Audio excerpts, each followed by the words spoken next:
Gaijin! Gaijin! Where are you? Gaijin! It's podcast time! It's gonna be a long one too, baby! Woo!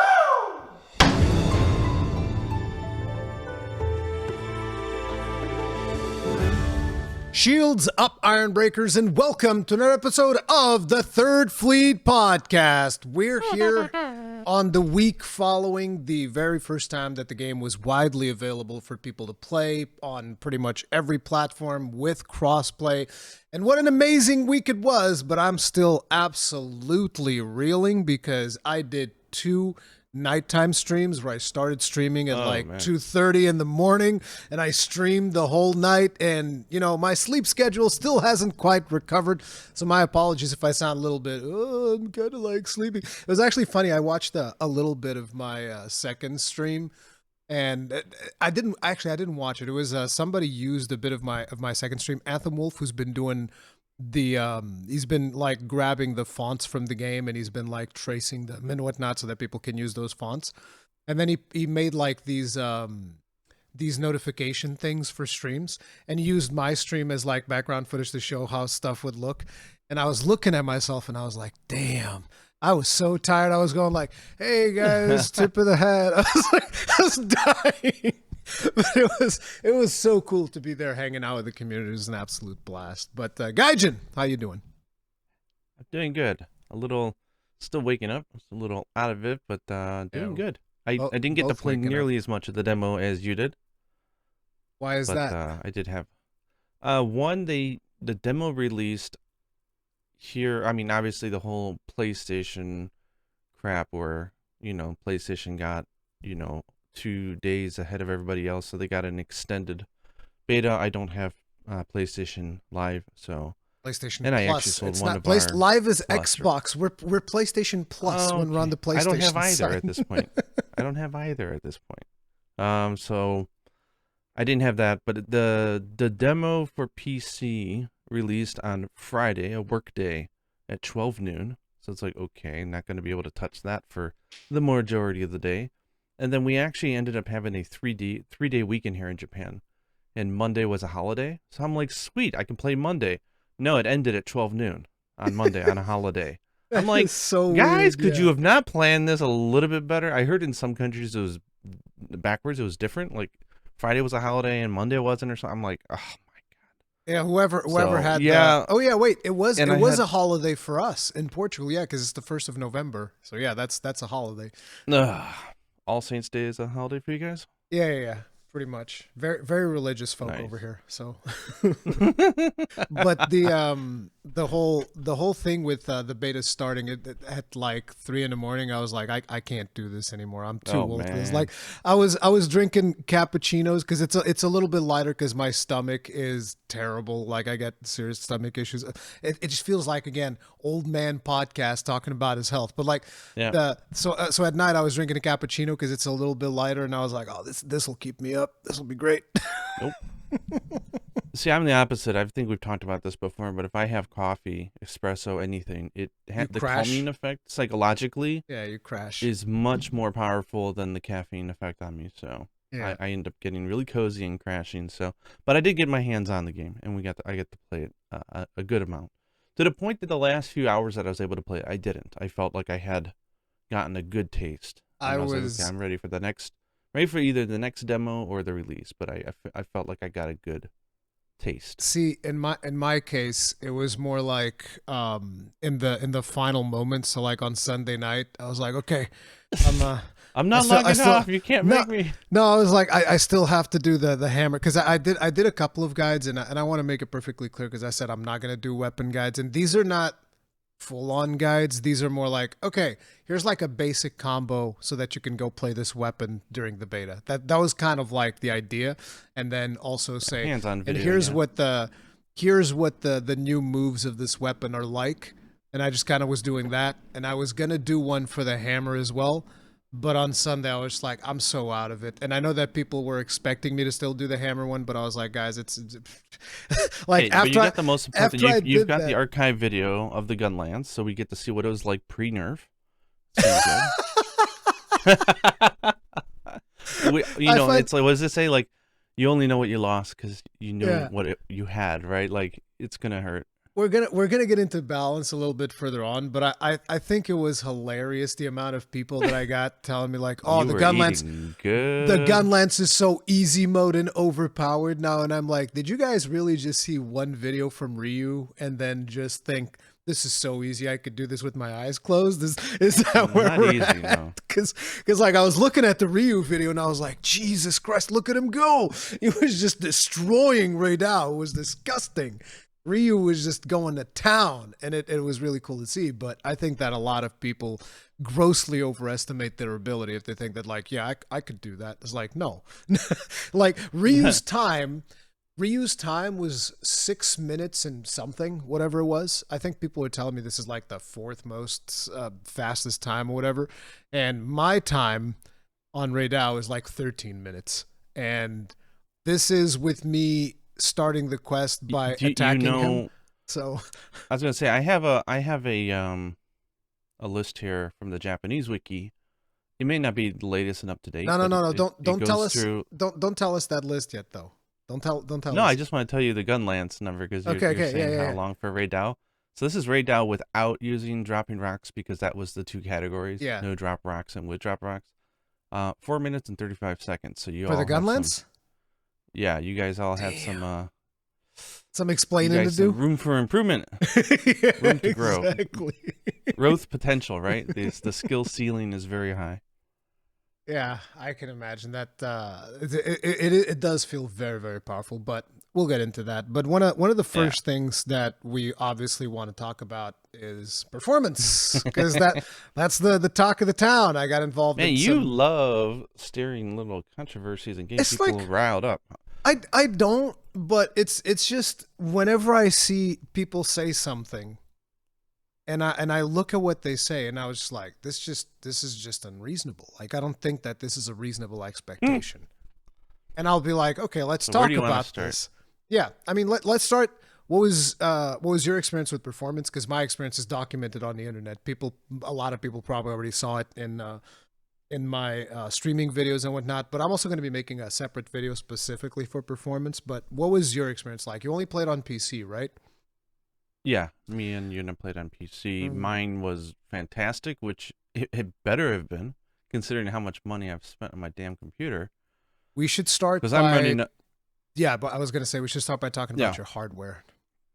yeah. So I'm running an i9, 13,900 KS at 6 GHz. So it's such 6 a gig. it's such a hot CPU that I actually have Jesus to Christ. limit some of the power cores. I have to like downclock them a little bit because it just has power spikes. Kazoo. GTX 4080 with 16 gigabits of memory, Okay. DDR5 32 gigs, Wait, you have high DDR5 speed. RAM on your PC? Yeah. Okay. What's the clock Liquid speed on that cooling, RAM? 5600. Then good, M.2 Yeah, SSDs, of 2 course. teras. So we've got that running good. So you have basically what would be the ideal system to play. What resolution were you playing on? Yeah, I was playing at 4K with DLSS. Okay. Yeah, So I'm not so close to my monitor because it's like a 27-inch that I get a huge benefit from bumping it up to native 4K. So I don't mind going down to DLSS. I mean, I if could do, I could do quality as well. It looks great for me. So if I was on an Nvidia GPU, I probably wouldn't mind the LSS that much either, but I'm not. So yeah, DLSS is really good. And then Yuna had to tweak hers a little bit. She was running on 1440p with DLSS, and the difference is because on her rig we have it with a 4070 with 12 gigs of RAM, which was still fine. It's DDR4 3200, which is slower. Same SSD. but an i5 14400F. So it's because we don't stream, we don't do too heavy stuff, that the i5 is a really good mid-range processor for games. But is definitely lower. So any CPU intensive stuff, It's it will still, need to get I knocked mean, down but a it's little bit. still a recent CPU. I just googled it Oh real yeah, quick. It no, came yeah, out. It came it's out current series. at the start of this year, so it's still a very good Yeah, CPU. So, it's a very good CPU. so Yeah. you guys were covered. So So it's I mean that system was kind of built for non-intensive games at 4K 60, and then intensive games at at 1440p 1440p, 60 yeah. with DLSS, like 4K DLSS or whatever. But And it worked pretty good. The town she had some hiccups there, but for the yeah, most of part, course. we had a really smooth and good experience. So, what was your average FPS on your system and on hers? Yeah, so I lock mine at because I whenever they have like the unlimited or whatever, although my gaming monitor does go up to like something like 140 or whatever, I Yeah, prefer just to limit it to 60. to 60. If a game can reach 120, I might do that because I can see I could feel a small difference between 60 and 120, but beyond 120, I can't notice the difference. So I don't see any benefit from doing unlimited frame rate. And then actually to this point, I just prefer a more quiet system. So I would rather just limit my system to 60, Yeah, even if yeah, we yeah. could push 120, just because it's like, why would I make my poor computer dance that hard if I don't really feel the benefits as much as it's worth? So And yeah, I limit sometimes, to 60, and mine had very occasional dips in town, which we'll get into again later. yeah. And hers had dips in town, like pretty massive dips, probably in the 40s. And then when we were in actual hunts or so, it was pretty good. It was dancing around 50 to 60 somewhere in there, but we didn't tweak any of the settings. So like, I'm sure there was like, Oh yeah, I volumetric tweaked. fog or something that we probably could have tweaked just to get her a really easy 10% increase or something like that. You could have messed with the shadows. That would Yeah, we probably, just because did out that's of what I box. did. I went into Yeah, when shadows you go straight out of up. box ultra settings, like that's what happens, right? I mean, Yeah. that's to be expected. So, Yeah, unfortunately, yeah, we're the Nvidia crowd, so we get the you get the most you get the good stuff. QA'd version of the game. Yeah. Yeah, so in my case, I was running on a Ryzen 9 5900X, which is a pretty good CPU.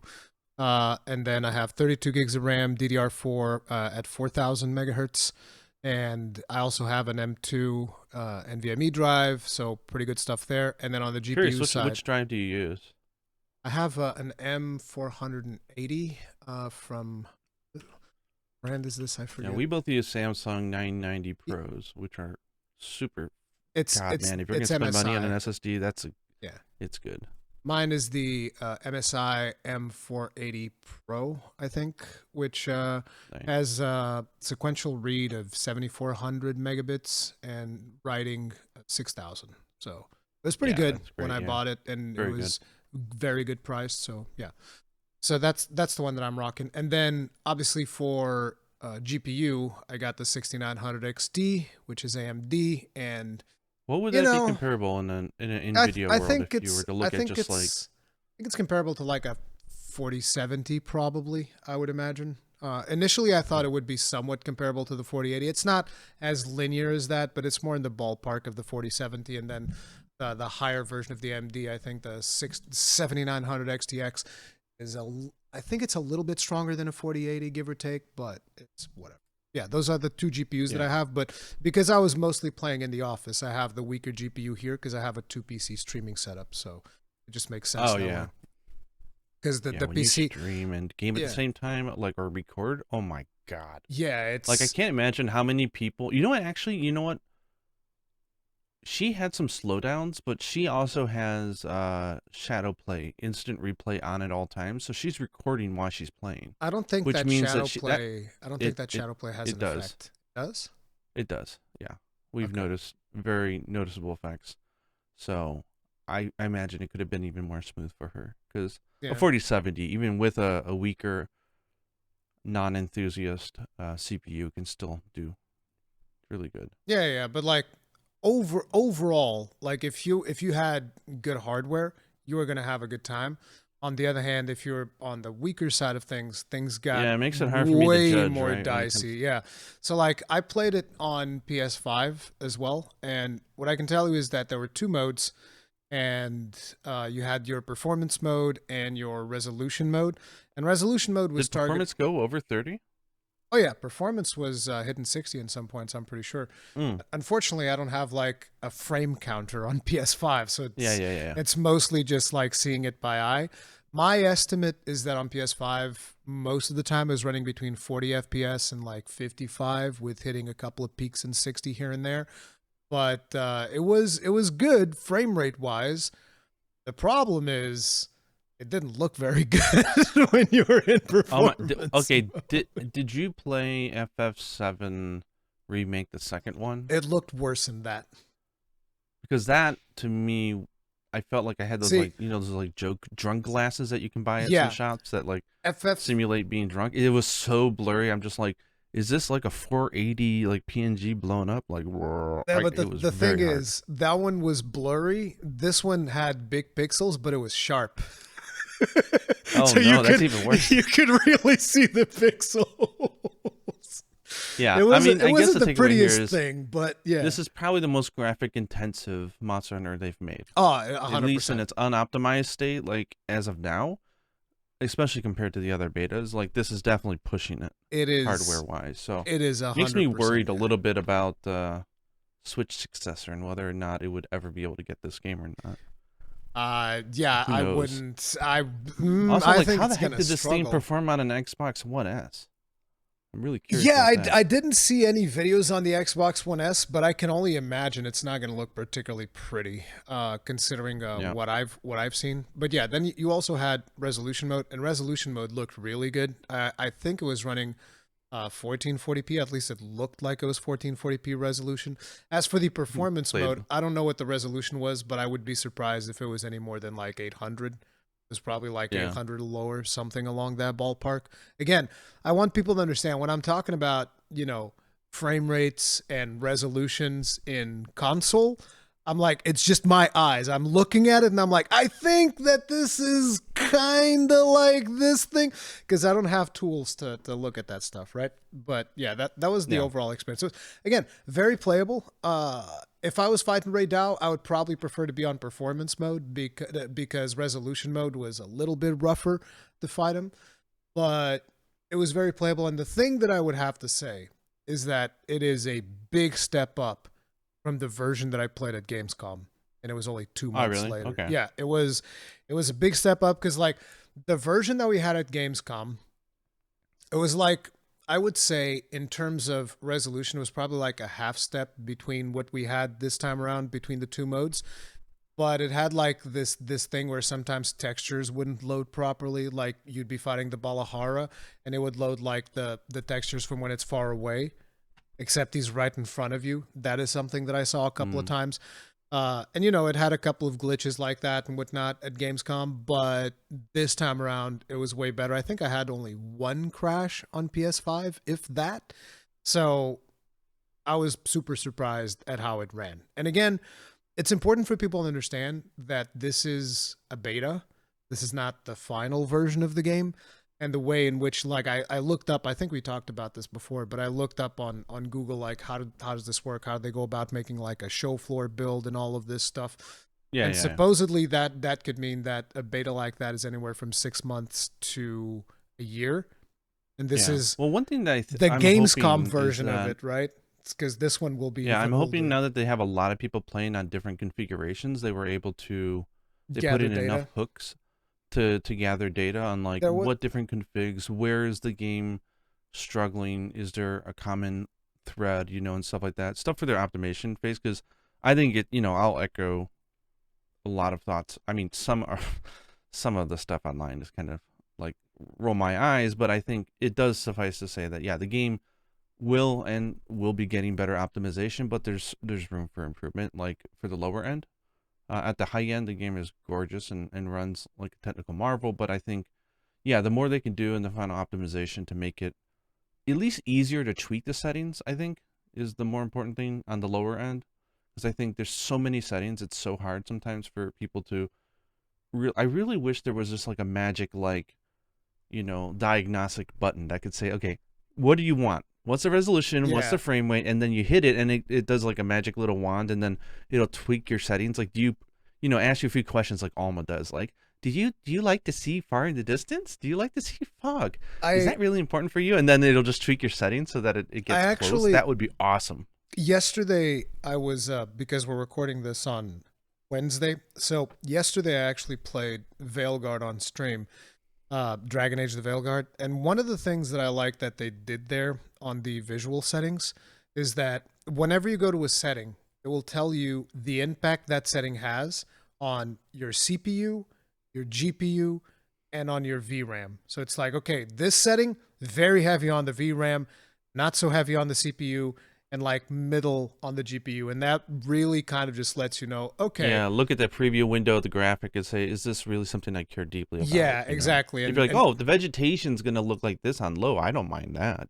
And then you can also, from looking at stuff like that, you can go like, I mean, I have a beefy CPU, but my GPU is lacking. So you got all the settings that like, okay, everything that's major CPU, I can just like turn all this shit on, and stuff like that. And you can really tweak it. And I was like, I thought that was a good idea to have, at least to let people know, here's what part of your hardware on each element, because it's not about the GPU only, right? It's exactly because the VRAM is huge. As a matter of fact, people don't understand that you can have the same like graphics card, and if you have a different VRAM configuration, it could be vastly different. Like, people don't realize, like, look at the Xbox One, one, is it called what? No, Series.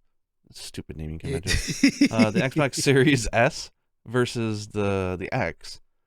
They literally butchered themselves, cut themselves down at the knee because they limited the video RAM in the S, and that's what's creating such a problem. It's not the power of the GPU, it's the amount of available memory. I love the way you said it. They limited the VRAM in the S. It's almost like they limited in the ass. It's like I mean, I think they overestimated that. Yes, you don't need as much VRAM to run stuff at 1080p, and that's what the system was aimed for. But I think they forgot that when you develop a game, you have to develop with the lowest specs in mind, or it will just suffer. And that's the latter is what's been happening, right? It will just suffer, and people will have to understand that, at any resolution, there's still a footprint for the VRAM, right? And but like they're not going to limit it to 8 gigs or whatever that thing is. But basically, in my system, on my PC, on the 6900 XT, I experimented with a whole bunch of different settings. So I was using FSR at 4K, and it looked pretty good. And then there was like, okay, so you got frame gen. So I was like, all right, let's turn frame gen on. And I was like, oh, I don't like this at all. So it's like the frame pacing just goes straight out the window. So some things will be super smooth, and then other things is like a slideshow. Like if you go to the menu is a slideshow. But yeah, it was super weird. So I don't really use that much frame gen on most video games. Is there a difference between AMD's frame gen and AMD and NVIDIA? It is different. The thing is, and here's the really weird thing, right? You can only get frame gen on NVIDIA on the 40 series cards. So the previous series cards would be running on FSR frame gen. So it's a little bit weird, but anyway. Wait, so they'd be using DLSS for resolution, but FSR for no, frame you gen? can't. That's the thing. You can't use DLSS. If you're using frame gen, you have to use FSR on an NVIDIA GPU, which is, let me tell you, unfortunately, this game, it's a terrible idea because FSR looks terrible. It never looks as good as DLSS. And again, I'm using AMD. I'm Team Red, and I'm like, saver, right? What? That, and also I think the way that they've programmed the game, the frame generation has a bigger impact than the resolution upscaling for at least for the demo. Oh yeah, but the biggest thing about the frame generation using FSR is that you get a really wonky ghosting effect on your character. Oh my god! So it's like your character would get like a weird aura whenever you were turning the camera, and I was like, oh, I can't.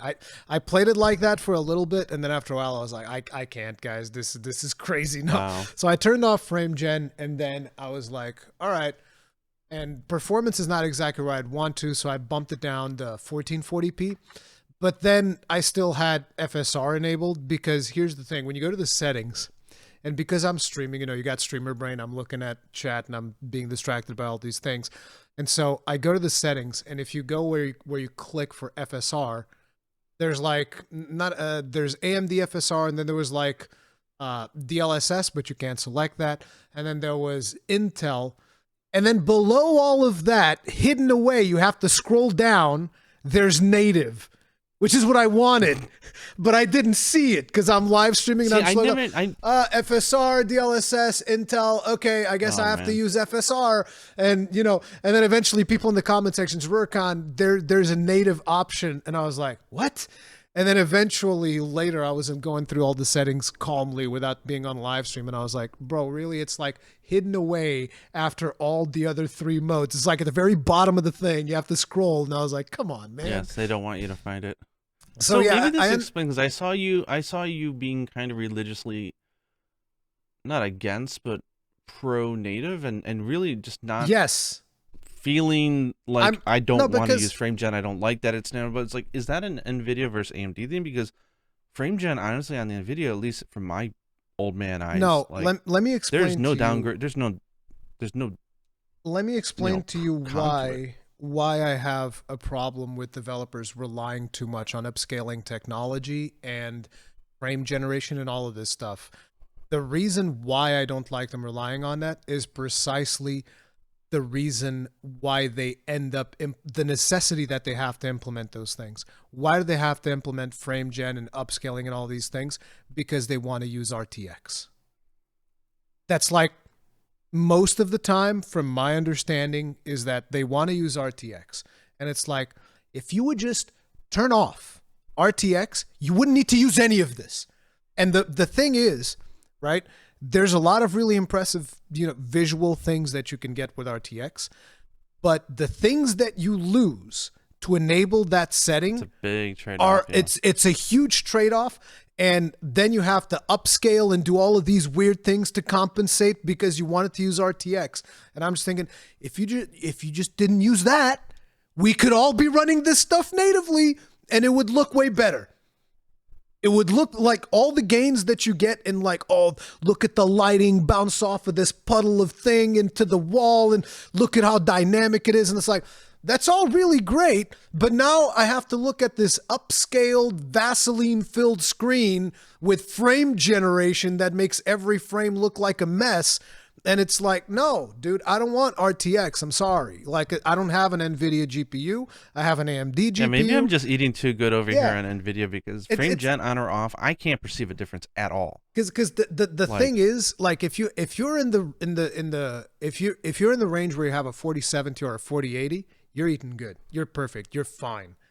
Anybody that has any other, my God, is that stuff? Yeah, it's expensive. That's the thing. It's hell. Anybody that is in any other GPU, they're screwed. They're just screwed, because like it almost feels like, in a way, and I know that this is like all conspiracy brain, whatever, but it almost feels like this was NVIDIA's way of like, okay, screw every other GPU because you guys don't have RTX, and we're going to screw you over because every developer is going to want to use RTX, and we're going to make it easy to implement or whatever.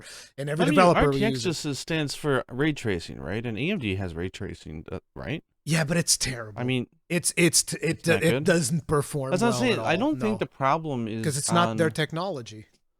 NVIDIA, I think the problem just goes in with, like, game engines in general are doing most of the heavy lifting, and then the GPUs, of course, as well. But I just don't think that we found a sweet spot for ray tracing. Like, I know Unreal 5 was touting itself as being more easier to implement, a lighter solution, but nothing's ever come to fruition from that. Unreal 5 is, and I always get into arguments with people about this, but in my opinion, Unreal 5 is actually not a very good engine, because it's had a very rocky start. Yeah, most of the games that I've played on Unreal 5, they always have terrible launches. They launch and the game runs terrible. Totally weird example, but it reminds me of the Boeing Dreamliner, the 7. I don't know what that is. Was 788, 789 series. It was the new Boeing, like 747, 777, whatever. And it was like the top of the line thing, but the problem and it has like turbulence, like adjustments and all that kind of stuff. It's a really nice international airplane. But So the problem was it had a lot of launch issues. you know what And it I think reminds that's me of? what we're seeing here. In your plane analogy, I'm sure you can come up with a better example for what it reminds me of in your plane analogy. Reminds me of the Concorde. That's what it reminds me of. The goddamn plane. Oh, wow. Just like, that's what the Unreal Engine 5 reminds me of, the Concorde. It's like, no, dude. But like Unreal 4, it's like going on Singapore Airlines and getting served like a king, even in coach.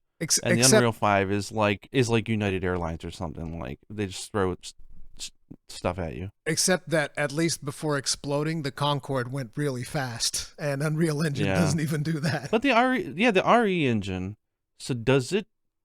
Like, what's the footprint on ray tracing for that? Is it That's usually the strong thing. or not? I don't strong? know. I have no idea. That's the thing, because it's not like they just have a setting in there that just says ray tracing that I would be able to go and turn off. But I'm pretty sure if it implements any form of ray tracing, if they would just put a setting in there for me to go in there, just like boop, turn it off, it would instantly fix everything.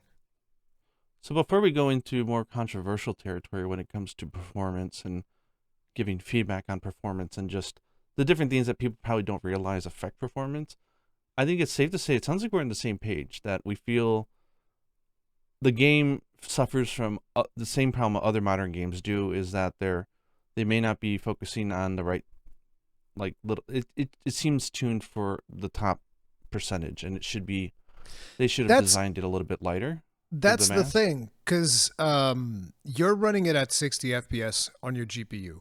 But obviously the 4080. My rig has to be in the top 2% of what the actual players are using now. Yeah, but what I'm saying is, you have a 4080. The 4080 is a GPU that is designed to go above 60.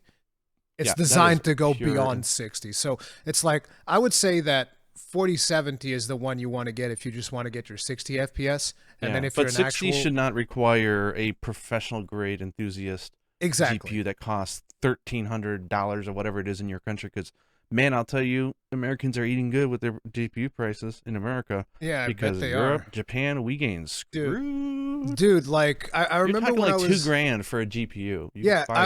I wanted to buy a 4090 when I bought my last computer, and I was like, I want a 4090. I want the best. Go to the bank and get a loan.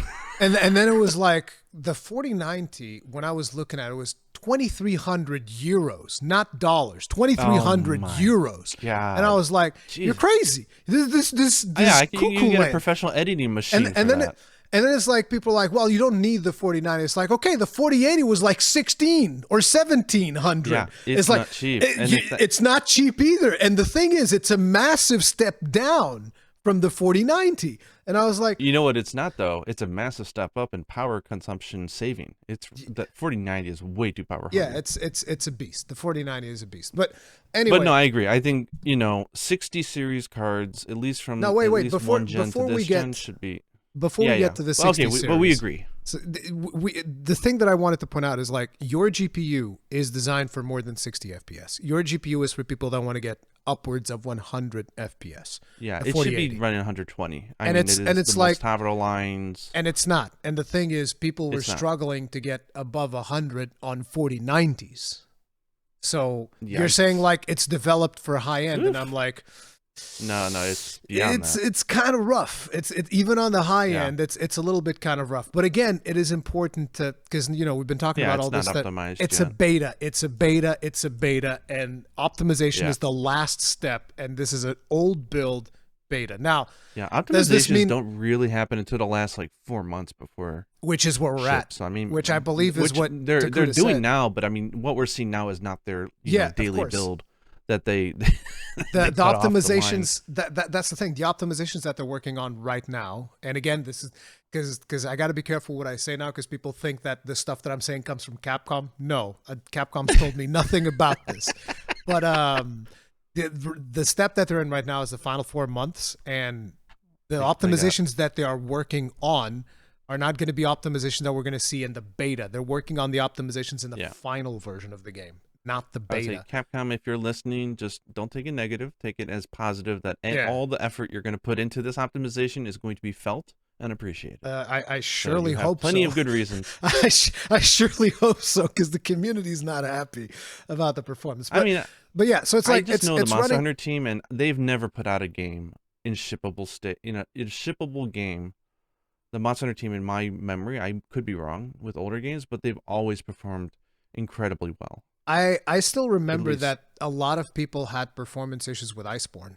I don't know exactly really. why. Yeah, it was because like if you go to Iceborne, it sits on mixed settings, I think, on mixed Huh. reviews on Steam, and it's because there's a massive amount of negative reviews on release, and then there was also the review bombing of Alatreon and Fatalis. Yeah, yeah, But yeah. like compared to the review bombing of the release, those two are like a blip in the radar because on release, and Oh, really? I Okay. say So review hopefully it's bombing. not It's a it's trend. it's it's negative reviews when Iceborne came out, but they fixed Yeah, that. yeah. As far as I'm aware, they fixed it and it runs fine on most systems now. But when it released, it did have issues on some systems, which is weird because it was running perfectly fine. And at the time, I think I was still running on the 2060. Yeah, I was running that on the 2060. So, and it was running Yeah, pretty good for me. So I was like, oh no. yeah. But yeah, that happened with Iceborne, but I don't think it's going to happen with this one because like I don't think they're going to take any chances when it comes to performance. It's just right now Yeah. they're giving us a beta to play so that people can check it out. Maybe they And did it because they just don't know what the configs people are playing, right? Monster no, Hunter I fans, like, think what would PC? Because it's like, we don't have that big of a PC gaming culture here in Japan. That might change with the new price increases of the PS5, but I mean, like, no, I just think that the main purpose of this beta was server testing. yeah, I don't think that crossplay. they're The first like, time they're doing it, yeah. you know, they probably did some optimization passes on it. They're just like, okay, let's make sure that this runs on as many systems as possible. So it's not like, okay, we need to make sure that it runs buttery smooth on as many systems as possible. It was Yeah. more like, we need to make sure this runs on as many systems as possible so that we get as many people playing as we possibly can. And from that standpoint, I would actually say that it was a massive success because, and I know people Yeah, I are was going gonna to be ask, like, did you do multiplayer hunts? Like when you're outside the town actually hunting, did you have any sync issues or any weird yes. technical hiccups with like players being like zipping off the edge of the map or I haven't seen disappearing people or zip off the edge of the map, but I only did like one multiplayer session on the last day, and you okay. know, I think I did like 3 hunts, and I had to stop because at that point it was after all of those long streams, and I was actually dizzy. Like I was seeing the whole room spin, and I was like, Mm, "Okay, guys, this too much. I think I'm good." Like in the end, if you go to that stream, you'll actually see, guys, I'm feeling a little bit dizzy. I think I'm good. I think I'm a log off because yeah, I was literally seeing the room spin, and I was like, "This is not good.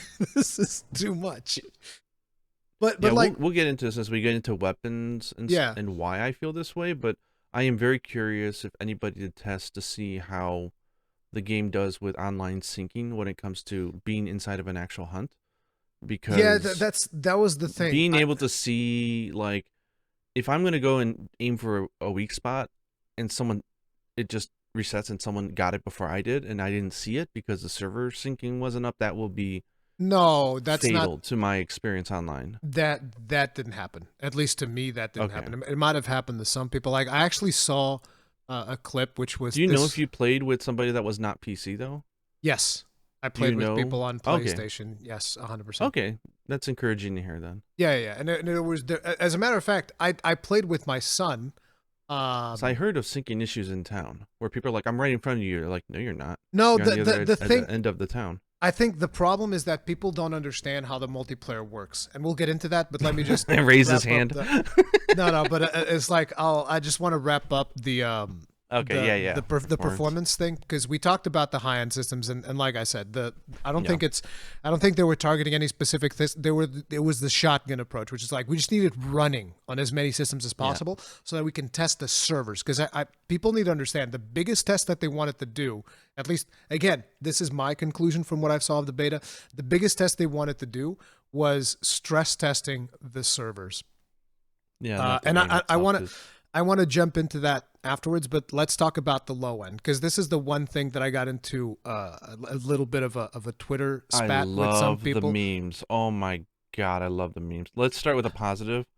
The What? greatest thing that's come out of this performance thing is The for people who polygons. don't for people who don't touch the PC version, you were able to turn down the settings so far that it looked like GoldenEye on Nintendo 64, right? And It like looked worse the than models that. the models became like just a few polygons, almost like abstract art, and it's the best thing. It reminds me of the grapes and I've Final seen Fantasy 14. I've Like seen a lot of people. it's wonderful.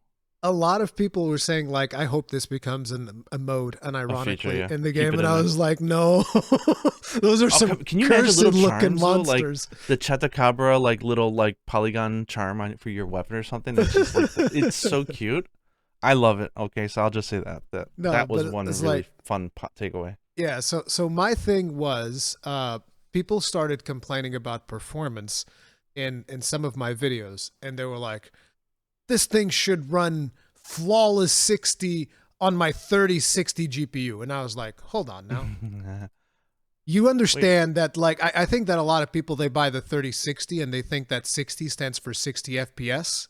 That's not what the 60 is there for, guys. I'm sorry to tell you, but it's like the 60 series cards have always been budget GPUs. And I understand that now apparently there's even 50s series cards, which is even lower. So it's like there's the budget and the extreme budget or whatever. But it's like usually it goes 60 budget, 70 is like your mid tier, 80 is like your high end, and then 90 is, you know, it's not for mere mortals. The 90 series is the giga chads of GPUs, right?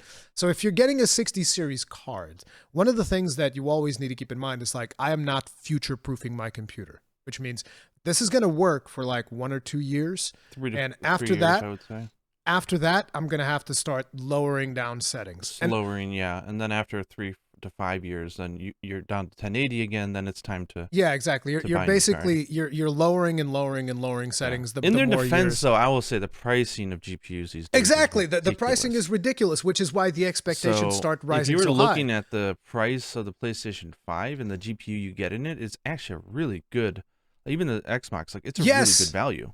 A lot of it's people, huge value. You can't build it for that cheap. Yeah, a lot of people have this notion that like, oh, I can just build a PC for the same price. It's a $500 machine, so the GPU must be shit. I'm like, dude, I'm looking at the stats right now of the PlayStation 5 base GPU versus an RTX 3060, and the PS5 trounces it. I mean, just look at it like that's this. inside of a system that's, you know, you cannot build an RTX 3060 PC for that cost that a PS5 is. It's much cheaper. Exactly, and it's also like a dedicated system. I'm looking at the else. 4060 prices in Portugal, and it's like averaging at around €300, which is you know, €300 for a 4060. That's a lot of money. That's a lot of money. A budget GPU, and then the higher you start going, it gets completely unreasonable because that's the GPU market nowadays. So you know, when you buy a 60s card, you know, you're expected that like, okay, this is a budget card, and later down the line, I'm gonna have to like start lowering settings. And the thing is, I've been gaming on PC since the 90s. And I, you know, when the Pentium processors started showing up, that's when I realized, oh, okay. So if I'm playing on this computer thing, then I'm going to have to replace parts like every 3 years, give or take. You're upgrading. PC parts, the prices that got crazy in the last decade, that's what's throwing everybody off. And the thing was, I've always instinctively realized this, and it's just something that I accept. It's like every 3 years, I'm either upgrading or I'm lowering the settings on video games. That's it. That's the way that I've always looked at it. And it's like, listen, I've had some budget computers back in my day when I was playing Wipeout. In Europe, it was called Wipeout 97 because it came out in 1997. But I think in America it was called Wipeout XL. And this is like, I love this game. Wipeout's amazing. In order for me to play it, I was playing it on a GPU that was called the S3 Verge, which is like the weirdest thing. And if you installed like drivers from a certain date, it would render the track, but not the ship. And if you installed drivers from another date, it would render the ship, but not the track. So I had to choose, okay, do I feel like playing with the ships today, or do I want to actually see the track? Those were the choices that I was making, right? And I'm not saying this is what we need to go back to, but I'm just saying, like, you know, you have to like temper your expectations if you're expecting your PC hardware to last you for like 5+ years. Okay, you get to a point where you're lowering down settings. That's just the way that I look at it. And so I was telling people like, look, I don't know what you expect. This is a beta. This is a beta of a game that's coming out in 2025. By the time this game comes out, the 3060 is going to be 4 years old. Optimized. It's going to but it's going to be better optimized. But your GPU is going to be 4 years old. Yeah, you'll still need to make. So you're gonna have to lower. But you would have to do that even on the release of 3060. It's a budget card, so you can't. I mean, I think maybe the argument is at 1080 it should run with all the bells and whistles, but with all, like you were saying with RTX, the bells and whistles are getting heavier. And exactly. heavier and heavier. That's the thing. And so it's you're like gonna have even to make some tweaks. You're gonna have to lower your settings. But then on top of it, at a least lot of turn people to high, not ultra, right? No, but it's not even ultra. A lot of people weren't getting good frame rates even on low. And I was like, yeah. It's a 60 series and this is a beta. So you're going to struggle. You're on the struggle bus. But the bigger problem is that a lot of people paired their budget GPU with a budget CPU. With a budget CPU. And that's where everything just goes to crap. Because like if you have a crappy CPU with your budget GPU, then this game is very CPU intensive. It is very, very, very CPU intensive. I wish the publishers did a better job of communicating like with a graph or something. Like, is this game more GPU intensive or CPU intensive, or is it about equal for both? Because like Dragon's Dogma 2 ran like crap for Yuna because of the i5. Yeah. The i9 was able to chew through it really well. But the GPU is a 4070. It can handle pretty much any modern game just fine. So that was a CPU issue, right? And it's like it's so hard for consumers to know which is it, or is it both, and that's even worse. But like, just to wrap it up, because we've been on like 40 minutes just talking about performance. Yeah, sorry guys, it's the first time we're talking about the beta. But anyway, so what ended up happening was I read this stuff and I was like, all right, so this looks like it's really bad on low end GPUs. And so I made that tweet where I quoted one of my comments and I hide the person's name and all that stuff. And I was like, I mean, look, it's a 60 series, it's budget. And a lot of people start telling me it's completely unplayable on the 3060. And I was like, huh, that bad. Well, I have a 2060 on my streaming PC. Let's see if I can even run the game. I expected the game to not even run. Those were my expectations. I was like, I'm going to install this thing and it's not even going to run. So I boot up the game and the shader caching was like easily over half an hour. To give you an idea. It's God. Easily over half an hour. Like I put it installing and I was just like doing other stuff and I was like, huh, still going. Okay. So after it does the shader caching, I go into the game and I start, looking at the settings and I was like, huh, I can move around pretty well in town. So I get this controller because I didn't want it to set up my actual controller on this PC because it uses like Bluetooth and it's a pain in the ass to pair everything back. So I get this cheap ass controller that I got a while ago, which is a complete piece of trash. And I plugged that into the PC and I was like, okay, let me see if I can actually play the game. And I was like, wait a minute. People are telling me this is unplayable. What do you mean? I'm playing just fine. I look up what was your CPU? So my CPU is the 5930K, an i7 5930K. This is a 10-year-old CPU. It is 10 years old, so it's not good. And then you have the 2060 with 6 gigabytes of VRAM, which is like 6 years old. And I was just like looking at this, and I was like, I'm gonna make concessions because it's a 60 series card. So I'm like, okay, let's turn on the LSS. Let's put this down to 1080p. Let's let's tweak these settings, put stuff down to medium and whatnot. Because first I started by putting everything to low, but I was like, it's still running at the same like 30 to 40 FPS, something like that. So I might as well bump some of these up. So I bumped a bunch of settings up, and I would say that the settings were on average medium low. And I was like, all right, let's go fight Ray Dow with the Charge Blade, because the Charge Blade requires you to actually have like good timings on inputs and stuff like that and guard points and whatnot. And I carded once because of greed, but other than that, I did the hunt just fine. It's just, again, it's not the prettiest thing to look at, but it's a 60 series. I don't expect it to run 1440p. And then I had people tell me that like the bare minimum is it needs to run 1080p 60 on a 1060, and I was like, come on, man, it's an 8-year-old card. It's an 8-year-old budget GPU. Like, what are we even talking about at this point? This is ridiculous. It's a 2025 game. You're not going to run this at 60 FPS on a GPU from 8 years ago. It's not going to happen. Especially a budget version of a budget series on that series. It's crazy. And the other thing was, performance-wise, the 20 series was one of the most criticized series of the NVIDIA because it was when they initially implemented RTX.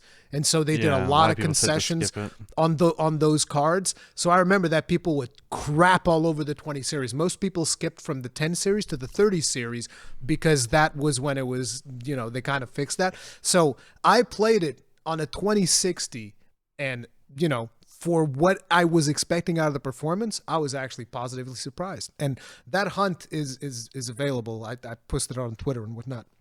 Yeah. So, I think a good wrap up might be feedback to Capcom that I think what the game really could use.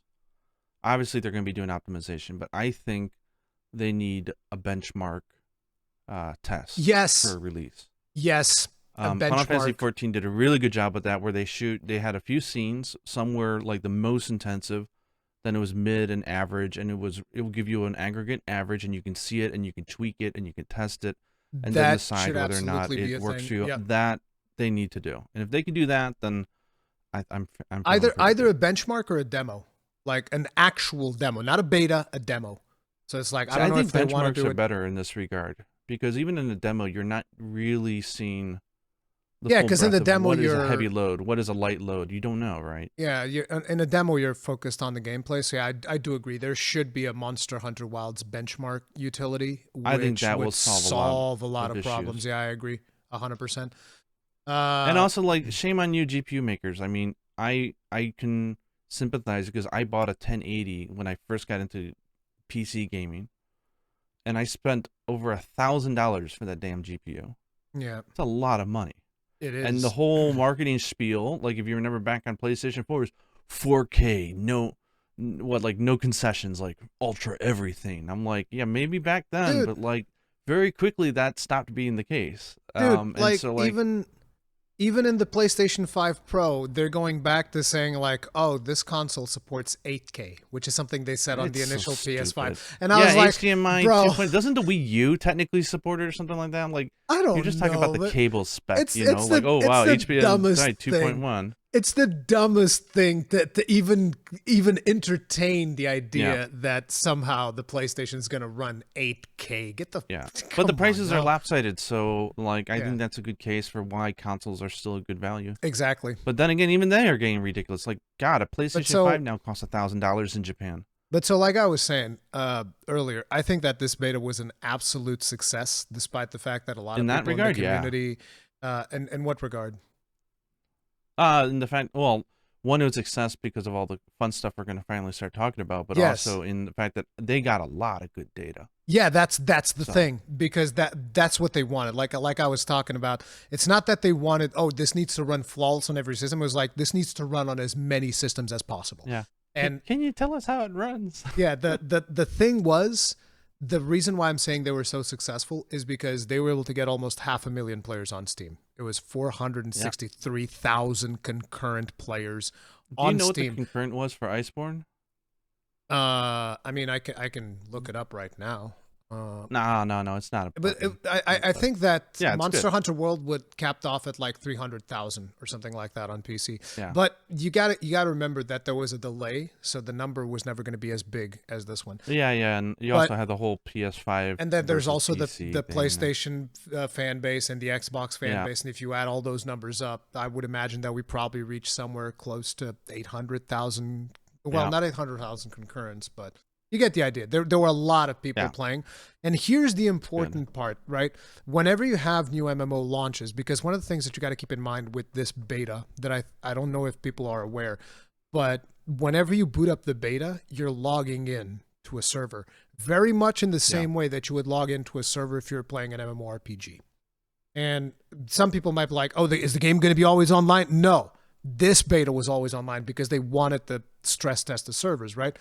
And from that aspect, this was brutally successful, because usually whenever you have a new MMORPG coming out, the login servers get hit really hard. We've extended the demo trial by a week because No one Yeah. could play for 3 days. Yeah, exactly. The login servers get pummeled, and they just like the servers go down instantly. Waiting queues and all yeah, that kind of stuff. waiting and queues and all of that stuff never happened in this beta.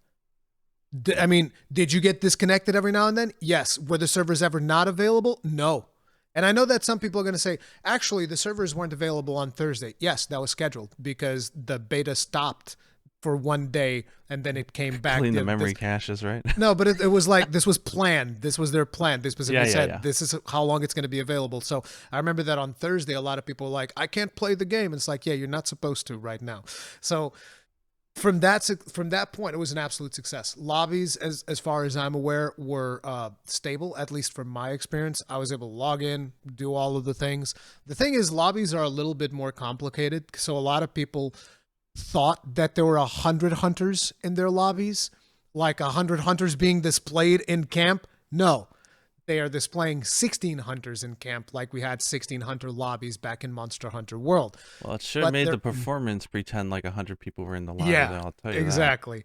But the thing is, they will pull players from a pool of 100 to fill those slots. The lobbies are going to support 100 players, but you're only ever going to see 15. And if you're out in the field, you're only going to see 3 other hunters besides your own.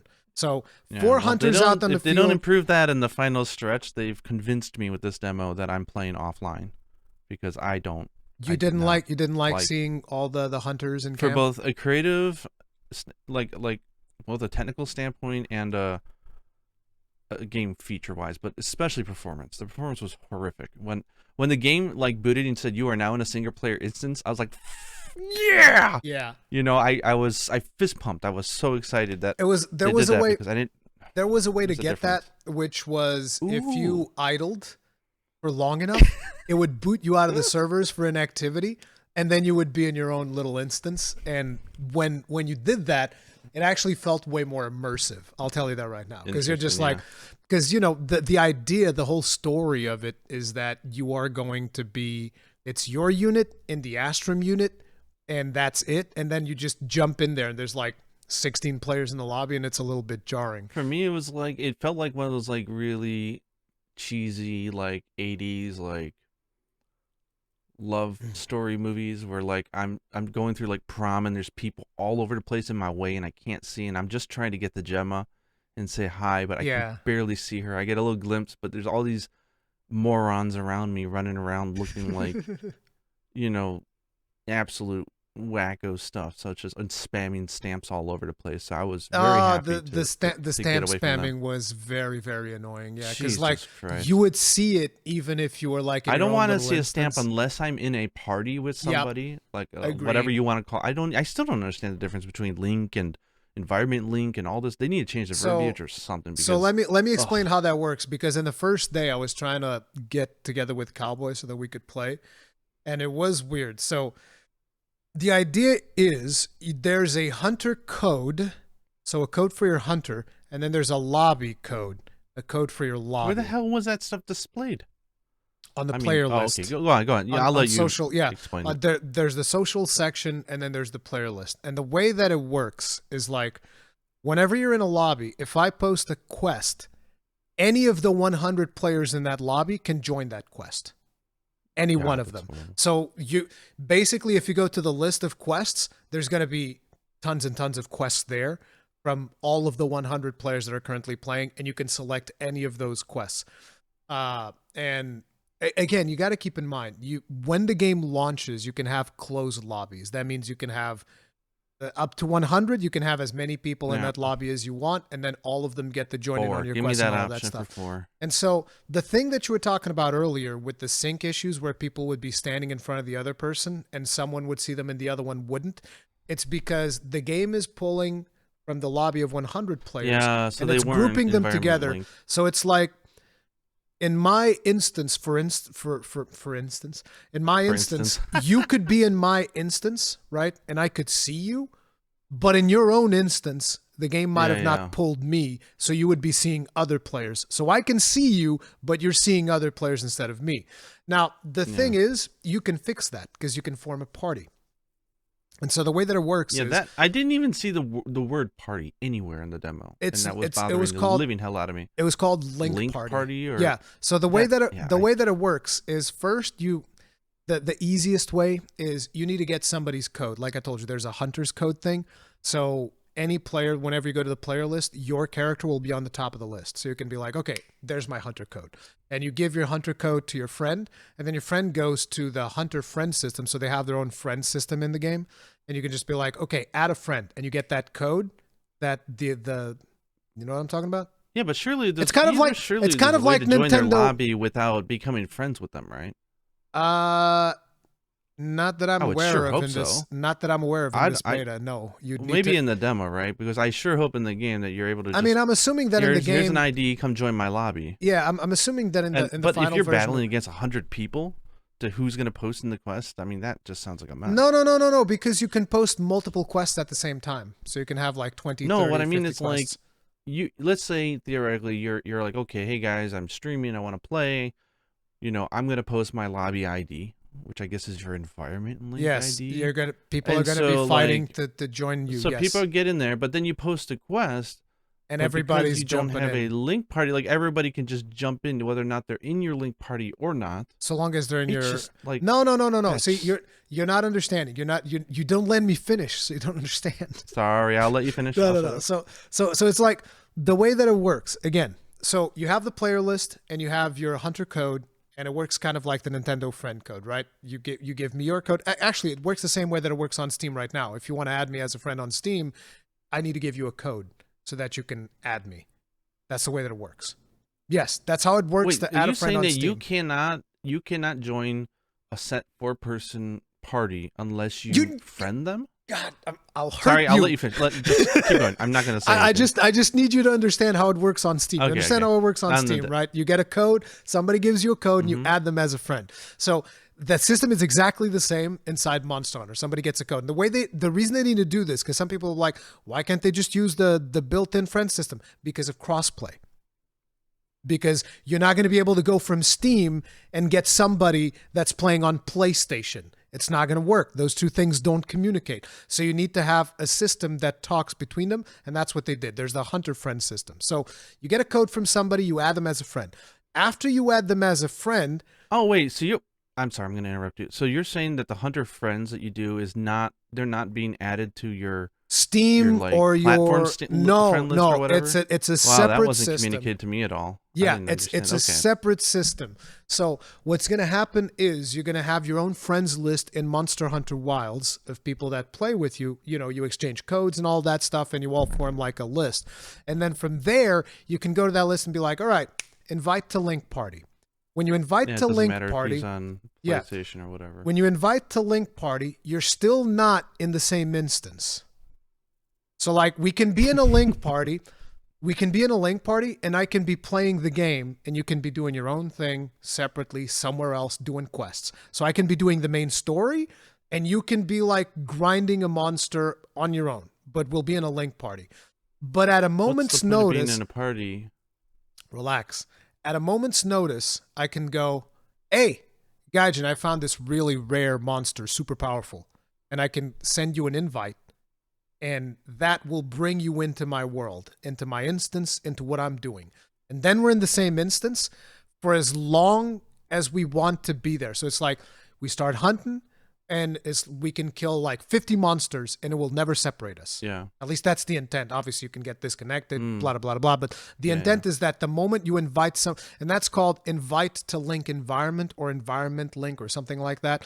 And you invite everybody that's in your Link Party into your Link environment, and then everybody's hunting in the same instance. That's the idea. But if you're in a Link Party, and I can also just post a quest, and that works like traditional quests back in the day, where it's like, okay, I posted the quest, we all get together, and then afterwards everybody gets sent back to their own instance. I see. So you have both ways of playing it. You can be just like seamlessly hunting the whole time with your friends, or I can be doing story and you can be doing your own thing and we're still in a party, and then I can bring you in whenever I need help, or you can bring me in whenever you need help. So it's a very dynamic thank you system for explaining that it, but let me pose you two questions then.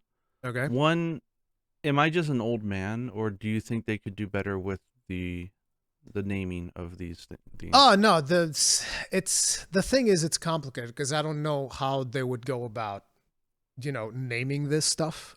It would be kind of it's just kind of weird, the whole because of what they're trying to do. But the thing is, I like what they're trying to do because I can imagine a high a situation. degree of freedom. It like imagine, for instance, you want to go hunt something, but your friend is doing story. You don't want to pull them away from doing story, but you still want to eventually play together. So you're like, hey, let's party up, and you go do the story thing, and I'll go do this thing, and then in a couple of minutes we'll get together and do, whatever. Or you can even invite someone while they're in the story, and they can be like, all right, let me just finish up this thing, and then I'll join you, and we'll go do. So it's a very cool system, but it's not super easy to explain. But to be honest, as a content creator, to me, that's a good thing. I'm like, hell's yeah, I'm gonna I'm making a tutorial video on that. You can make a series out of this one. Module 1, learning how to establish your hunter ID. Yeah, in this module, we'll be learning how to. It's like I can make like a bunch of videos on it, and hopefully that will help the community. But yeah, I get it. It's not the most intuitive system. Then I think my and there is one problem just combined with. Go ahead. There was one problem in the system, and I don't know why this happened, but the game put me on a link party the first time that I logged in with some random people. And I don't know how that happened because I didn't accept invitations from anyone. Behavior, yeah, it was weird. But I was in a link party, despite the fact that in my settings I was even like, okay, settings single player. So you can basically limit how many people join your quests. And I was just like, my quests are all single player because I just want to test stuff out. And apparently I was in a link party. So when I was trying to join up with Cowboy, the game wouldn't let me, and it wouldn't even tell me why it wouldn't let me. It'd just be like, link party invitation failed. And I was like, why?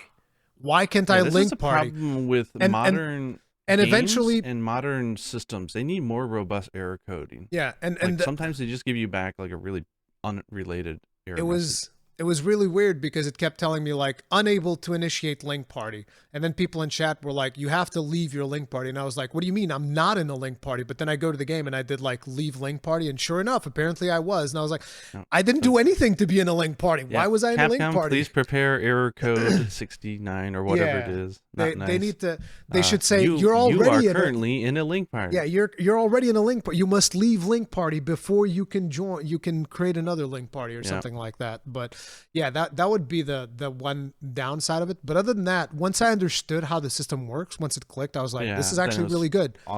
It's a really good system, but it's not super intuitive to understand early on.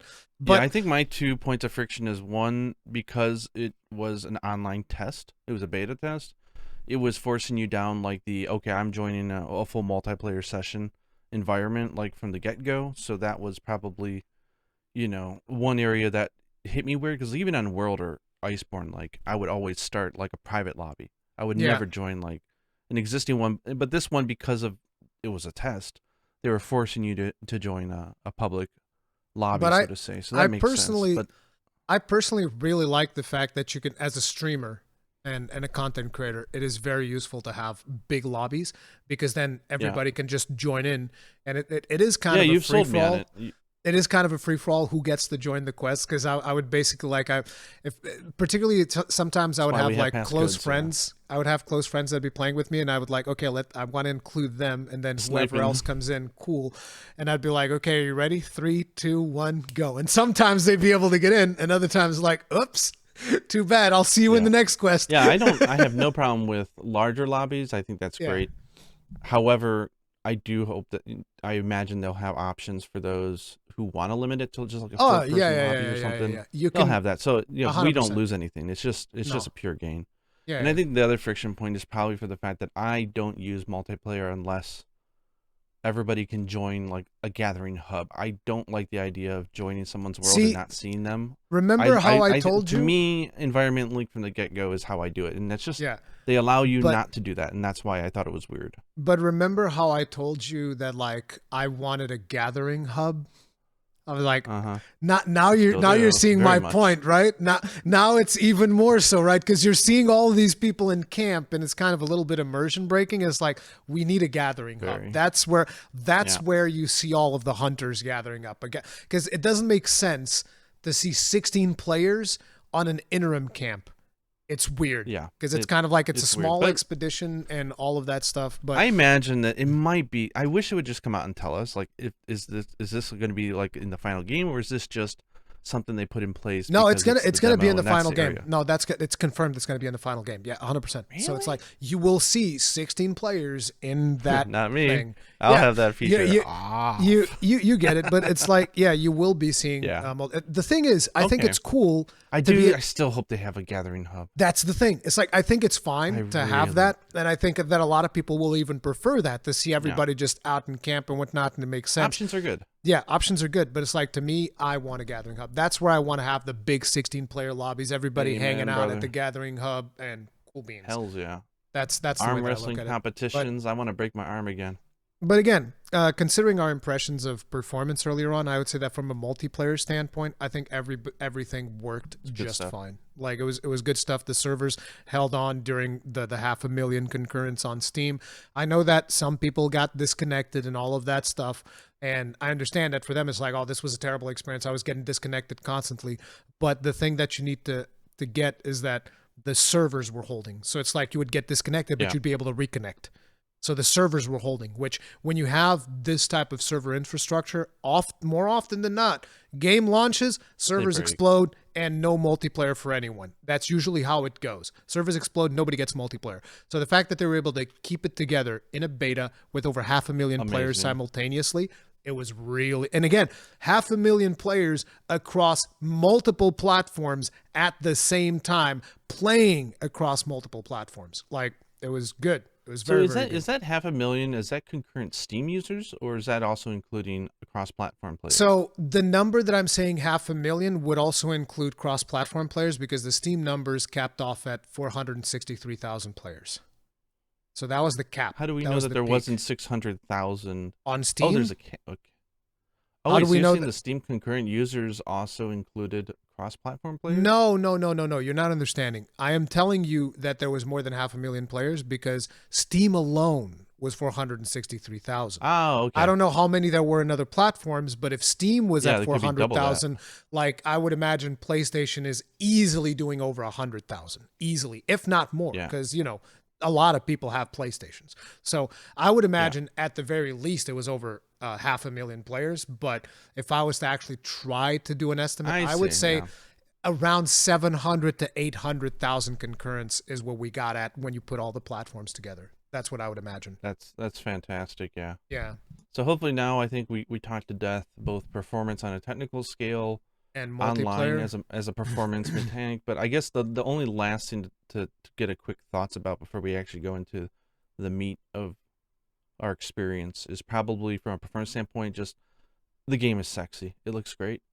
Oh, yeah, the visuals. I go back to that reveal trailer, and then I look back at the most recent trailers and everything. I'm like, damn. The game looks amazing, and that was the thing that was weird to me because a lot of people were like, "It doesn't look that great." World looked better, and I was like, "What?" Yeah, it might be a GPU thing, but my God, no, yeah, the game looks great. no. Like I get that you had better performance in World, and you can have better resolution in World because that game's already released. I get it. But it's like, no, World does not look better than Wild. It's like, no way, no how, hell no. Yeah, and well, it doesn't help that the demo map was a desert, right? It wasn't like a forest. Yeah, like it's that. like there's I mean, there's still contrast. Come if you on, go let to me like come on, the demo water 2. Let areas. me fight Ultuna, please. Yeah, Ultuna, no, demo 2. Come no on, way, man. no more Apexes. No more Apexes, and I hope they don't make the same mistake of letting people fight Arcveld. I think that would be such a massive mistake. Yeah, Capcom, that I am with you on Capcom, 100%. Do please not no. let us. Please, Capcom, no, do not. It's not a flagship when we know all of its moves before the game comes out. Exactly. Like we can't know all of Arcveld's a moves. Like, please. BITCH that we can exploit. Like, yeah. I get it that you guys wanted to show off Nergigante for World because World was reintroducing the series, but like, please, no, Give no, us the tuna. no Give us the tuna, man. flagship, no Like, I'll take Uthduna, sure, if that's what it takes. I'll take Uthduna, Yes. but please, no flagship. Belly Don't flop our reveal- GPUs into error mode. Yeah. You got flopped too hard. Error code 59. Get out. But yeah, visually I think the game looks absolutely gorgeous, and the animations are Yay. just so incredibly good. The food animations, the monster animations, like everything looks And the phenomenal. hunters are hot. There is Holy a shit, the there character is creator is good. a strange glitch in Raydao though that I will point out, which is, you know how he has those moves where he puts his wing down and he like scrapes the wing across the Yeah, floor? yeah. In one of those, for whatever reason, like say this is his wing, the wing is going in this direction, and then like I'll correct and I'll dodge. Okay, I'm over here, I'm gonna move here, and he will go, oh, it does this thing. It was like, what do you mean? What was that? He does like some Star Fox really 64, man. strange, like 2-frame correction where it like just hones in, and I was like, what is that? Does he have teleport abilities? Like, there's something going on with this Ray now. I mean, it's the lightning. Yeah, He rides the lightning. Yeah, I'm afraid if we talk about character creation that it's going to be another hour of performance, so I kind of want to skip that as a topic if that's okay with Character you. creation's so fantastic. It is awesome. Yeah, let's just Because say it's really, amazing. really good. And one thing that annoys the hell out of me, especially here in Japan, is that people's desire to just recreate famous people in the game as a joke is so high that that's all you see. Oh yeah, And there's some amazing examples. I saw Michael The things that you Jackson, can Keanu do. Reeves, Oh, yeah. Kanye West. I saw those three. But at I think it's a least. good demonstration of what you can do. But the default hunters look really good. Like, I'm really impressed. Very much so. So yeah, we're eating good, quite literally, when it comes to character and also cat creation. People are getting really creative with the cats because you can expand and rotate all the different types of tattoos and furs and colors. And I saw people like recreating like Grimclaw Tigrex as a cat or Oh yeah, yeah. Nargacuga as a cat. Like really I fun saw a stuff, version so. of Lucent Nargacuga. Nice. So yeah, people are So I'm doing some exciting really times. cool stuff. Yeah. All right. So let's talk a little bit about what we experienced with the story. We got to play what I think is the very first mission of the game, and you know the very introductory scene and all of that. Which is I had already played this mission back at Gamescom, and now everybody's finally gotten to experience it. What were your initial thoughts on that one? Did they get a new cutscene director? Because it's really good.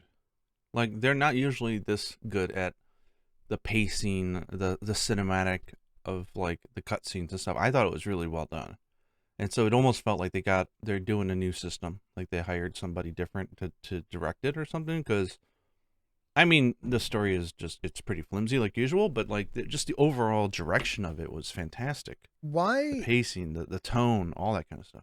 why would you say flimsy? Because like I don't know. No, I mean flimsy in that like it's not like this isn't a deep, heavy story to contemplate and like all that kind of stuff. We've got an ugly kid who doesn't belong, and we need to go help him. An ugly kid. I just don't like that he looks so unhappy to be there. Of Like course he looks pissed, and he's clenching his fist, and it's just like I Oh, don't. Well, things they're not setting up, so it's like I don't know who this boy is. I don't care about him, and I don't like helping children in games. I know I'm a father, sorry. I'm so sorry that his village got obliterated by a monster and that he's suffering You know from what? PTSD. I'm sorry if that inconveniences you.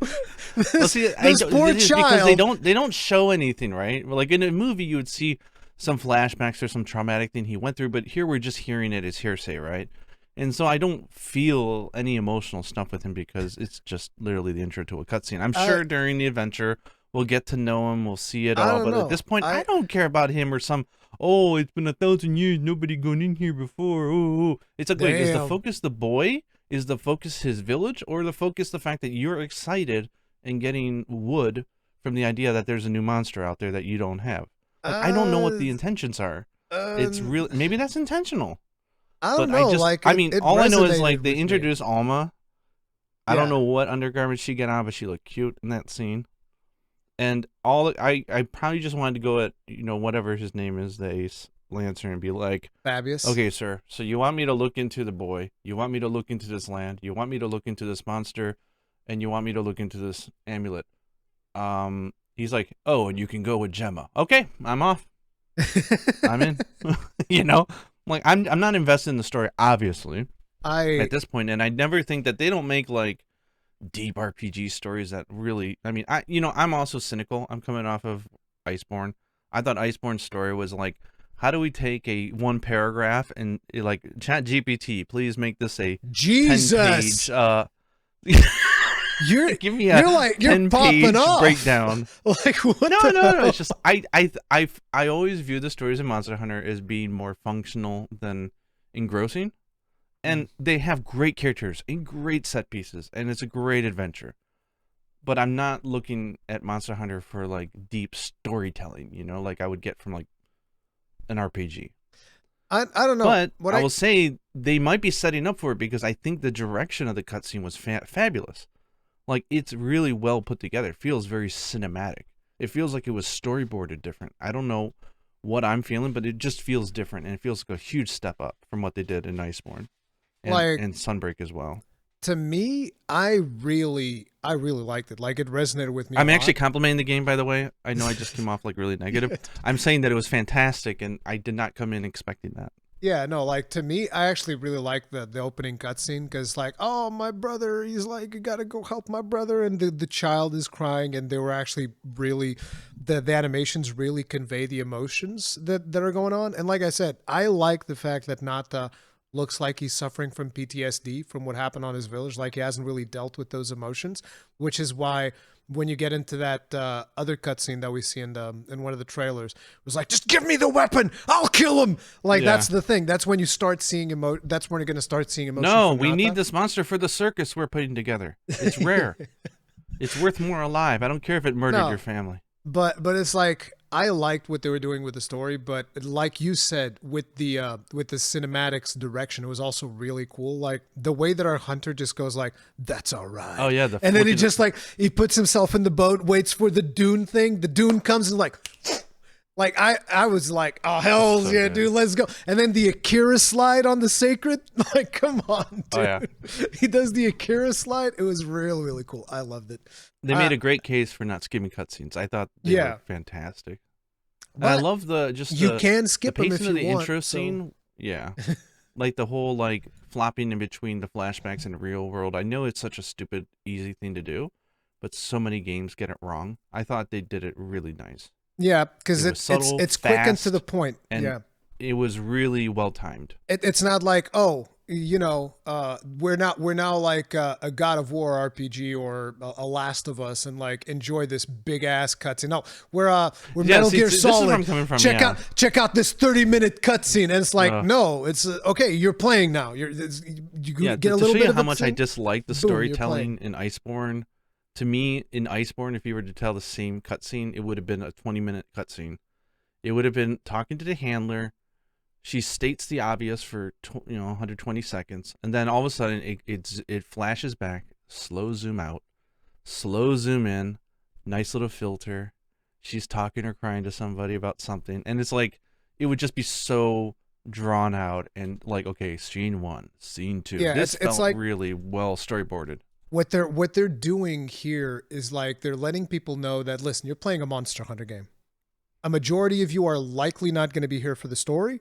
So we're going to make this quick and easy so that you can still watch it if you want to and not be sitting here for too long watching these cutscenes. I felt like that was the vibe that I got. And what little time they have in those cutscenes, they use it very effectively. They were very super boom, boom, boom. And the voice acting is fantastic. The characters, like I said before. Absolutely. Did you play it in Japanese or English? I'm not just memeing on Gemma or the Hunter because the Hunter's got thighs that don't lie, but like I just think all the characters look really good. Like it's visually appealing to watch this game. Like, and just the pacing and I love the freaking felines in English. Oh my god. Yeah, and you have a bunch of voices. I have a blasphemous daughter who played it with the cats with meows. I'm like, what are you doing? Fine. The voices are so cute. It's like, nah. Oh man. But no, I played it in English and then played it in Japanese. So I heard both. Yeah, and they're both great. Okay, so they were both great. Okay, because like the English, I personally really liked it. One of the things that people brought Alma's voice is like a cup of hot cocoa. I know she's the Starbucks girl. That's the and meme, then but we can get started. I mean, but that's a good thing. I want to sit down and just chill with her. Like she has a soothing voice. Yeah, and the really cool thing is also there's like a set of idle animations that you have whenever you're sitting in tent, And Alma actually comes in the tent. She sits down. She looks at like the quest board, writes some stuff. Then she gets back up, goes outside, comes back in later. So like the set of idle animations that they do with Alma to kind of like make it seem like you're an actual team. Like I really appreciate that. I do want a cutscene in the game where she slaps the hunter. I want there to be conflict. It can be small. I just want there to be a little bit of conflict between the characters because they're all really interesting. They feel like they all have, you know, very much their own motivations and stories. I want to see them sort of get their own little chapter, right? Like, why is Alma here? What's in it for her? Why is she care so much about it? Like, have her push back. I mean, she's a what handler. The guild's doing, you know. I think that if you're going to see conflict, and I do predict that this is going to happen, I think that conflict is going to happen between us and Olivia. I think we're definitely going to have conflict with Olivia because I still suspect that the Astrum team is there to keep tabs on us. They are there to make sure that we don't discover more than we're supposed to. And the guild is one big conspiracy. Like, I'm telling you, man. I'm telling you. It's the dark side of the guild. I'm going to throw this out here because I talked a lot about, you know, on Twitter of, you know, where I thought this game takes place. At this point now, I'm throwing my hands up. I don't know. Honestly, the way that they talk about everything, it feels like they're making up a new continent that just doesn't exist. So at this point, I'm gonna stop with my theories because there's no way they're in East Trade, which is where I thought they were. What? They keep talking about, oh, way out west, way out east, blah, blah, blah. I'm like, yeah, are they on east. a secluded... It feels like the thing to they're me on an is, island. The thing to me is I'm 90% sure that what's going to happen is because we're supposed to be way out east, we're going to start in a new world and we're going to sail west on an airship and we're going to fly all the way around and end up in the Far East on the other side. Yeah, maybe. I don't know, because I think that's there was, what's going to happen. maybe I misheard it, but I thought they were referring to the Schrade area as that far out west from where they're at. I'm like, wait, what? How can they be west of Schrade, but east of the New World? It just doesn't make sense. So I was like, okay, you know what? I'll find out when the game is out. I give up. My theories have absolutely no merit whatsoever. I don't know where this takes place. But I like what the story showed so far in terms of cutscenes and all that. But one of the things that I really liked is the post cutscene dialogue that you have with the dude that survives. I think his name is Yasai. And you go up to him and you're having a conversation, and you can just like go straight to the option that just kind of moves things along, or you can have a little bit more information. And if you dig into a little bit more information, they start talking about hunter culture because it's like, oh, so you guys use these weapons to fight monsters? And it's because, you know, the area was secluded. These guys have no idea. You get almost like a Mass Effect vibe with the camera work that they do there. What?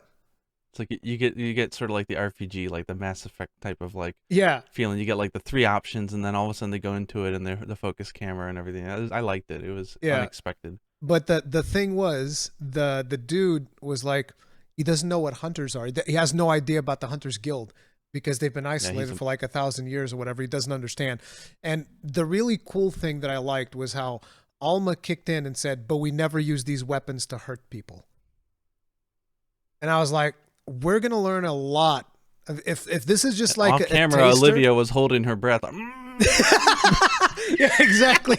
Olivia was like, she looks. Maybe Olivia looks at her. She looks at her hammer. She's speaking for that team. No, she pulls out like a piece of cloth or something, and she starts like wiping off the blood from the tip of her hammer. Yeah. She's like, yeah, no, we kill people. No, we would never.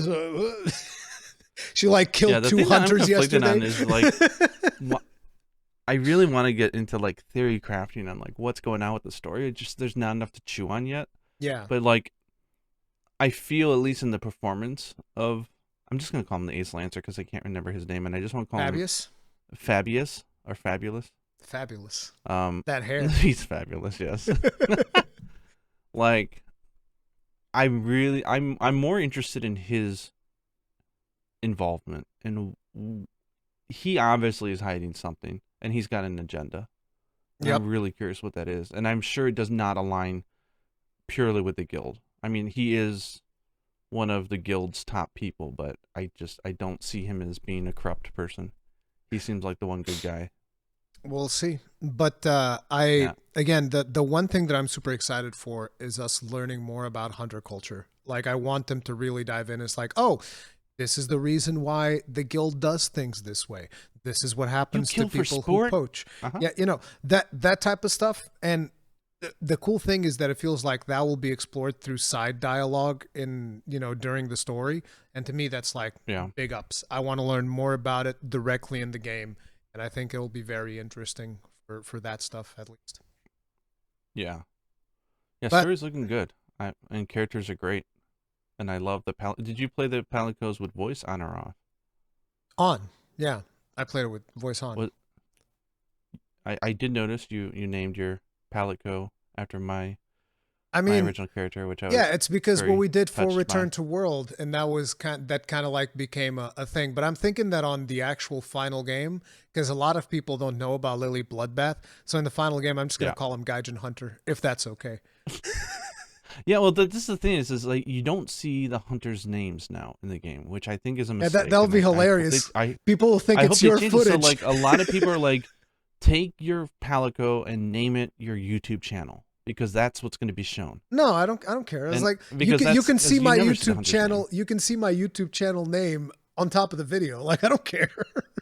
I'm not going to call my Palico Rurikhan. That's not going to happen. But yeah, I'll probably just name him Gaijin Hunter instead, so that people will get the reference a little bit more directly. So yeah. Yes.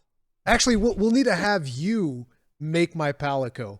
That's what needs to happen. You have to make the Palico for me. Okay, that sounds good. I like. Yeah, but the story so far is interesting. I'm more interested to learn about lore through dialogue and stuff based on that interaction that I had. And did you go down to Kunafa Village? No. Because Kunafa Village is like this centerpiece in the map that you could go to. So you have your camp, and then there's a village that you can go to in the middle of the map. I didn't know that.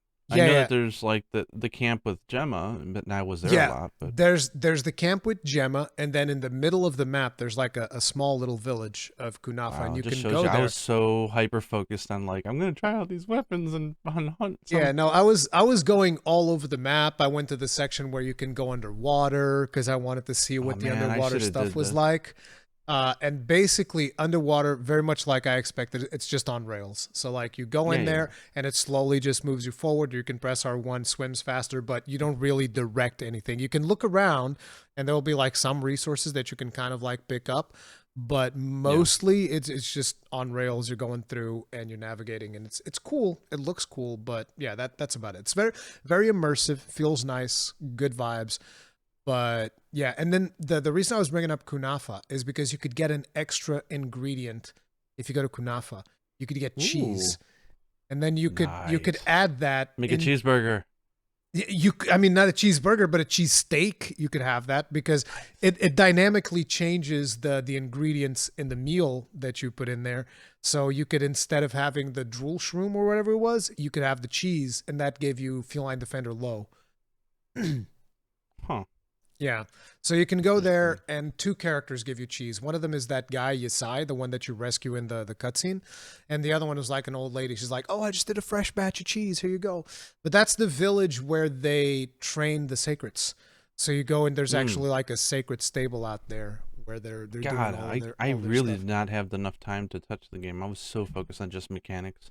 Oh, I spent a lot of time roaming around. I actually wanted to record like ambience scenes where it would just be like the background and monsters roaming, but I wasn't able to because the every little bit of time I had, it was like, okay, I'm making a guide for this, I'm making a video for that, and then when I got to the end, I was like, oh, I need to record something because I wanted to do the music video that I showed you, and I was like, oh, I need to go somewhere and record and make sure that it looks just right. And then when I wanted to do that, it's like it goes into the what is it called, the one before the inclemency, the stagnant period. And everything was just like gray and ugly, and I was like, "Oh man!" I just got a really. I just wanted to record it. I wanted to record in plenty and all of that, and then it was like the very last minutes, and I was just okay. I'll just go to the tent and idle there and just record however much as I can. So when the game ended, I was literally just sitting inside the tent recording footage for that one video, and then suddenly it was like the beta ended. Bye-bye. And it kicked me out. Okay, I have a request to Capcom I just thought of. Uh-oh. Which is, we need the ability to have multiple hunters on the same save file with progress, or unlimited ways to save and change the appearance of your hunter without these stupid voucher tickets from the past. Not gonna 'Cause happen. I was just thinking, Not gonna how happen. fun would it be if you hid all the HUD, you Which did a you full can. tour, but you take your character and I design it to look just like Mr. Attenborough. Or if I'm doing like another thing at night, I can do Carl Sagan, and like we create like characters, and like Yeah. it feels like they're giving that would be amazing. Yeah, but no, that's But not gonna yeah, we happen. can't do that. Capcom thanks you for your generous contributions in Ah. purchasing multiple character No. edit vouchers. I mean, I can't complain because I've spent a lot of money on Fantasia and Final Fantasy 14. Yes, So you can't complain, Mr. Fantasia over there. Yeah. So, but come on, man. Let me do that. It is what it is. What are your vibes on the music so far? Because like I feel like Music this might is have fantastic. some of the best soundtrack in a Monster Hunter game, and they haven't even shown one of my favorite tracks yet, which I'm hoping wasn't just created for the trailer, which is the very first teaser trailer that has like the synth sounds. I want that one. Yeah. I want to see where that I'm sure music they have comes it. from. So I'm I want them to hoping that wasn't just confirm- for a trailer. I want them to confirm and stop doing this whole the Capcom sound team. Like I get that, but I want to know like music is so good and it's such a focus point.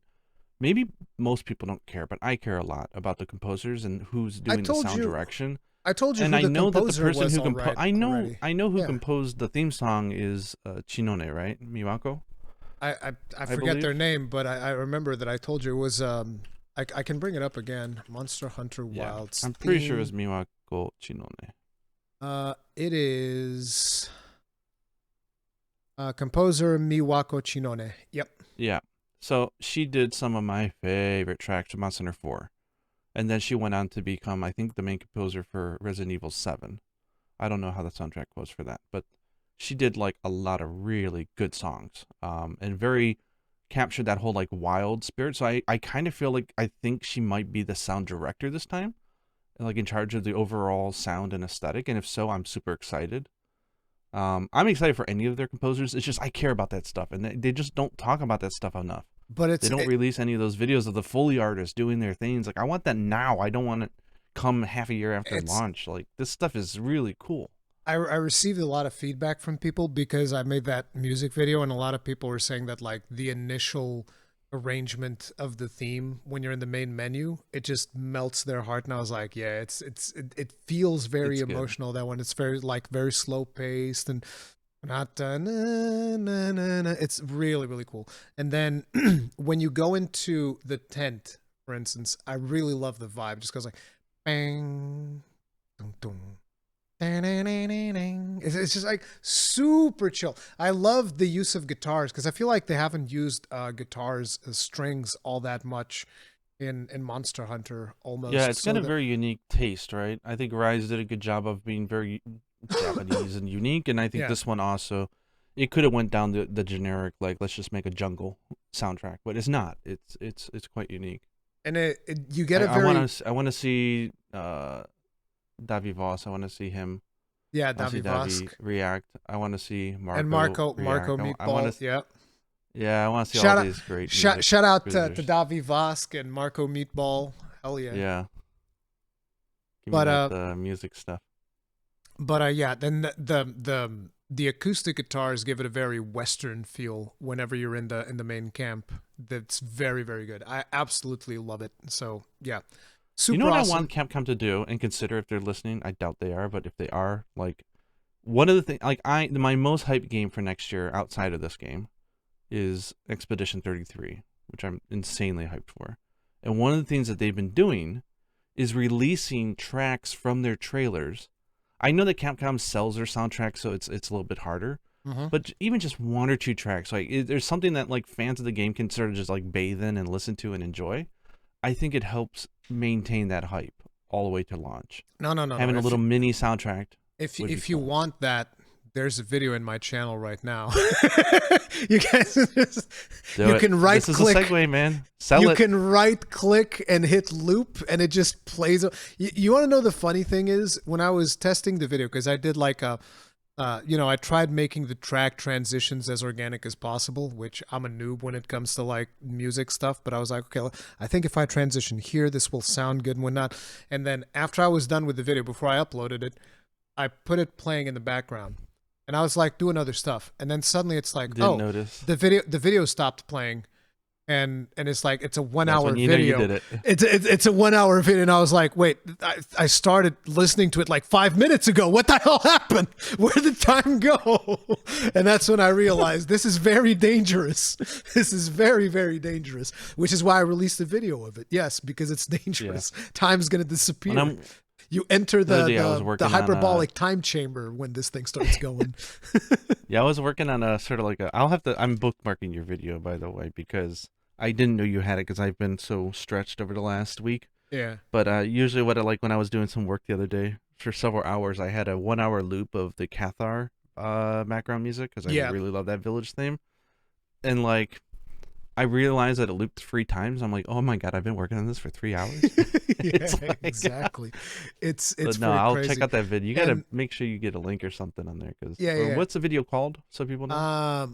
Monster Hunter Wilds ambient music, and then it also says Monster Hunter Wilds waiting room, because that's the whole point. You're sitting there waiting for Monster Hunter Wilds to release.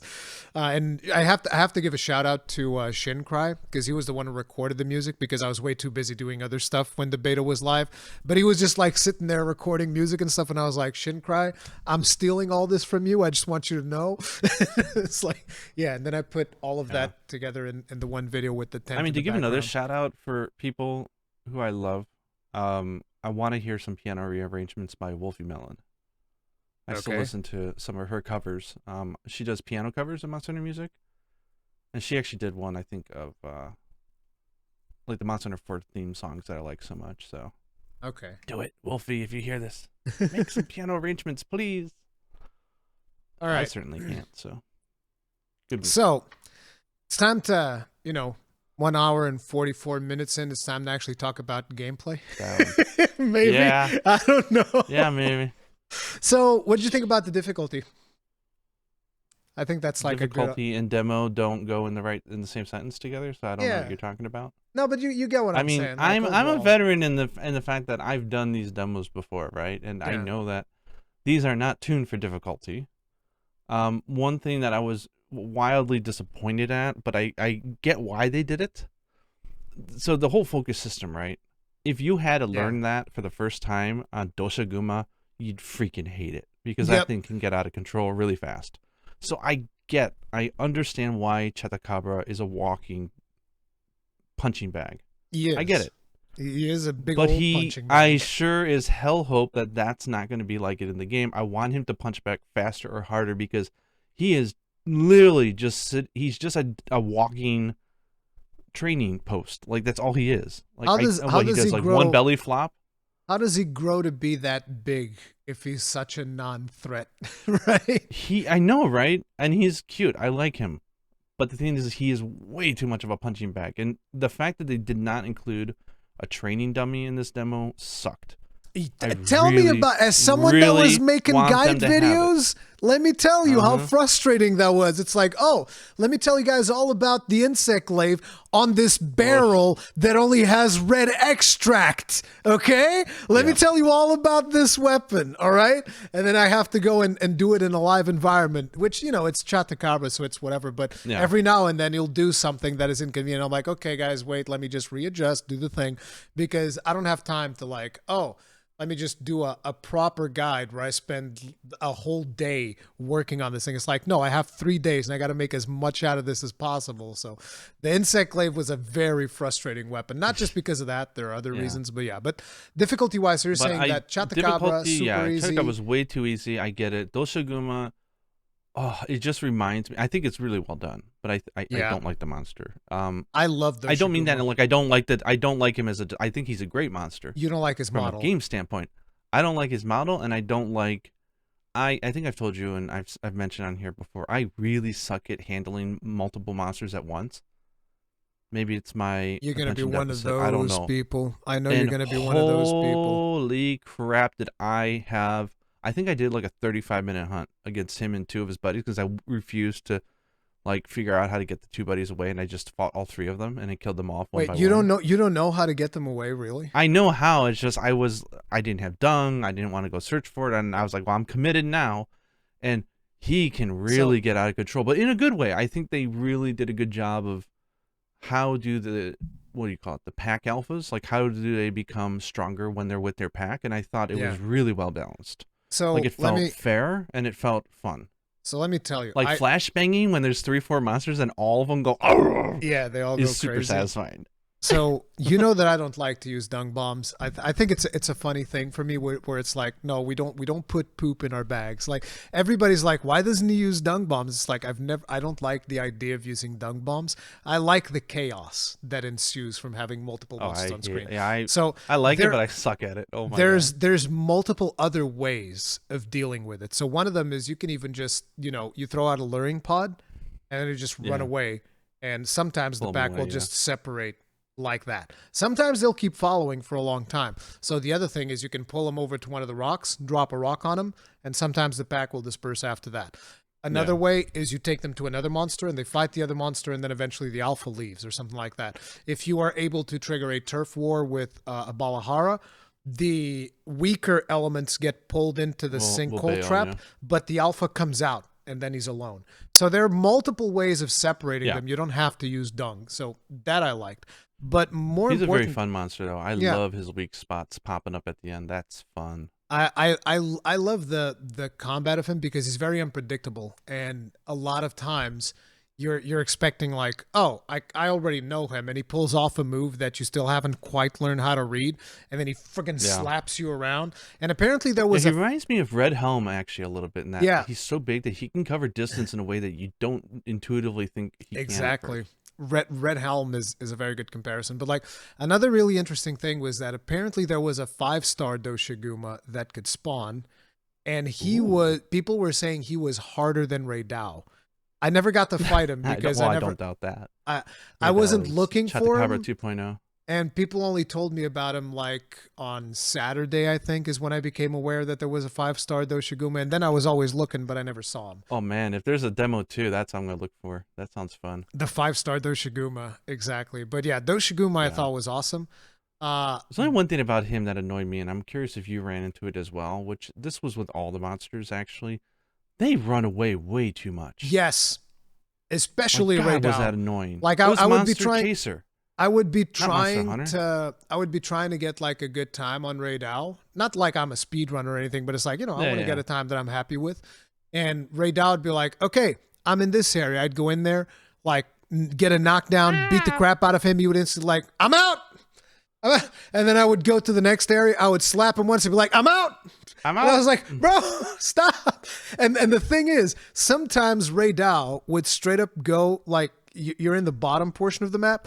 He would go all the way to the vertical top of the map on like this area that has these things that you can drop on him. And then bail again. Right? And yeah, that was the thing. Cause like I would get there and I'd be like, oh, I'm so happy because I knew that there's 3 traps. There's 3 traps in this place that I can drop on you. So I go up there and he instantly bails. And I was like, bro, come on now. Like, what are we doing? Yeah. So yeah, they do run away too much. 100%. Please, yeah. I hope they adjust that. They ran away way too much. Yeah. But then, so it's like, we were talking about Chatakabra, Doshiguma. Balahara I hate.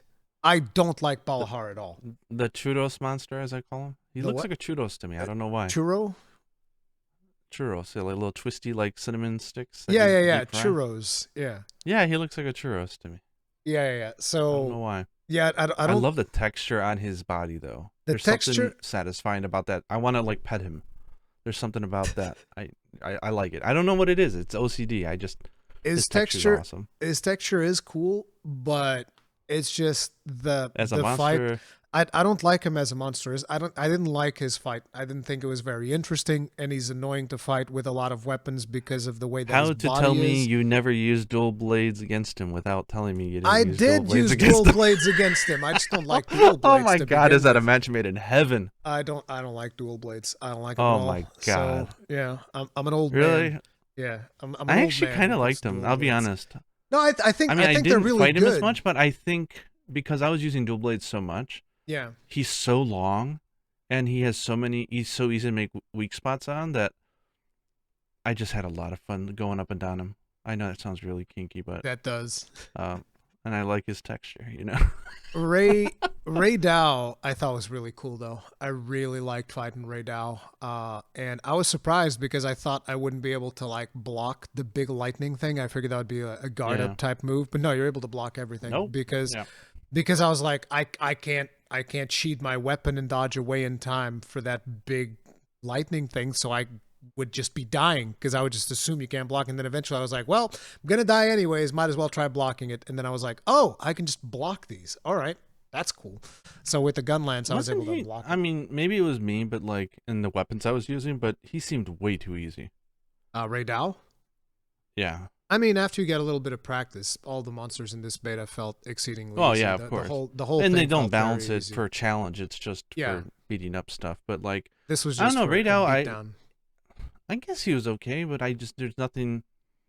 I love the health bar going crazy before he does a big attack. Yep. I'm curious if they did a poll, or maybe you should do a poll for people who were like, I think I'm gonna turn that thing off. Like when they finally got their hands on the demo, You can't have turn it their off. oh, you can't. I'm curious if their minds changed on it at all. Like, hey, do I feel better about this feature or not? Because I thought it was pretty cool. I ended up liking it. Initially, the first time that I saw it, I was very confused because sometimes I wasn't able to properly judge my health.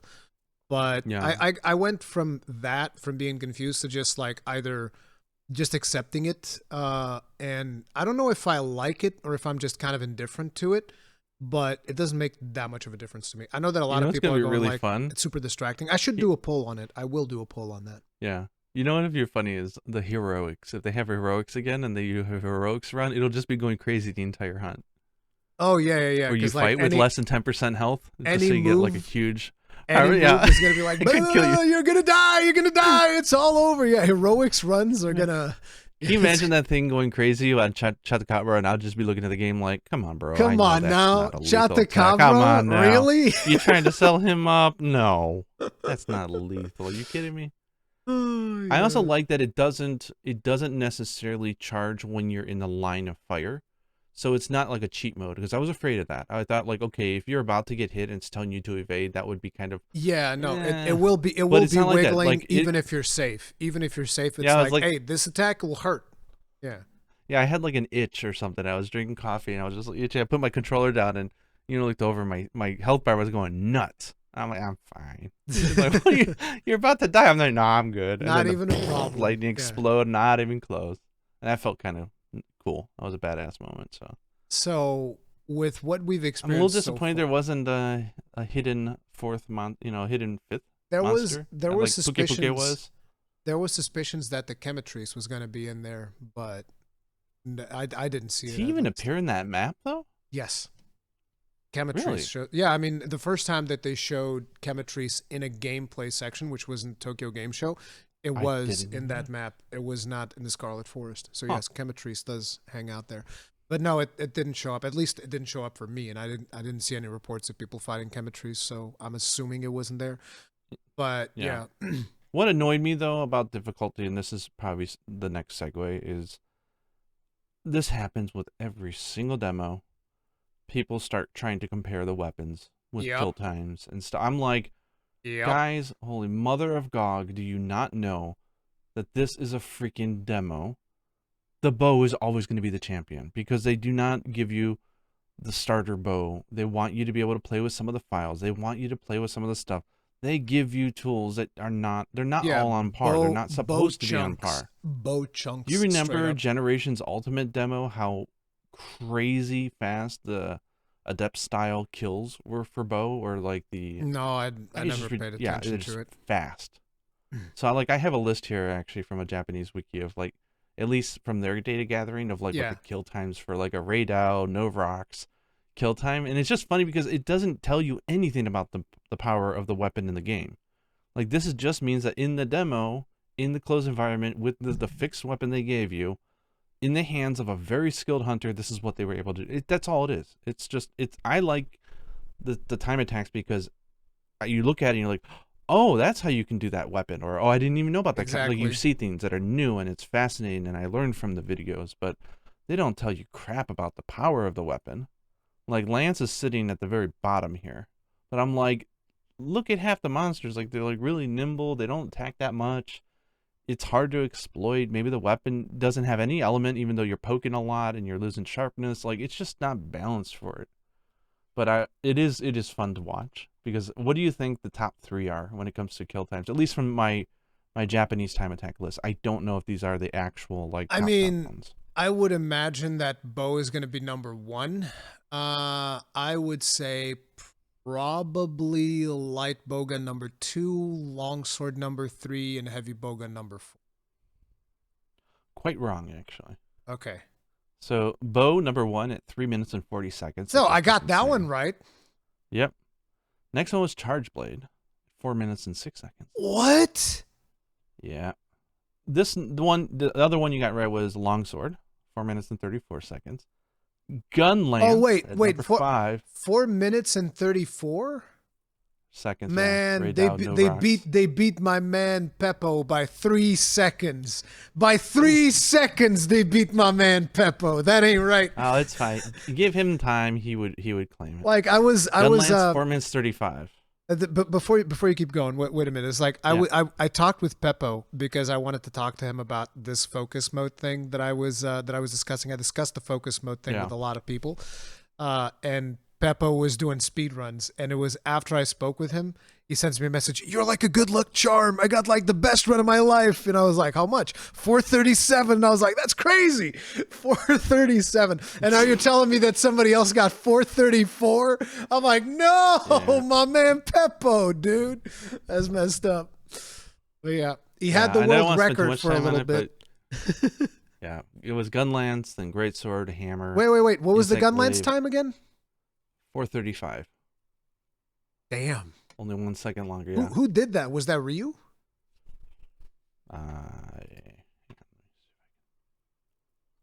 Because Ryu only has he only uploaded a 637 kill. I don't think.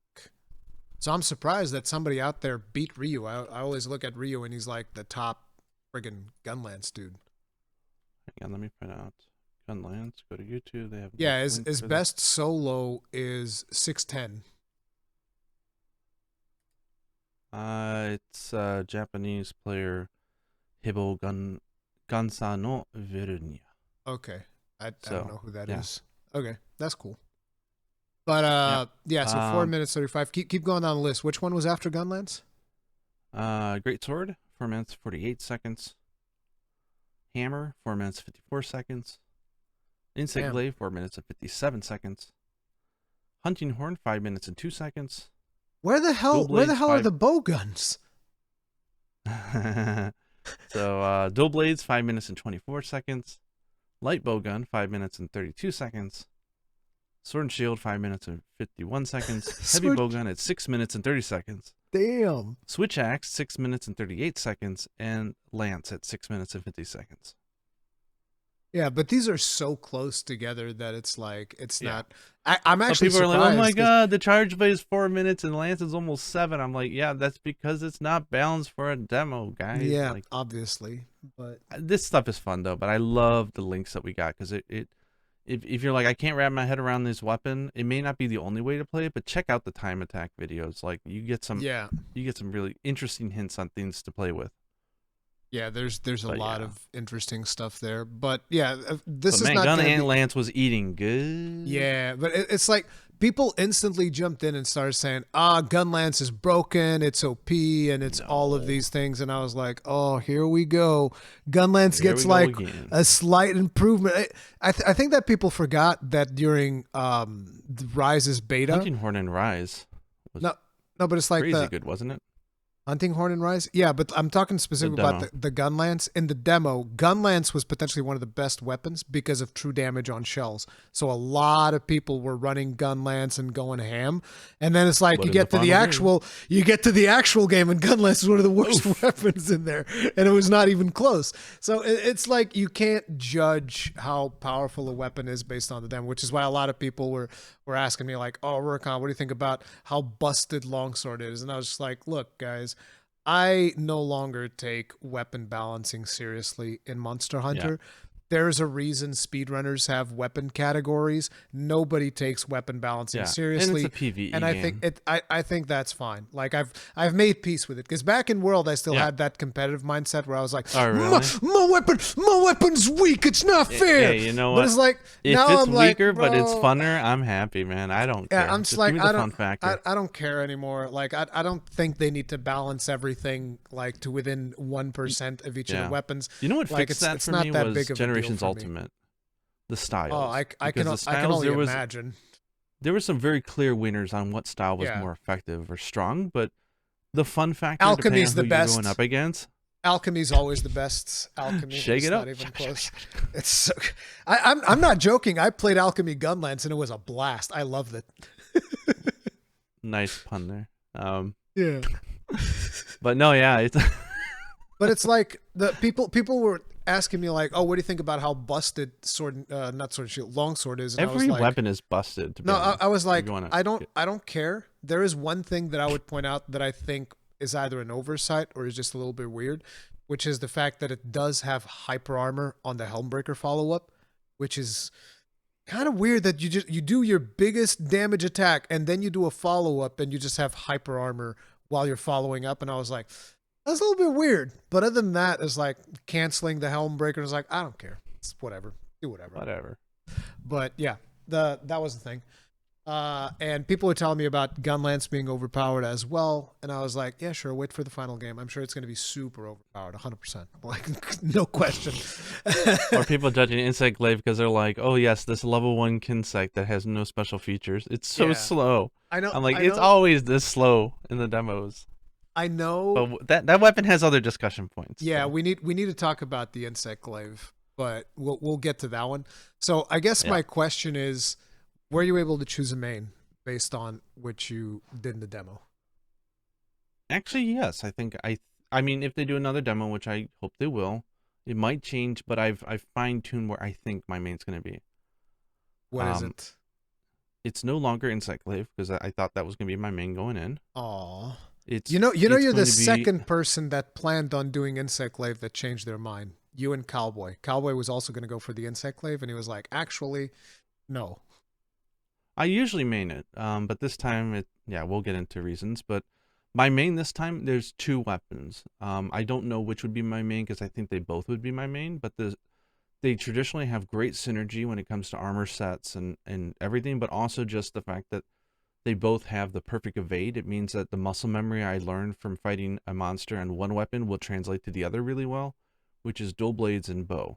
Yeah. I Dual blades and love bow is the going to new be bow. super strong. I wanted something that was easier to play.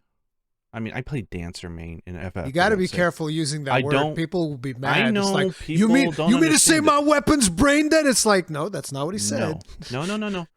I want a weapon that is relatively mechanically easy to use so that I can focus more on the strategy of the hunt. Yeah. And the general atmosphere, and I can observe the monster because I get overwhelmed easily. I don't always get to fully enjoy the animations and all the stuff that's going on around me, especially if I'm having to think about rotation or, oh my god, my files are about to expire, stuff like that. That's a weakness on my part, right? So I like a weapon that I can just sort of do manually, like instinctively, without thinking too much about it, and just focus on the environment of the hunt. And the bow was absolutely perfect this time for that. Some people might not like it. Maybe they feel it's oversimplified, but for me, it was perfect. And the dual blades also, very intuitive, very easy to do. Both have perfect evades. Both use stamina a lot, so they'll benefit from stamina sets, and it was fun as hell. So give me the cutting potential of the dual blades. Give me the nice, not spammable, but more sort of mid distance fighting for the bow. I'm eating good. I think those are gonna be my two. You got your main and your I'll play all the secondary. weapons eventually, but for the main story, I think that's gonna be my pair. How about you? What was your biggest surprise from a weapons perspective? Yeah, like you were playing a weapon and you're like, oh, You know, like not something that you'd want to main, but you'd go like, holy crap, this weapon's badass. In a good like, way? Yeah. Like your biggest surprise. I mean, if you have one that was like in a bad way, you can go for that one too. But like, I'm talking more of like, Well, holy we'll talk crap, about this that later. weapon was this weapon was a ton of fun. I love this one. Charge Blade, actually, of all things. Oh, interesting. Charge Blade, I loved in 4 and for Ultimate, and then I stopped using it a lot. I think it was because of also, it just started feeling a little bit like Longsword, where I don't like weapons that, and this is a playstyle thing, right? I don't like weapons that all are, the paths are all leading to one very big special move, right? And so it's kind of like, how efficiently can you get that engine running? And how often can you nail it? And So nail it it becomes in the right kind of spot. like an MMO rotation almost. Yeah. Yeah. And I feel that Longsword with its red gauge by design does that in the Helm Splitter. It also doesn't help that I whiff on a lot of shit. Like, you know, it's a skill issue as well. One of the reasons why I love the hammer, I mean, you can get a stun many different ways, but there's no like one specific thing that you're building up towards. What was I gonna say? Yeah, that's. I mean, we'll talk about it, but that's the reason why I actually. Charge the biggest Blade. surprise for me was Insect Glaive, but Charge Blade. I don't know what it is. There's just something about the animation. Like maybe the biggest shock to me was I love Switch Axe and it plays really well, but I said it feels like a plastic fork, and people didn't quite understand what I meant by that.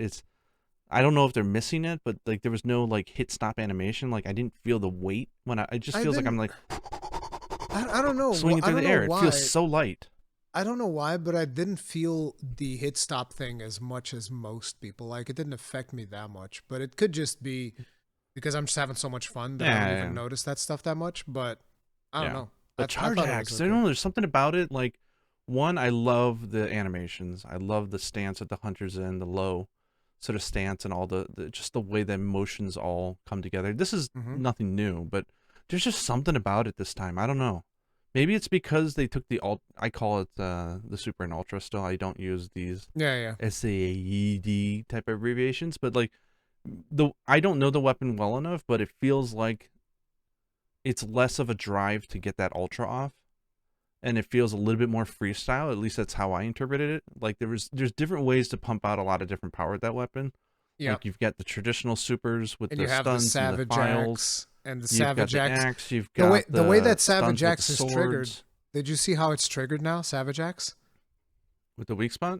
You have to break a weak spot, or you have to get a perfect guard, or there's another one. It's a mount. You get a mount. Yeah, it's like a Swiss Army knife where you can go down 5 or 6 different paths, and they're all equally effective, probably, or at least effective enough.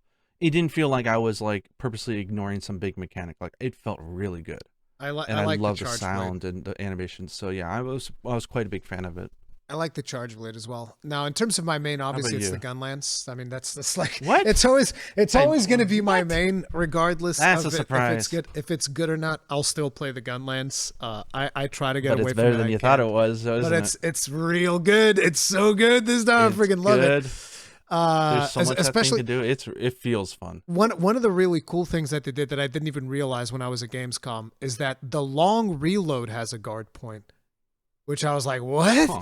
I can do a long reload and get a guard point, like, which is funny because it's almost like the same thing as the lance mains, which is like, wait, you mean to say we can poke 4 times now? It's like they get that extra poke and it's like neuron activated. With me, it's like I get a guard point on my long reload. Everybody's sitting over here like, oh man, look at the follow up on my long sword and swing, swing, swing. And I was like, guard point on my big reload though.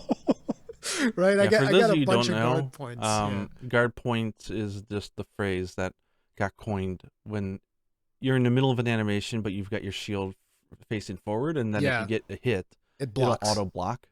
And it's really good because even if they interrupt the reload animation, so like as you're reloading, you still get the reload. And I was like, hell's yeah, dude. So basically now I'm almost free doing guard. like you know how with Charge Blade you end up trying to get guard points every time. Yeah, It's the yeah, same yeah. thing. I'm trying to get reloads every time, even if I don't need it. I'm like, I'm gonna reload and I'm gonna get this reload, and a lot of times I'll get Yeah, punished and you know for there's it. going to be armor skills that like when you perfectly block an attack or when you block Yeah. an attack, this will happen, and it's like, It's oh yeah. it's gonna be good. So that I absolutely love. And then for my secondary, I haven't really made a decision yet because there are just so many things. Because what's this noise?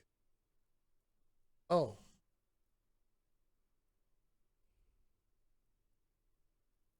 Give me a second. Yep.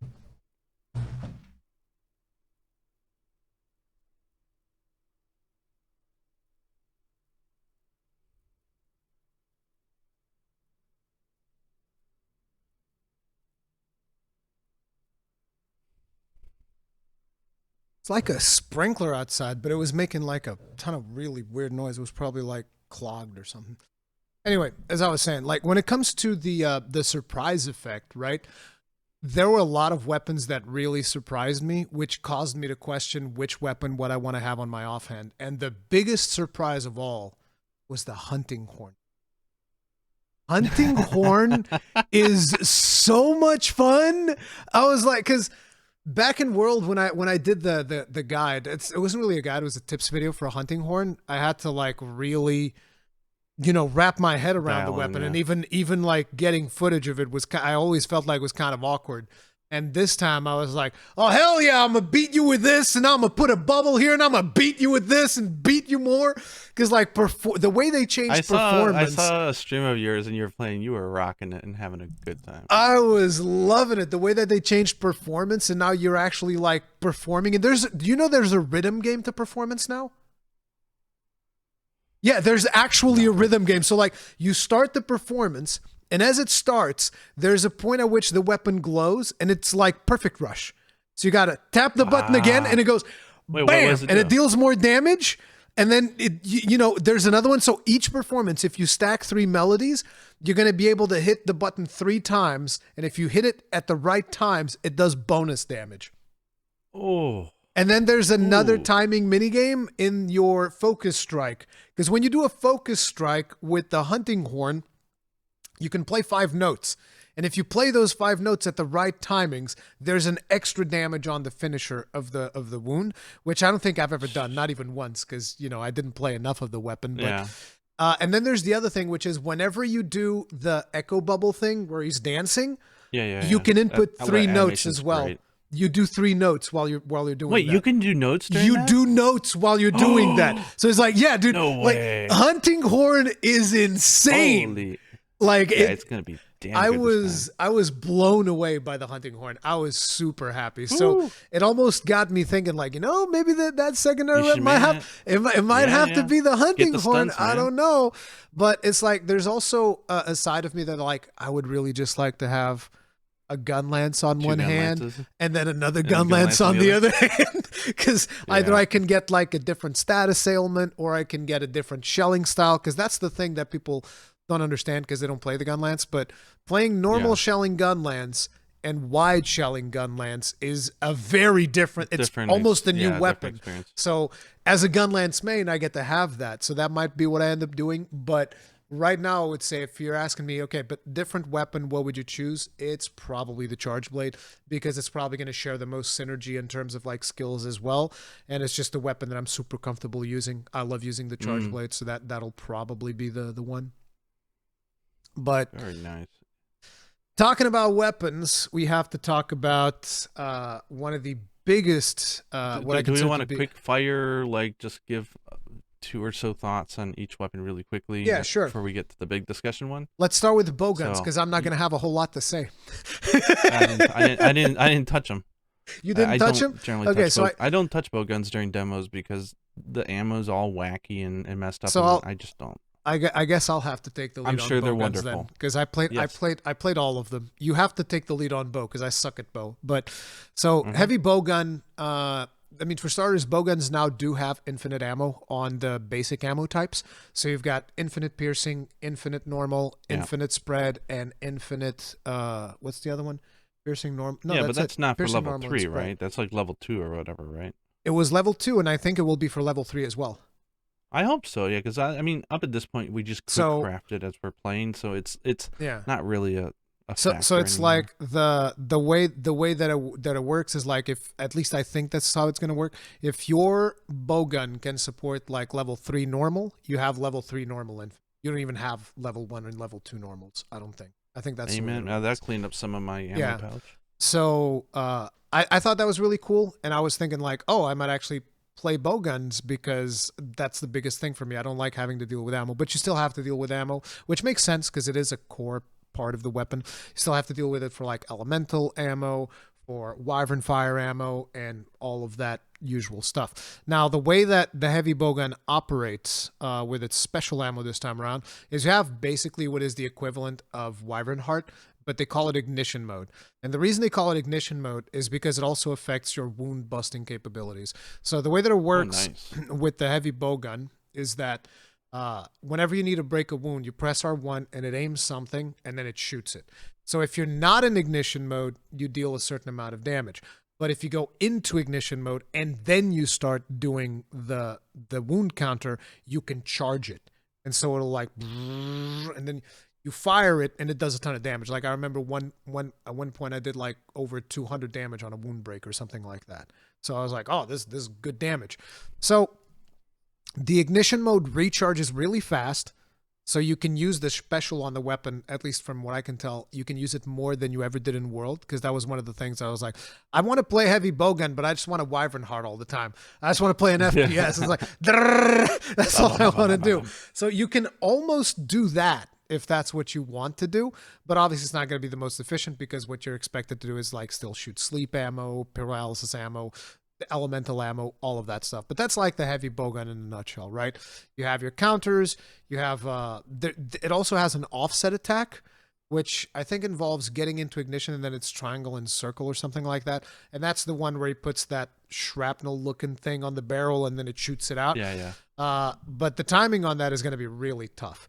And it also has a parry system because you're always blocking so long as you're not shooting. And so you can press triangle and circle and your character braces for a little bit, but it works like a parry, so he stops bracing after a while. But he braces, and that gives you access to like some type of like, more advanced dodge or whatever it is. So you block it and then you dodge backwards more. I don't know exactly because I never really did it properly. But yeah, that's the heavy bowgun. And then light bowgun has a strange mechanic called the follow-up shot. So you fire and then you press circle and you'll do a follow-up shot that deals more damage. The thing is, it's weird because it seems to have way more recoil than the regular shot. So I don't know if you're intended to go like shoot Build forward or not? I don't know if you're intended to like shoot and then follow up shot and then shoot again. Because imagine you have 4 rounds, right? Shoot, follow up shot, shoot, follow up shot. It's like that's the optimal DPS thing. But because of the extra recoil that you get on the follow up shot, it almost feels like it's more you shoot as much as you can, and then at the end of the clip, you follow up shot for a finishing blow or something like that. Again, I'm not a light bowgun main. Feel free to correct me in the comments. Like, I'm not claiming that this is how the weapon works. I don't care, guys. You still have the mine, the Wyvern Stake Blast, and you have a shot that you shoot that you charge up to bust wounds that feels like a rocket launcher. And I was like, that's cool. I like the rocket launcher thing. But yeah, other than that, it's the same thing as the heavy bow. Oh no, their special gauge is a different type of rapid fire, so it becomes almost like a submachine gun in a way. So, Oh, wow. but yeah, I don't know too much about the specifics of that. I just know that you can like turn it on and it goes like brah brah brah brah, something like that, right? So that's the light bowgun. But now you tell us about the bow because I sucked at bow, dude. I couldn't maintain charge. It's like I'm terrible. Yeah, so bow was one of those weapons that when I first tried it, it felt really weak and I didn't understand it because I didn't realize they had changed so much. But there's a few points in here that were crazy. So the whole idea is when you're charging, because you're always in focus mode with that weapon, Yeah. right? Because you're always holding down to charge your weapon, which is kind of cool. So I don't have to think about the difference between focus mode and non-focus mode, which is a huge boon for someone like me. But it's got a thing where you press the square button and it sort of has like that homing tracing arrow, yeah. the tracer, yeah. And so the idea is that instead of having to aim all your shots, You just have to aim one very important shot every 10 seconds. So you shoot the tracer. Let's say you hit him in the face or something, right, or wherever you want to do it. From that point, you have 10 seconds where that thing's on the monster. You don't have to charge your shots anymore. You just hit R1 and shoot, and they shoot at their maximum potency, their maximum shot level, and they are 100% all crits. Wait, you hit R1 or right trigger? Or whatever. The regular shoot button, right? Because R1 is focus strike. That's R2, whatever. You know what? Ignore me. I like the shoot button. Yeah, okay, the shoot button. That makes more sense. The shoot button. Yeah, but you just start shooting off shots, you know, trying to not get hit by the monster, of course, but you've got 10 seconds to just pelt. And they're all critical hits. So it's wait, crazy. when you have the tracer, you don't have to maintain charge then, is what you're saying? Nope, you don't have to charge at all, and you don't have to worry about your distance, anything. They're all critical hits, and they're all top charge level of the bow. That's crazy. At least that's how it worked in the demo, which is crazy. So it makes it so that you're only aiming every 10 seconds because you really want to make sure that you're aiming that tracer. The cool thing also is the tracer works the same as a weak spot. You can target it with the homing shots from the weak shot. You don't get a follow-up, obviously, because it's not an actual weak spot. But the thing is, so you can also do that every 10 seconds. You can also do that with the what do you call it? The arc shot. The arc shot drops a bunch of tracers on the monster. Yeah, that's what I was gonna say. So when you do the arc shot, which up until this point has been kind of like, it's nice, I guess. Now it's awesome because when you do the arc shot and you charge it, it has that big radius. Then you use the dragon piercer, the triangle and circle. And what that does is it explodes it all and then puts tracers all over the body of the monster. Jesus. So, yeah. And then when you go into the focus, when you have a weak spot, you hold R1, the R1 button and it Magic Archer. Yeah, it's like beep, beep, beep, beep, beep, and starts Gundam to lock barrage on to each weak spot or tracer. Your bow's a Gundam barrage all of a sudden. Yeah. And it does huge damage, and it follows up with a traditional, like, hard-hitting Dragon Piercer. Yep. When I was doing, like, the fight against the Doshaguma, and there was, like, 3 of them, I think I had, like, 9 weak spots I was targeting on at one shot. It was like... So... And I think the piercing thing went through all of them. It was, like, so awesome. So we got to talk about the dual blades next, because that's a weapon that... When I was doing my ranking video... People were mad at me because wait, go ahead. You're still doing stuff on bow? No. Sorry. Yeah. I still had a few things. Sorry.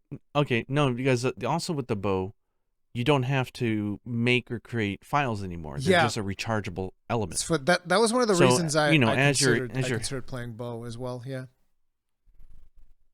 Yeah. So not only when you hit the monster do you recharge more tracers, but you also recharge your files. Which is awesome. You get adept dodge, which is ridiculous. Yes, that's the thing I wanted to talk about. Yeah. I forgot about that. Adept dodge. Jesus. Yeah, because you're going to use it because not only are you pelting the level 1 charge after you use a tracer, right? It means that you don't want to be running around, right? Because that'll start to initiate a charge, and you kind of just want to be stationary and just pew, pew, pew, pew, pew.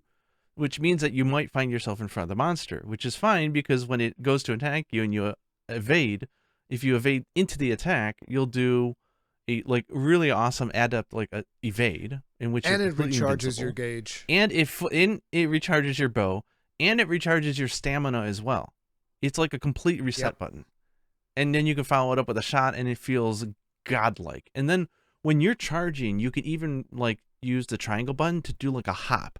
It's like an invasive woohoo, and you jump in the air to shoot out your arrows. I don't think it's ridiculous. Is it so triangle fun. When you're charging? It might be. I thought it was X. No, because when you're charging X will dodge. Yeah, you're right. It is triangle. Yeah. It does the jump thing. Yeah, the bow is it feels so good. Yeah, it's. Oh my god. It's I've heard very good things. But yeah, that goes into dual blades. Yeah, so dual blades, it was the thing that when I was rating it in the weapons ranking, people were getting mad at me, and I was like, look, guys, I'm too old for the zoomies. I rated B. This is a zoomies weapon, dude. Are you kidding me? Zoom. It doesn't stop. And it's like, no, bro, I like more chill weapons. This weapon's They said the Palamute was gone in this game. No, it's not. It's here. We're the Palamute. You're the Palamute. It also has Adept Dodge, which actually changes your demon mode. Do you have to be in demon mode and dodge and then you get that one? Or can you be in arch demon mode? I think you got to be in demon mode, right? I forget. Maybe. Yeah, I think it's demon mode, myself, and then you do a perfect dodge, and that changes your move set. It's crazy. Yeah, you get like another 10 seconds in which you're kind of like you get a buff and a charge, and you do attacks as you evade. Like, you imagine the dual blades. It managed to get a really good kill time on Ray Dao because Ray Dao is a big monster, right? And the focus attack is like a full cartwheel across the monster, so it does a lot of hits. But you got to remember, the demo weapon didn't have an element. Can you imagine once you start actually making the elemental dual blades? It's going to be so good. But yeah, so this and the bow, like the armor synergy is going to be ridiculous. But like for me, the dual blades, I was just like, I ain't about that life. It's not for me. I get it. People are super pumped about it, and it's all good, but it's not for me. And they changed it so like the demon dance or whatever it's called, where you just press the triangle and circle and it does the long animation. Thing. It's now three moves, so you can evade in the middle of it if you need to. And there's something about... And I really like the mechanic. During that move, I think there's like some reason to swap into Archdemon mode and then do the Archdemon mode and then swap back into normal mode and do that. And there's some stuff, because like Cowboy was trying, he's like, oh, look what I can do. I can swap this in between. And I was looking at him and I was like, okay. I mean, all right. It's like, go ahead. Pop off. Yes, because, they sometimes struggle with the dual blades with making a reason for you not to be in demon mode, right? Because it's so strong and you get all the perks and everything. But they made it now so when you're in Archdemon mode, when you press X and circle or whatever, or triangle and circle to do it, that's a really strong move now that initiates a demon dance. And then for the second part of the combo, you hit R2 and it triggers it, but you're in demon mode this time and it's buffed. And then you press R2 again, and it does the final buffed hit of that combo, and you're back into Archdemon mode. So you're not sacrificing your stamina. Exactly. And you're gaining back a little gauge. It's freaking great. I love it. So it's pure there's joy. Some crazy shenanigans. It feels like cheating. Yeah.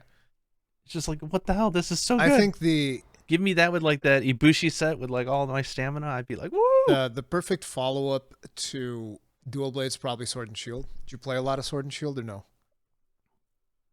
Yeah, I did try it out several times. Sword and Shield feels really good. I think it feels really fun. I've seen a lot of people complain about it. They're not too happy about the weapon. I'm just like, we have our perfect rush. We have two different things that we can do when we get into wound break, and on top of it, you can wound break from the air. You have a whole new move, which is the charge chop. You can do your regular combos into a spinning reaper, into a charge chop. So it's basically a super technical weapon, as it always has been, despite people saying like, oh, it's it's the beginner weapon. Yeah, it's got a lot of technicality to it, and it's not as easy to play as a lot of people think.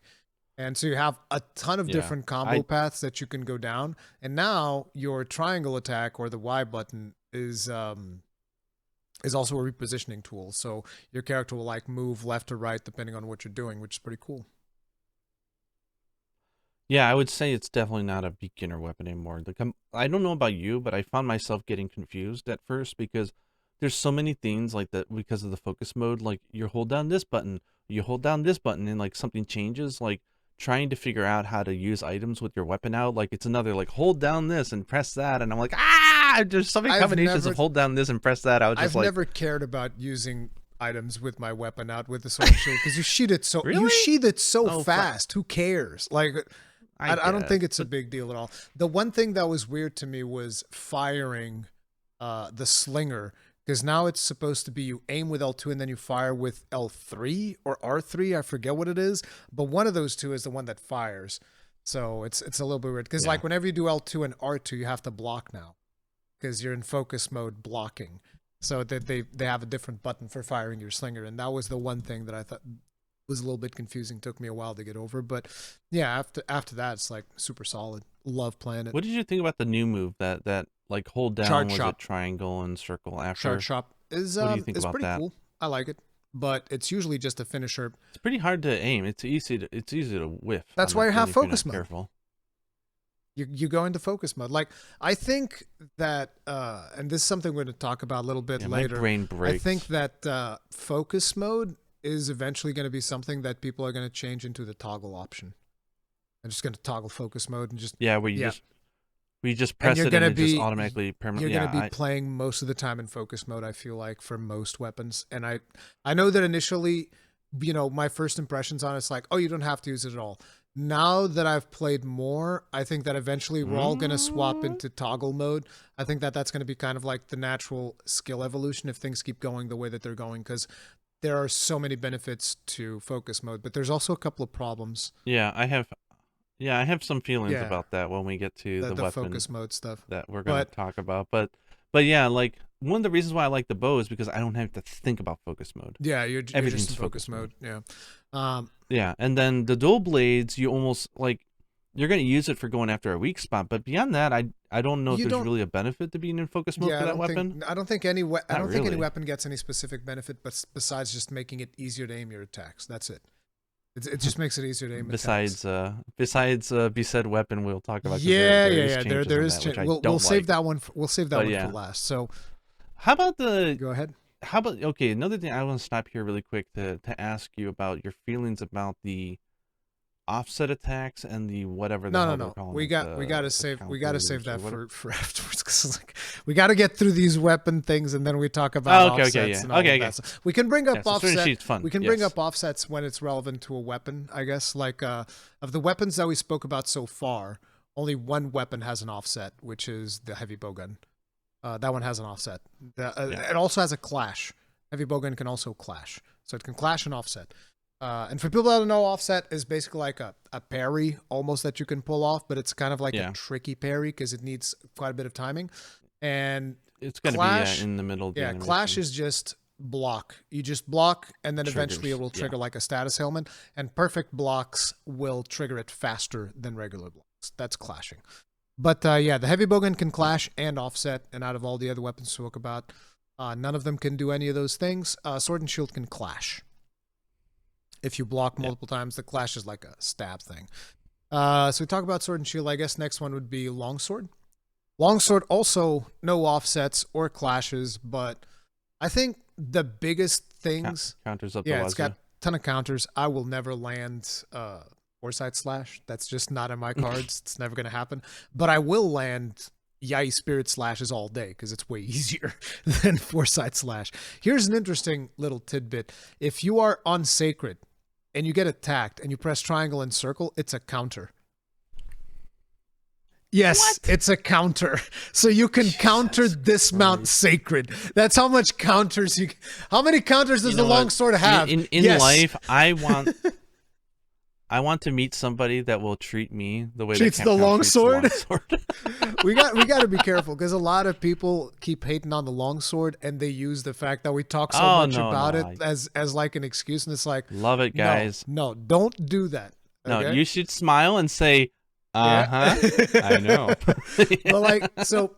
It's not about bringing down the top one. It's about raising us up to the same level. I'm happy. It feels just like longsword never feels, except it's too complex for my brain now. Like there's just too much going on that I can't handle all of it. So I barely touched it in the demo. I played it just to feel like the animations and everything feels fantastic. So here's a couple of new things for the longsword.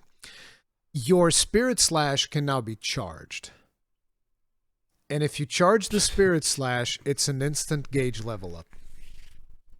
So you just go, your character does an animation like starts spinning the blade a little, and when it's just loaded, you unlock and it just goes like slash, a full level. Now the thing is, the charge takes long enough that I'm not exactly sure if there's a massive benefit to just doing it rather than like, oh, I just want to charge it up. DPS, I just want to charge it up right now. Like I was watching Peppo play, and Peppo a lot of times was still going for the full Spirit Slash combo because he's dealing damage rather than sitting there charging. But sometimes sitting there charging also works. So it's going to be like a thing where you have to make a choice. But yes, it does feel like a pretty big buff. The fact that you can just like, at any point in time, and you just like level Did it up. anybody do any tests to see if they changed the attack boost values for like yellow Yes, and red it's sharpness? nerfed. They nerfed it a little bit. Again, beta. Okay, that's what I was saying, because But it's faster and easier to get it. Yeah. It's less, but it's faster and easier to get it. And when you get to red, you have a new moveset now. Like red is just a different moveset for the weapon whenever you're in red. Oh, I didn't even know that. And now That shows how little I touched it. after doing helm break, for starters, you can cancel helm breakers. So like if you do the jump, and when you're in the air, there's like a button to just sheath the weapon instead, and you don't lose any gauge. You can also do the helm breaker, and after the helm breaker, there's a follow-up attack, which if you connect the first hit, all of the other hits will hit, even if the monster moves away. So like there's one clip of Beppo hitting that hit right as the monster is moving away, and you just see like Ray Dow flying away, and you see all of the numbers popping off. Yes, something like that. Omae wo mo shinderu. And yeah, it gets him with all the hits, and yeah, that the Helmbreaker still extremely powerful. The follow up of Helmbreaker even more so, and apparently the follow up of Helmbreaker has hyper armor, which is weird. So yeah. I don't know, but yeah, that's Longsword, super powerful still, pretty much what is expected. Then we have Greatsword. Greatsword has both offset attacks and clashes, and they can spin 360 degrees and still land their true charge slashes. This looked like an infomercial. It's got offset, it's got slashes, it's got clashes, and it's got 360 degrees true charge slashes. By now, I feel like the Greatsword should be like the Longsword of Rise. I feel like this is the weapon that if people should start with to try out the game, because it benefits from all the systems, right? You can do the clash, you can do the offsets. It really utilizes focus mode to great effect. And it deserves it because it's a slower weapon, right? And when you, especially if you have pack animals on you, oh my gosh. It's a pain. Like the time and the investment that you can lose if you whiff or if you get hit during it is huge. And here's the thing. So the way that the offset works with the Greatsword is that if you land the offset, it will propel you towards the monster and do like what seems like a super fast version of a true charge slash, and it channels you into another true charge slash. So you can combo off of that into another true charge slash. So it's like, I got true charge slashes on top of true charge slashes, brother. And it's friggin' glorious to see. And it's way easier now to do the wake up than it ever was before, because you can just aim that first hit of the true charge slash off to the side, and then you use focus mode to reposition the other one, and it's like smack. Yeah, right in the head. So yeah, it's pretty beast. I think once I have access to like quick sheath and like quick like focus, I think I'll probably end up playing quite a bit of Greatsword this time. It feels really good. Beast. I like as the moveset is not complex at all, but the timing and the inputs and stuff, that's where the complexity comes, and I like that. You'll notice with all the weapons I'm enjoying the most, it's the least I can I have all these different options. The least I have to worry about that, the better. Which is why I really like the hammer as well. But like, I think Greatsword is great. How are you feeling on? How are you feeling on the hammer? Because that's a perfect segue. I love the hammer. My only concern is that it is a one trick pony. So once the stun values are exhausted and it's getting really hard to get stuns, I kind of wonder if that's where I would swap into a Greatsword or something. That's exactly my thought. I think that a lot of people are going to go in there, and if they want to play like that charge play style, what they'll want to do is probably go in there with hammer and then just like exhaust everything that the hammer can do. And then you're just like, all right, the thresholds are too high. Now I'm just going to get a weapon that deals more damage. Yeah. So I think the synergy between those two weapons is going to be quite fun. 100%. And the hammer, the new charge thing that you do after the mighty charge, the attack that you hold down, and you sort of like, called the mighty charge. I love it. It looks and feels fabulous. I haven't really. However, I did find that the sliding move is in the game, right? Yeah. When you're sliding, you do the somersault. But I found it very hard to trigger compared to like World or Iceborne. Like for some reason, my Hunter just was not sliding. It's because sliding attacks are way harder to do this time around, because World was too. It was too easy to pull off sliding attacks. It was unrealistically easy, because like you would for instance, you'd go on a slope and 1 slide second. like 1 second, and then suddenly you're doing a spinning bludgeon yourself. upwards because you like turn around and spinning bludgeon in the opposite direction, which is a little bit weird. We got to be real. It's a little bit weird that you're sliding down and somehow you propel yourself in the opposite direction. And I guess that Capcom didn't want it this time around. They're like, no, you got to slide properly, and, you know, it is what it is. But that's the vibe. But the one thing the weapon gets that I don't see enough people talking about is the slinger, like the reposition that you can do as you're charging. Yeah. It's unbelievable. It's basically like a quick evade during charging. I don't know. I think it's got some iframes on there. People were saying in danger, but my God, is it good? Because it's great for like you just want to quick get out of the way. If you want to reposition, like it does everything. I love it. The one thing that confuses me a little bit still, it's not even confuses me, but I find it a little bit unintuitive, is the follow up to the combos, because you can follow up most combos with a spinning bludgeon, like the one in the ground, not the aerial one, and you have to press triangle and circle for it. And I'm always like, but do I spam it? Do I press it at the right time? You know, it's kind of weird to, at least for me, it's weird to find that soft spot, because I'm very used to pressing triangle circle. I play the gun lance. Like that's the end of all my combos. But in the gun lance, I know exactly this is when I have to press it. I press it here once and it goes off. Every time, never fails, perfect. With the hammer, because the animation takes so long to get started, I'm like, is it working? Like, is it coming off? Like, I don't know what's happening. Are we good? And then it starts spinning, and because I was mashing it, it starts spinning. I was like, oh no, now I missed the timing because I'm not holding the spinning thing. So I haven't played too much with the hammer, but the times that I've played, that was the one thing that I was struggling, is doing like spinning bludgeon follow-ups. But again, that's just a matter of spending more time with it, and I will get it. But yeah, that's where I land with hammer. I think the hammer's a ton of fun. I really like the mighty charge. It's just a matter of learning how to navigate each of the combo paths that it has, because it has so many. Like, for instance, you have offset moves with a hammer, and apparently the offset move can be done in a bunch of different ways. So one of them is you mash triangle, and it goes like smash, and then like side smash, I think, and then goes for the golf swing. Yeah. And if you hold triangle during the golf swing, you will hold it a little bit. It doesn't go off immediately. And then if you hit the monster during the offset, like bam, you get the offset perfect. Yeah. The other way, it's the hugest amount of dopamine. Yeah. It's ridiculous. The other way is, but that also goes really good with Greatsword, because the Greatsword has really similar timing on its offset, right? So, but the thing, I don't think it's similar timing though, because like I can land Greatsword offsets way better than I can land hammer offsets. But the other way is, people are telling me that the second charge level, that's also an offset, the one where you do the uppercut. So, you know, there's a couple of different ways of getting the offset off. But the thing is, you can follow up the offset with a mighty charge.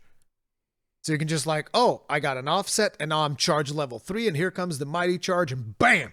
And it's cool. And that's the other thing. You can chain Big Bang into mighty charge as well. Instead of doing the final Big Bang hit, you replace that. Which I really like. The thing is, again, the button inputs on that is like, oh yeah, you just follow up. Instead of the final hit of Big Bang, you press R2, triangle, and circle. It's like, all right, that's a little bit too big brain. I mean, it's not. It's just a matter of adapting. But yeah, it will take some muscle memory buildup, because a lot of weapons are very different. But yeah, that's the hammer. Let me actually bring up a weapons list, because I have a bad habit of forgetting certain weapons. But you choose the next weapon, Gaijin. Give us anything. Lance. All right. So you're a Lance big Lance guy. So tell me about it. Oh yeah. My first main weapon, and I definitely use a lance a lot, because I'm also you use a what now? Still to this day. You use a what now? You use lance a lot? Lance a lot? The way you said it, I was like, Lance a lot, really? I use lance a lot. Oh, come on. I'm so sorry. This definitely is the third Fleet podcast. My God, we're aged. It had to happen. Yes, I'm Sir Lancelot. No, but go ahead. Yeah, so, but it's one of those weapons that I play a lot, but it's been less off of my main rotation and more in like at the end game when I'm just looking for just goofy fun and solo hunting. I like to pick it up. So I was playing with it, and like the new moves are fine. Like the thing that threw me off for a long time was missing that sort of like power guard counter. Yeah. Because now when you go into like a power guard, you just you're going Spartan style. Like you can get hit in any direction just like always, and you block it, and it's really strong guard. And But it it's not like increases it your was damage. where like you. And on your on your counter attack, whatever you do coming out of that guard, it will deal more damage the more blocks, the more things you block, basically. Yeah, the problem is that Lance is such a simple moveset that I have such muscle memory with it that it's going to take me a lot more time than just a demo to get used to the new muscle memory for it. But the options are cool. I think it's another weapon that's suffering for not having element on the weapon right now. And the sharpness was just not long. That was the weirdest. That was the weirdest thing, because I think Lance is the weapon that suffered the most in terms of sharpness in the whole beta. Yeah, I did not see a single other weapon suffer from sharpness as much as Lance, which is weird, especially when you consider that there's a gun Lance right there, and we'll talk about that when the time comes. Yeah. But yeah, the Lance had some sharpness issues. Maybe it's a bug. Maybe like the triple like hits. Maybe they're all registering as 3 hits on sharpness. Yeah, it was kind of weird. Either that, or they just maybe in-game lances will just naturally have more sharpness, right, to compensate. I don't know, but I'm sure. Yeah, it was a weird one for the demo, and also like the perfect guard timing is pretty tight, as it should be. But the problem is like Balahara or Doshagun, like they hit in really. Like, yeah, they have really tricky timing. You know what I call that? So it's not the easiest. I think I've told you already. It's Margit derangement syndrome. What? Explain that, Elden please? Ring, Margit would also like hold his attacks like forever, right? So it's the same thing. It's Margit derangement syndrome. It's like, I'm gonna hit you. Yeah. Not yet. I'm joking. Almost got you. And then so it's like, slam, bitch. It's like, oh no. That's the Margit derangement syndrome. So it ended up feeling a little bad. Like, then again, also, like, if you pick that up and you go up to the Chetakabra, that thing is just getting pounded the whole time, so you don't get to enjoy pretty much any bit of the weapon. But the thing about... So it's like, I could see people picking it and going... Perfect guard in the Lance doesn't also give you that many really cool things if you land the perfect guard. You get a shield bash, which is cool, because you landed a perfect guard and you're just like, bash! And then you get to do like a second move out of it or whatever. But it's like, I wanted something more meaty. And it's the same thing for the Sword and Shield. Getting a perfect guard for Sword and Shield, the only reward is, hey, I didn't get knocked back. This is great. Because like your follow-up to the perfect guard, it's pretty much your normal attacks. There's not much there. And I think that with the Lance it's a little bit better, because I think you get like that upwards thrust that you get coming out of the perfect... the big Spartan style thing. It's like the invasion sensation. Yeah, something like that. Yeah. But the one thing that I thought was really cool is, did you know that the 4th high poke is a counter? Yeah. What? So like if you do 4 pokes with medium poke, which is triangle attack, right? It goes 3 regular pokes and then it goes with the triple poke. You can also go into high pokes, and if you do 3 high pokes and then you press triangle, it also does the triple poke. But if you do 4 high pokes, the 4th one can be charged, and it's a counter. So you want to time it to hit at the same time as the monster is attacking you, and you'll block it and deal more damage. Oh, no, okay. You know, I was confused because you called it a poke. It's not a poke, it's a charge counter. Yeah, charge counter. It's not a poke though. It doesn't start as a poke. Yeah, it goes like it is basically the Lance's counter. Yeah. Okay. Now so when you do your that I thought was tricky, right? Because it's really hard to time. But if you can time it, there's like a huge skill ceiling. You get like another hit basically of like the full charged hit, which is really good. So you get a lot of damage out of it. To me, I think that's. Yeah, that entices me for playing Lance solo and in the end game when I know the monsters really well. You also have luring pods. Really fun for exploiting. You got luring pods, and you can get the aggro.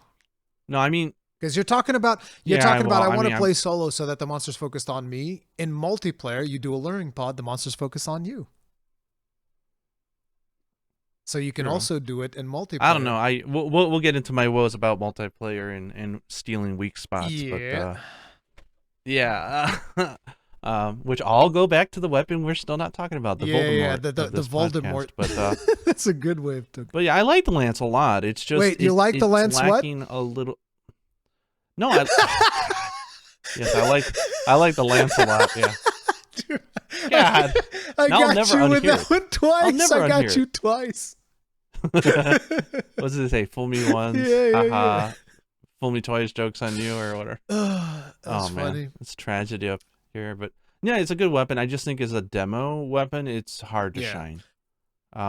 Even Ray Dow, I felt like, I don't know if it was just me, but Ray Dow, or maybe it was because I was in multiplayer, but Ray Dow seems to whiff a lot of its attack. Yeah, I played. Like, it was constantly whiffing like it was like targeting my palico half the time, or not me. Oh my god. Sorry, I gotta say this. Did you see the animation on the palico when he takes out the shield and he goes dun dun dun dun dun dun, and he's like moving it left and right, and there's like little like hammer No, I hands haven't that noticed that. like smack the shield. Oh my god, and it taunts the monster. It's so damn funny. it! I and didn't cute. pay attention to that because I was. But yeah, as a lance, I was annoyed because like he's whiffing with everything. It's just like, bro. Oh, I Target me a little understand. bit better, I understand what please. you're talking about now. Yes, he does. He does tend to whiff, and probably in multiplayer he whiffs even more. In single player, he doesn't whiff too much. Like whenever he goes up into the air and he's coming down with his wing, he will hit that pretty consistently, unless he's targeting your palico. But in multiplayer, I can imagine it'll. Yeah, be that's trickier. well. My problem is he was constantly targeting my palico for some reason. So like, Mm. it's like he'd go right at me. I'm like, I'm ready for you, and he goes wing to the side. I'm like, bro, Yeah, where are you going? That was another thing that like when I was watching the Beppo stream for a little bit.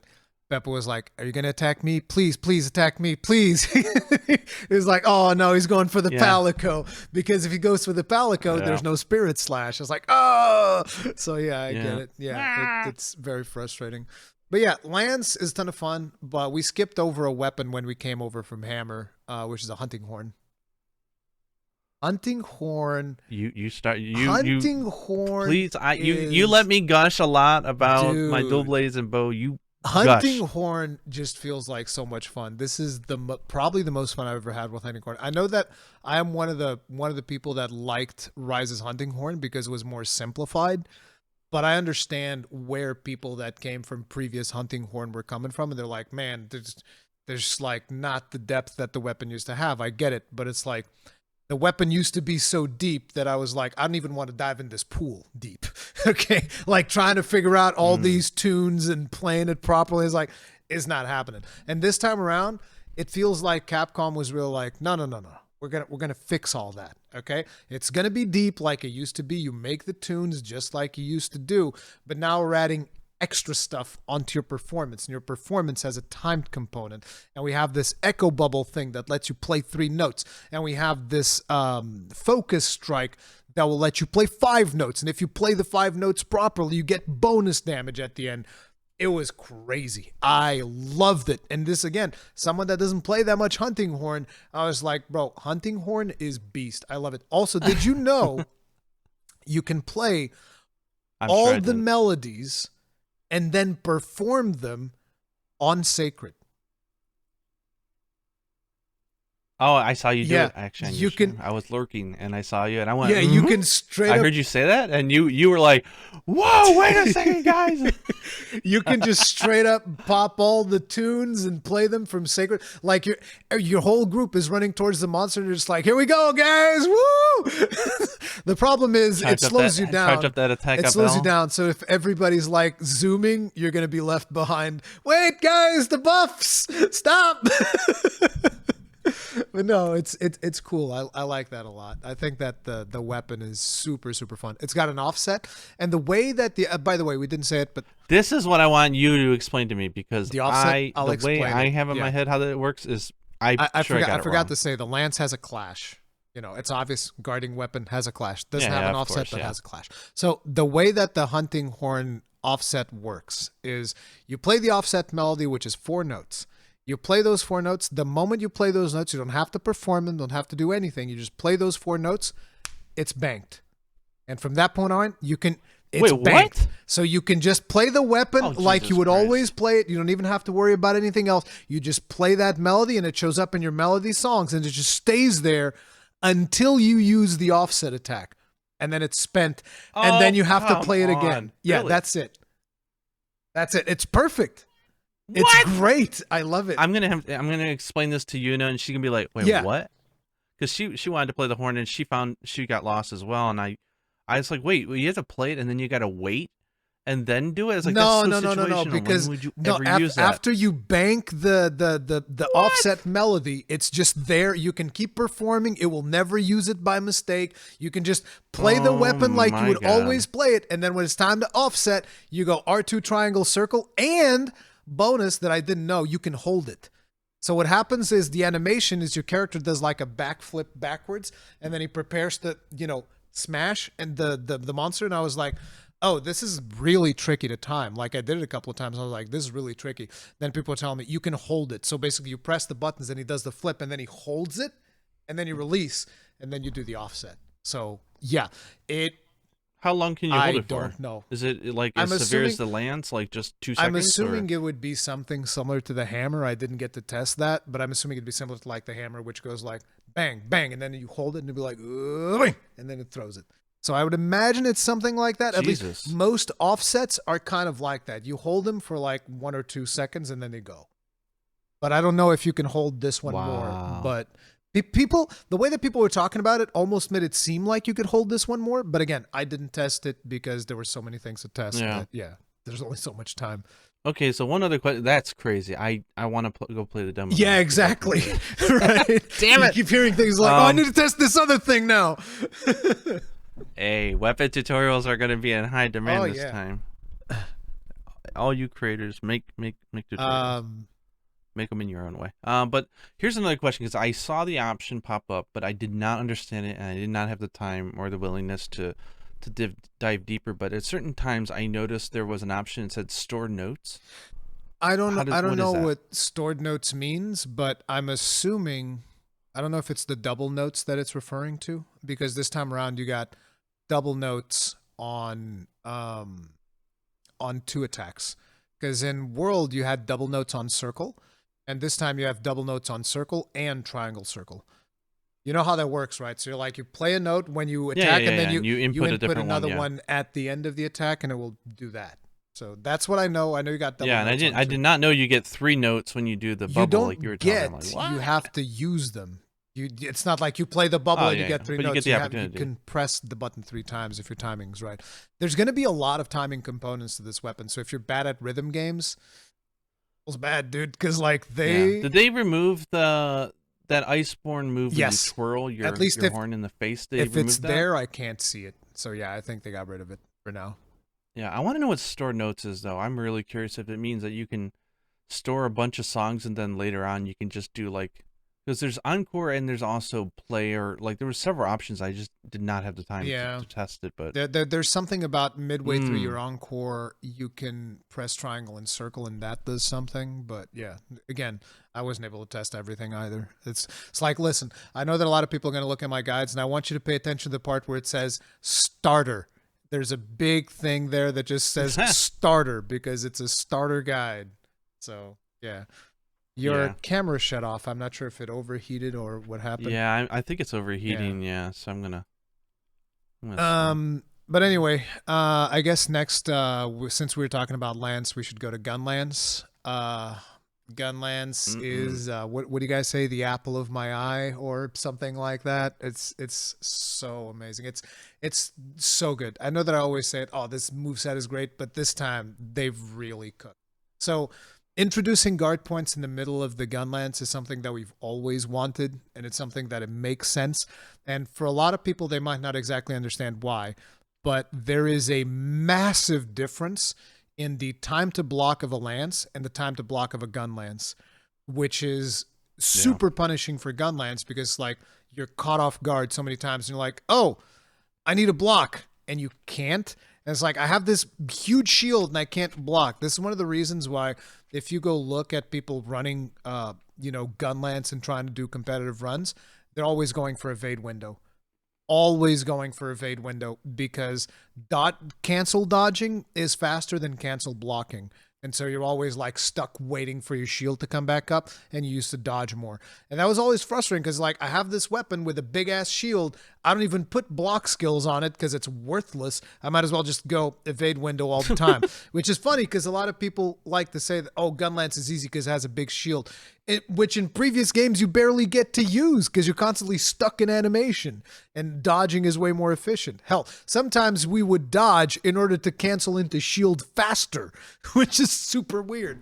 So now you get to block a lot faster. I would say almost on the level of Lance, which is very good. And we got a bunch of guard points, which again, very good. Perfect Guard has really cool follow-ups. So like you can perfect guard into a Wyvern Fire. And Wyvern Fire will charge faster if it comes off of a perfect guard, to give you an idea. Another really cool thing, you know how Wyvern Fire used to be that skill? It's like, well, every 90 seconds I get to do my Wyvern Fire. It's really fun. Not anymore. Off cooldown. Now Wyvern Fire is basically whenever you shell, it recharges Wyvern Fire. Whenever you hit with shells. So the better you're doing in combat, the faster Wyvern Fire comes off of cooldown. It's a buffet. It's all you can eat. All you can shell. The other thing is whenever you do a move that, you know, because we talked about perfect guard gives you Wyvern Fire. Whenever you do a move that has a worm stake on it, if you land the worm stake, you can get a faster Wyvern Fire. So it just, because, you know, regular Wyvern Fire charges slow, faster Wyvern Fires charge way faster. And after Wyvern Fire, the second Wyvern Fire is always faster. So it's like you can basically, to give you an idea, right? You can do the shell step, which that's another new thing that's really cool, which you shell and your character kind of moves a little bit. And so the really new combo, the diagonal bursts that you do, which is called Full Blast, which is funny because we have the full burst and now we have the full blast. But the full blast move that you get comes off of wide sweep. So whenever you do a wide sweep, you can follow that up with a full blast. And the shell step follows up with a wide sweep. So that's like the fastest way of getting into a full blast. So here's a really cool combo that you can do. Shell step, wide sweep, full blast, and then multi-full blast, which is the one where he reloads, because full blast goes full burst diagonal and stake, and then reload, full burst diagonal again and stake, and then after that, you can go into a Wyvern Fire, and after that, you go into another one. And that's like the full combo. Can I just remind everybody listening to the podcast that this is the man who just said, oh, that's too many buttons to press and combo pass for my brain. I mean, listen, the Gunlance is just so intuitive, though. Yeah, right. There is something about it, because I didn't have much time, so I just played it for one hunt. And the moment I picked it up and started messing with it, I'm like, oh, yeah, this is good. It feels because good, it just, everything flows together like freaking Yep. water. And it's another one of those ones where I felt, as a total noob to the weapon, that no matter what I was choosing to do, which path I wanted to go down, they were all valid choices. Like, it's another one of those weapons that it's not pushing you just like, hey, I need you to do full burst spam over and over and over. No. It felt like there was options this time. And that was really cool. When the moment I touched, I was like, Ray's gonna be happy. And here's the thing: there's a bunch of paths that we're even kind of like discovering. So, for instance, you can go from guard poke, which traditionally it was always like, okay, you get 3 guard pokes and then you get 3 more or whatever, and you just keep guard poking. That's it.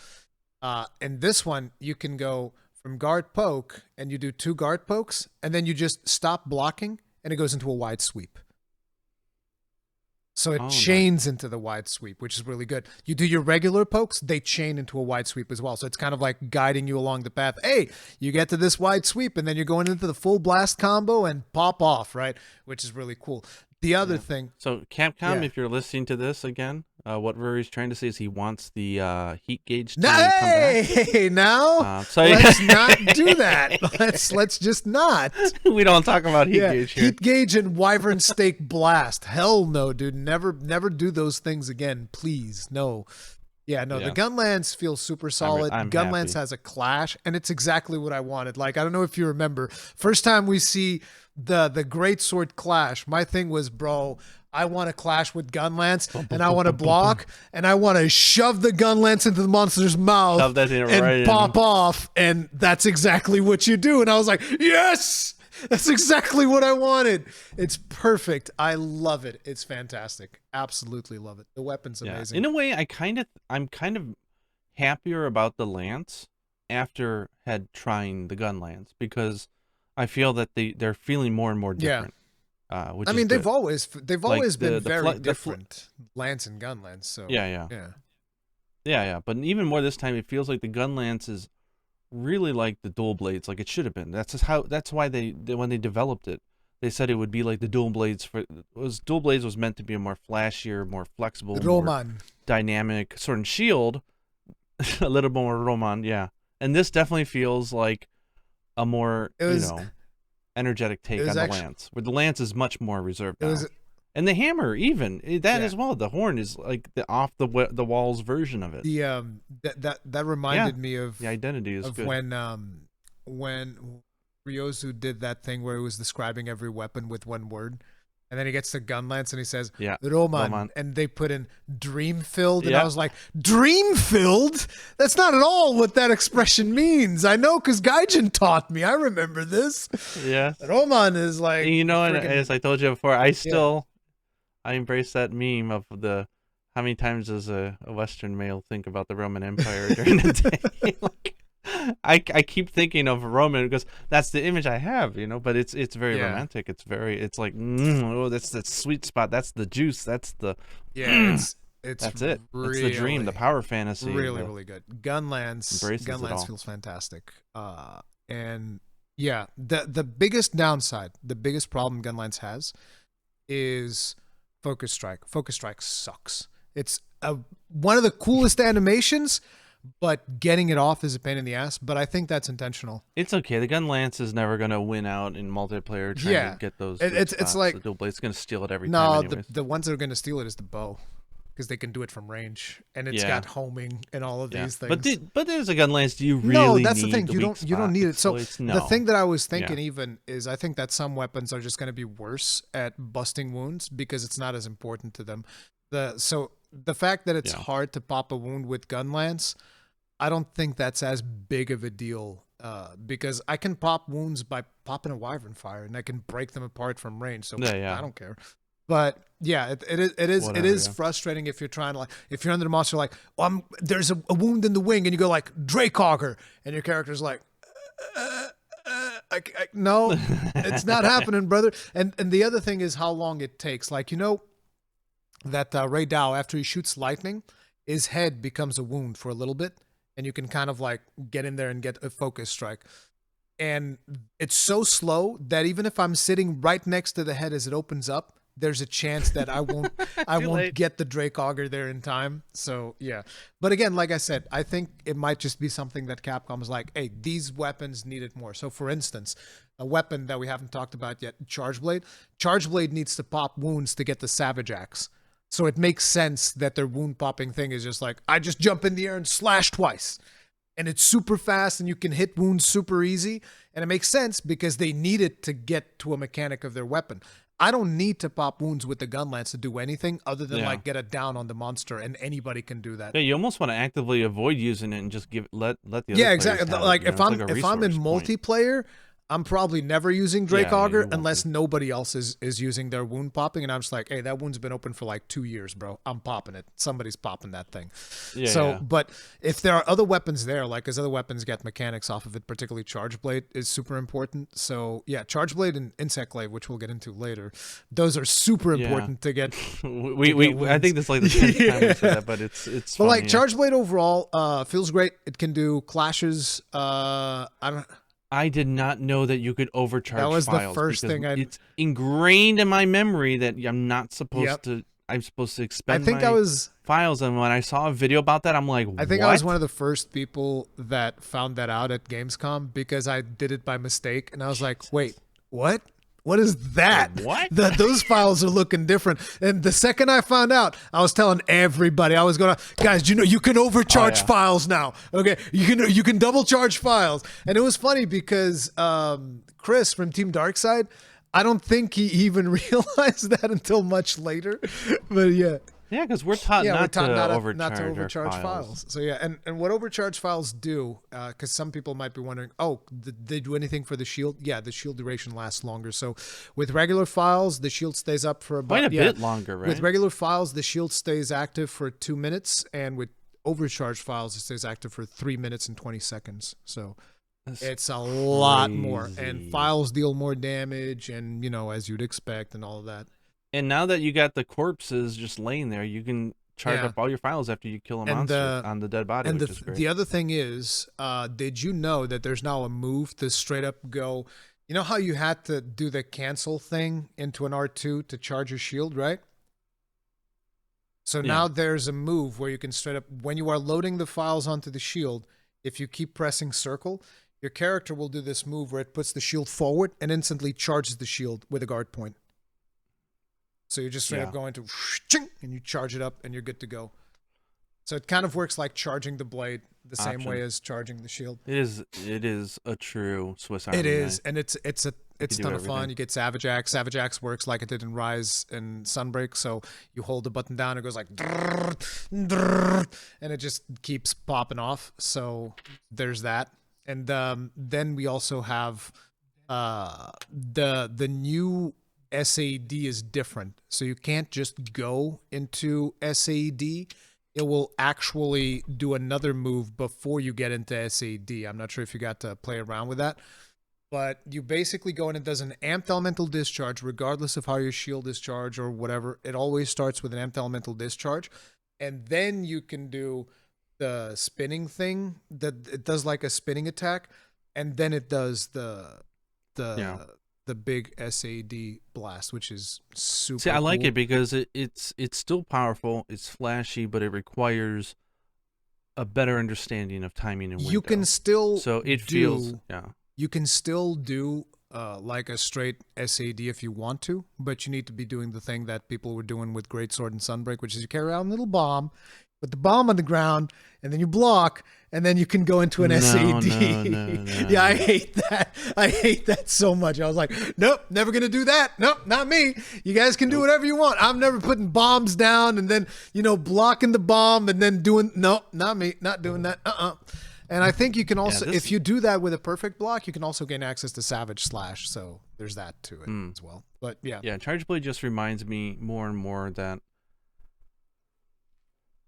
tutorial guides are going to be really important, but I also think that there's no way we'll truly know the full breadth of the strategy behind all the different combo paths at launch.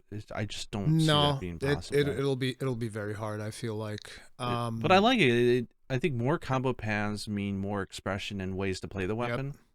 So I'm happy with all the changes so far. And then we have the Switch Axe. Switch Axe has offsets and counters.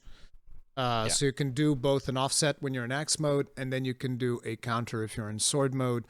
And the offset in axe mode is really satisfying. Yep. And then I actually did a guide for the Switch Axe, so this one I know very well.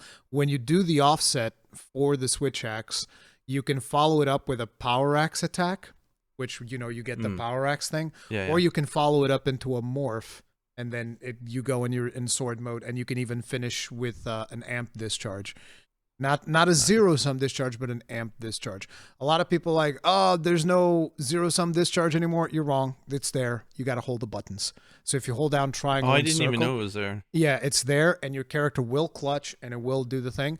The thing is, you only really want to do zero-sum discharges if the monster is running away. If the monster's not running away, you're better off doing a regular amp discharge. That's why the most intuitive one is the amp, because the amped elemental discharge now has a follow-up called Unbridled Slash, and that's the big damage dealer of the Switch Axe. Yeah, so you go into the regular amped, and then after it explodes, you hold down R2, and your character will puts into a stance, charges up, and then just unloads, and it's super brutal. You can also you can hold it. I thought you just press it. No, it depends, right? Because in order to hold it, you have to be in amped state. So you can do it without being in amped state, and it will just be an attack. But if you're in amped state, you can hold it to deal more damage. And if you're in amped state, you can also pull off, I think you can pull off the Unbridled Slash even without being in amped state, but you can't charge it. But if you're in amped state, you can just straight up go from nothing into the Unbridled Slash by pressing triangle, circle, and right trigger. And you hold that, and it will just charge up the Unbridled Slash and then just unleash, which is pretty beast. Feels really, really good. And the thing is, once you do the unbridled slash, you go back to axe mode every time. And you get like power axe and whatnot, and it's crazy. Like the amount of stuff that you can do with it, and the wound breaking. Because at the end of each wound break, you can also swap over to the different one. So if you wound break in sword mode, you're gonna do a bunch of slashes, and then after you do the finisher, you're gonna be able to pop the unbridled slash at the end. If you do it in axe mode, you do a bunch of slashes, and then if you do the finisher, it's gonna transition you into sword mode. So even the focus strike is built around you transitioning the weapon back and forth. And power axe mode this time is different. So Rise and Sunbreak power axe mode had like break potential and stuff like that. This time it's just more damage and additional gauge gain. You get more gauge from it. It's feeling good, yeah. Just lots of morphing and morphing and morphing. It's doing exactly what it should be doing. Yeah, switch. I mean, my only complaint is I don't know why the axe it looks heavy, but I just don't feel the weight when I'm hitting. I don't know. There's something about the hit stop. Yeah, a lot of people have complained about the hit stop, but it's so like people know like a hit stop is just a trick that you do with the frames per second. It's like a small little stutter that helps enforce the idea that you're hitting something really chunky and hard, like. So, and maybe it's a bug. Maybe it'll be back. I don't know. Yeah, we'll see how that pans out. But the weapon felt good weapon though. Absolutely phenomenal to play. I absolutely loved it. It's gonna have really good synergy with the skill sets that you would want with Charge Blade. I can see you wanting both. The with one power thing, prolonger.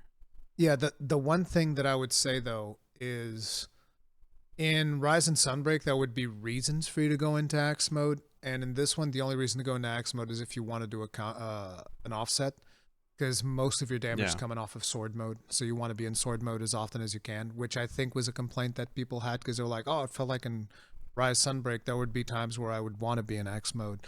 And this one, it feels like that's much less. But yeah, that leaves us with good old Voldemort. I mean, I'll just point out, like, that is in the name in Japan. It's not the switch axe, it's the slash axe here. I mean, the idea is that you're using the axe as a way to compensate and to charge your sword so you can go ham. So that leads us into Voldemort. We got to talk about the Insect Glaive. And Insect Glaive has seen a ton of changes. My baby. And you're not too happy about it, I guess. I mean, no, actually... It's not that at all. I'm actually, I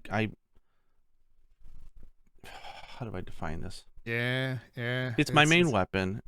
I've been using it as the main in many games. And I was excited to use it as my main weapon in this one. They made so many changes that I think it's a new weapon.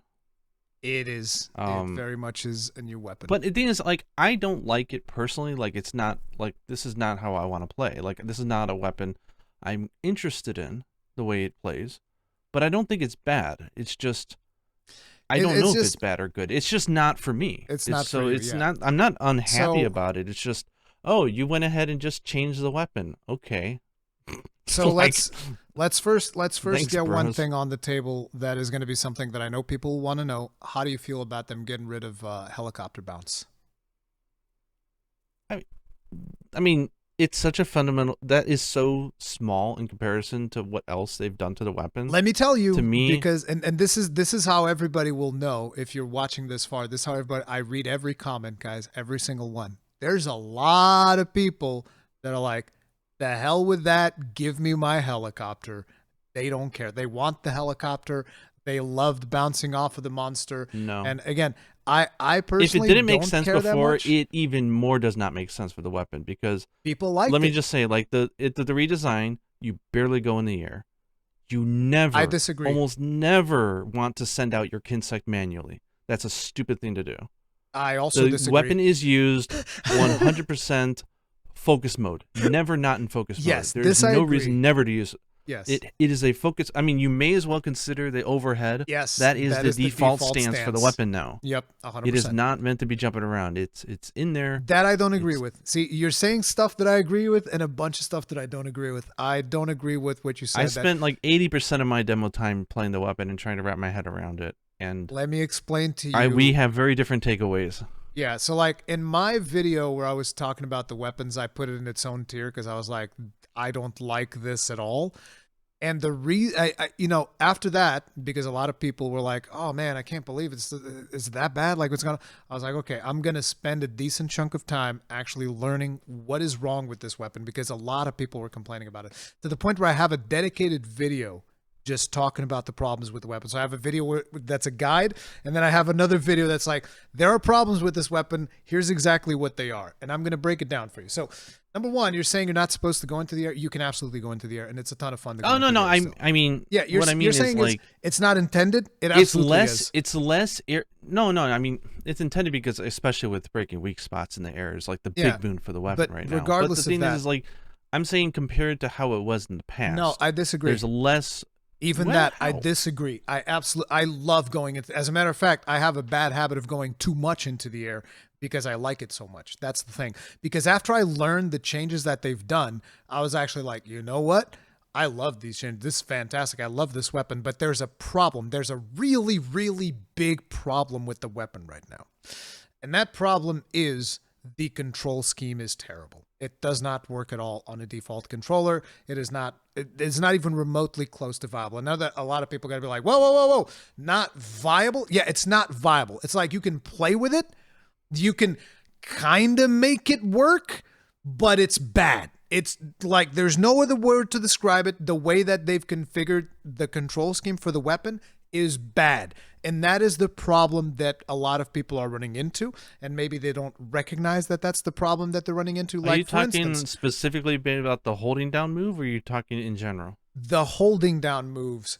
Which is, of course, now like the most crucial move for the entire weapon set, because they've now funneled it all into one move. It's not just that, because the other thing that you said is you never want to send your Kinsect out manually.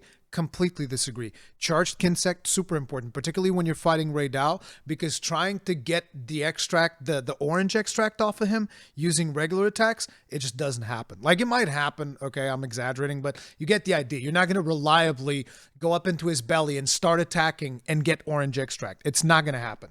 Okay, so what you need to do is you need to do the charge Kinsect, because you can charge your Kinsect now, and it does the spinning thing. All of it. But then there's the problem. How the hell am I going to aim my Kinsect when I'm charging it? Oh, yeah. Because you're charging your Kinsect and you're holding down right trigger and triangle. How am I going to aim this? And you're like, oh, you do the claw. And it's like, really? Okay, very well. How am I going to charge circle, press triangle, because you can keep attacking while charging and turn? And people are like, oh, it's easy. You do a grip like this. And I was like, you're crazy. There's something wrong with you. You're telling me to cross my thumb and my index finger to somehow, utilize this ridiculous control scheme. No, it's a bad control scheme. And that's all there is to it. So I will agree with you. One, yeah, the charging Kinsect thing is just, it's dumb. I don't know what they were thinking. Because like you're not going to press trigger and triangle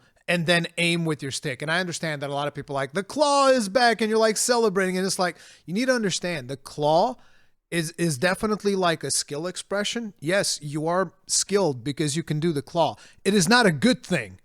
Okay, you don't want this to be a standard, using the claw, okay?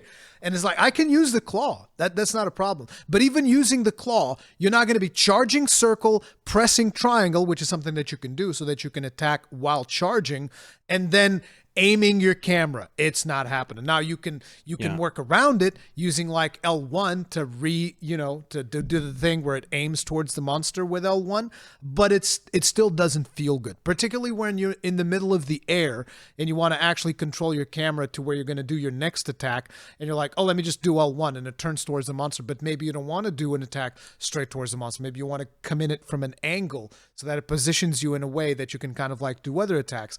It's just not a solution as far as I'm concerned. Just using L1 or using the claw or doing whatever other, workaround that people are doing, it's not a solution. You want to know a solution? Get paddles on your controller. If you have paddles on your controller, no issues, because you just put a paddle assigned to Y, another paddle assigned to B, and you're golden. You're good to go. Because then you can be charging both of those moves and still aiming the camera without any problems. So paddles on a controller, So- that solves it. A lot of people were saying that they got good results with gyro. I think that gyro is very hard to use in a thing like that because of how much you have to turn the controller. You almost have to like turn the controller in almost more than 100 degrees to actually make a proper turn. So it's not something that's going to be super intuitive to be pulling off, particularly when you're playing in toggle focus, because you're toggling focus, then you have to toggle it off, then you have to turn it. And it's just super unintuitive. So paddle solves it. If you have a controller with paddles, you're not going to have a problem playing this weapon. And it actually feels great. I love playing the weapon once I swap the paddles. And it's the first time I ever used paddles. Never used paddles on a controller, but the controller that I bought recently has paddles. So I was like, well, time to put that to use.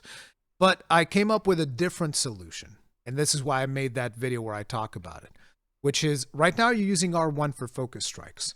And because you're going to be playing Insect Glaive like we discussed, you're going to be in focus mode the whole time. So you're going to use toggle focus. So you just press R1 and that's your focus strike.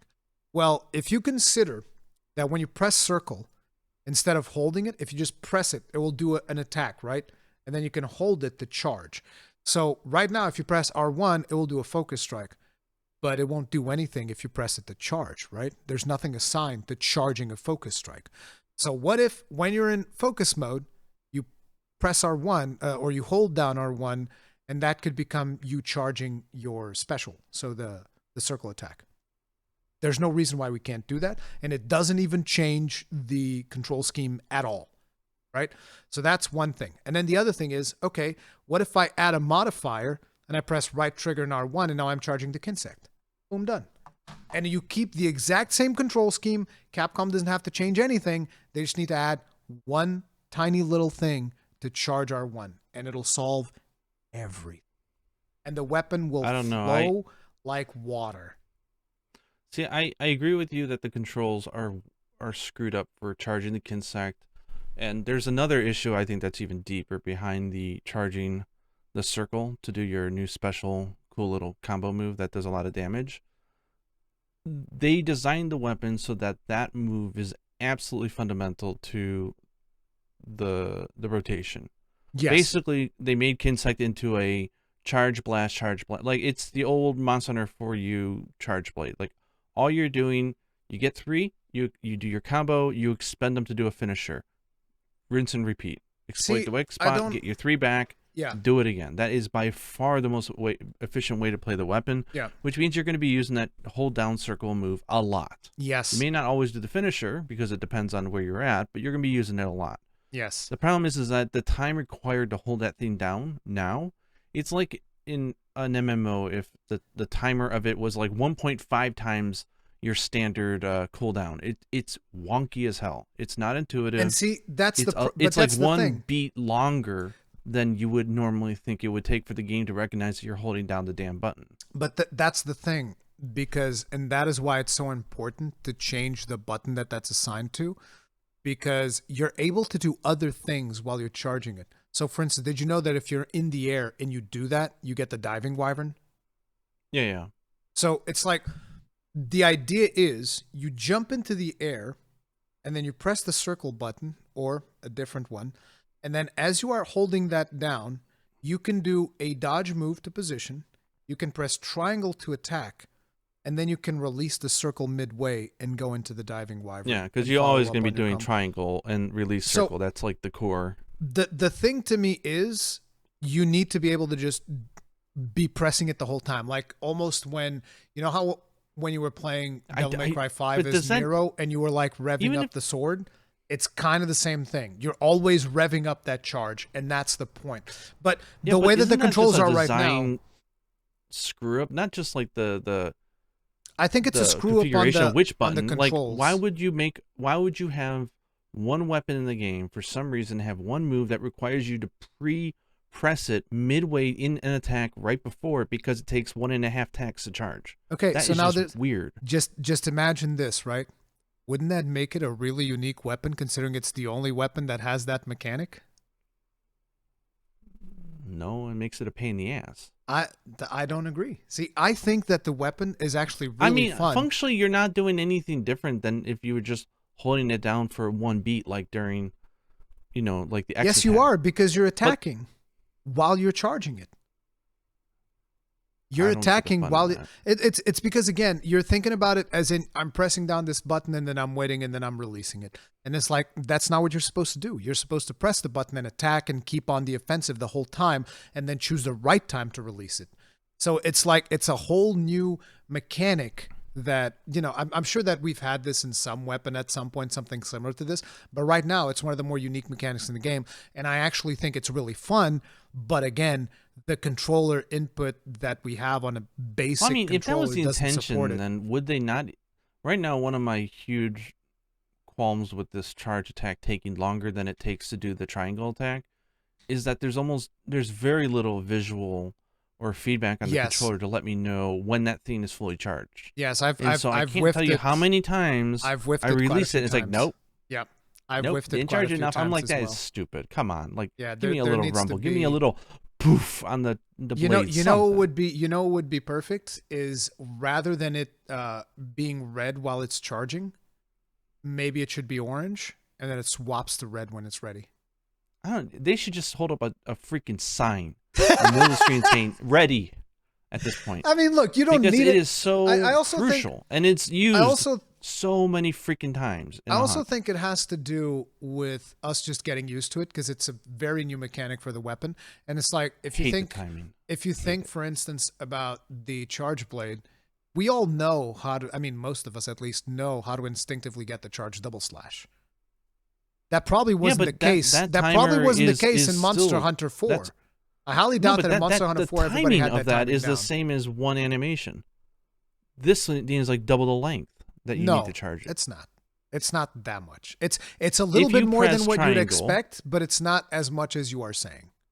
I don't know, if you press triangle to do your big attack, What if you just and do then two you triangle immediately attacks? start holding down circle, and then after the attack you release it? Nope, not quite there. It's a third second off. Yeah, It's but like they offset it just a little to it's mess again- with you. it's again, you just have to master it. But I'm telling you right now, it feels great.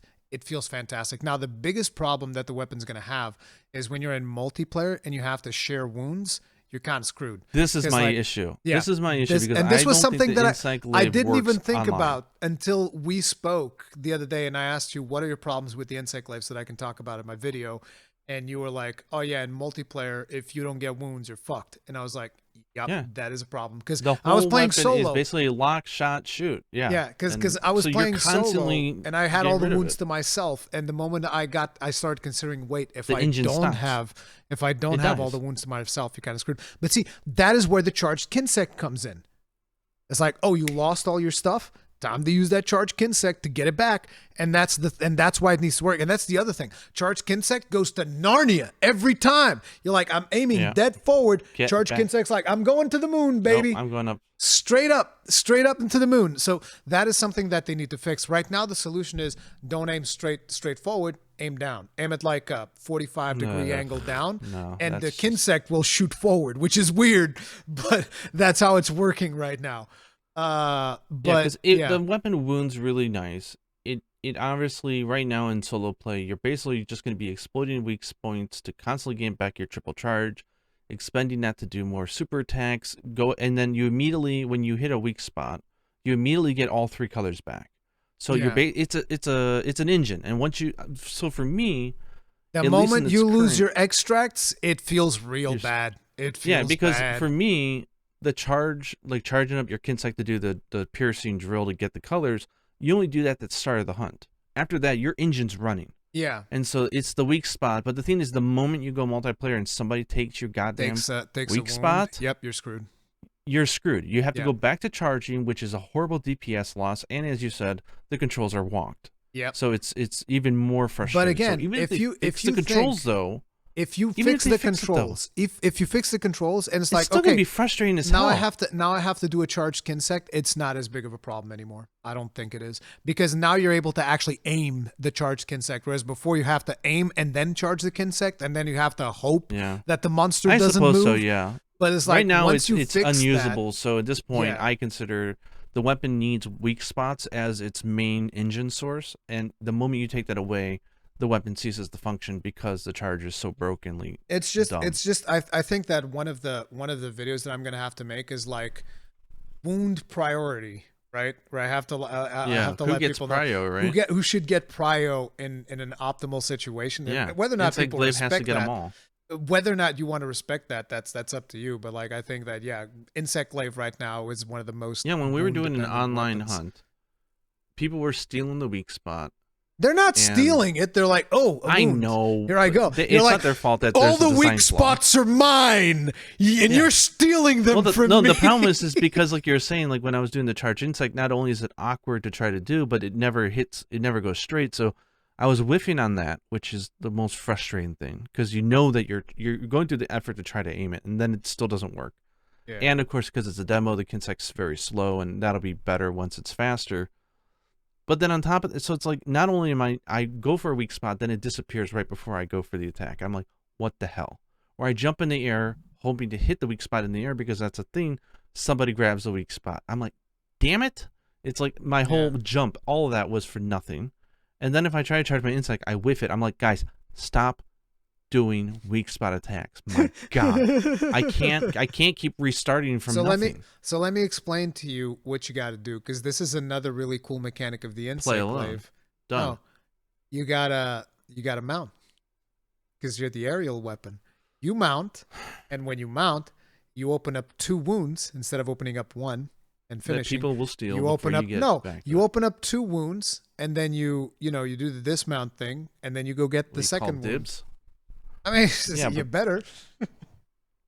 But at the end of the day, the Insect Glaive also has one of the fastest focus strikes in the game. So you can get the focus strike is ridiculously good. You'll get it really fast. So, skill issue. I don't know that. Yeah, I guess. So I mean, outside let's say they fix the charging animation, either whether it's they keep it a long charge and it's just easier to press a button. So it, like you said, it's something that you charge passively as you're doing a combo and then you release it.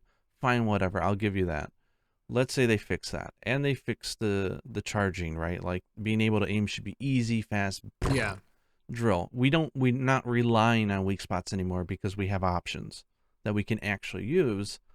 It's still a fundamentally different version of the weapon. It is. But that's the thing. Some people are going to like focus mode. And some people are not going to like it. I understand. What I don't like is that they're like, well, focus mode it's there, but you don't have to use it. All the other moves, they're there, even if you're not in focus mode. And that to me was a really good selling point. And I mentioned that several times as we talked. Yeah. And then I go in and I discover for Insect Glaive that ain't true. Nope. Because when you attack in focus mode, that's when the Kinsect will automatically join in with the attacks, grab extracts, bring them right back. Somebody that's like 1 billion times better than manually sending out somebody was Kinsect. Suggesting that they should just make your Kinsect attack when you have red extract, which would be maybe a better way of doing it. Well, not to mention they changed it so that if you have just red extract, you'd still get useless attacks. You have to have a triple up in order to have a triple up. Yep. You need a triple up. So it's like everything is drawing you into I know that this affects a lot of people, because I know a lot of people that would just keep popping off with the weapon even with just red and white, and I'm just like, no, need to have all of them. I was always of the mind that like, no, I gotta have all 3 buffs. It's a ninja. Can't play until I get all 3 buffs. Well, now so to me, it doesn't make as like much that. of a difference that to play like that. But I know that a lot of people that used to just go red and white, and now they're like, doesn't work no more like this. I need the third one every time. Yep. It's just it feels so funneled into doing. You get the 3, use the 3. Get the 3, use the 3. To me, it's like longsword or something like a helmet. I don't like weapons that funnel me into one move and I'm just abusing it over and over again. It feels too one note for me. It feels like there's no combo paths and different ways to do it. It's like no, there is a way to play it, and then there's a fun but very ineffective way to play it, which is the old way. In which case, I don't see the benefit of doing lots of aerial attacks. I mean, if you're doing aerial, you're basically you want to be so close with this weapon now that you're almost always going to be using the dive. Like, when are you using the actual?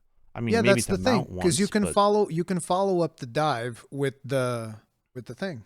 Yeah. So when are you using the regular aerial attacks? You use it to position. So like, I will go to the monster. Yeah, why do you need to position if you're on the ground in focus mode in the first time? You don't need to. Because the air is safer than the ground.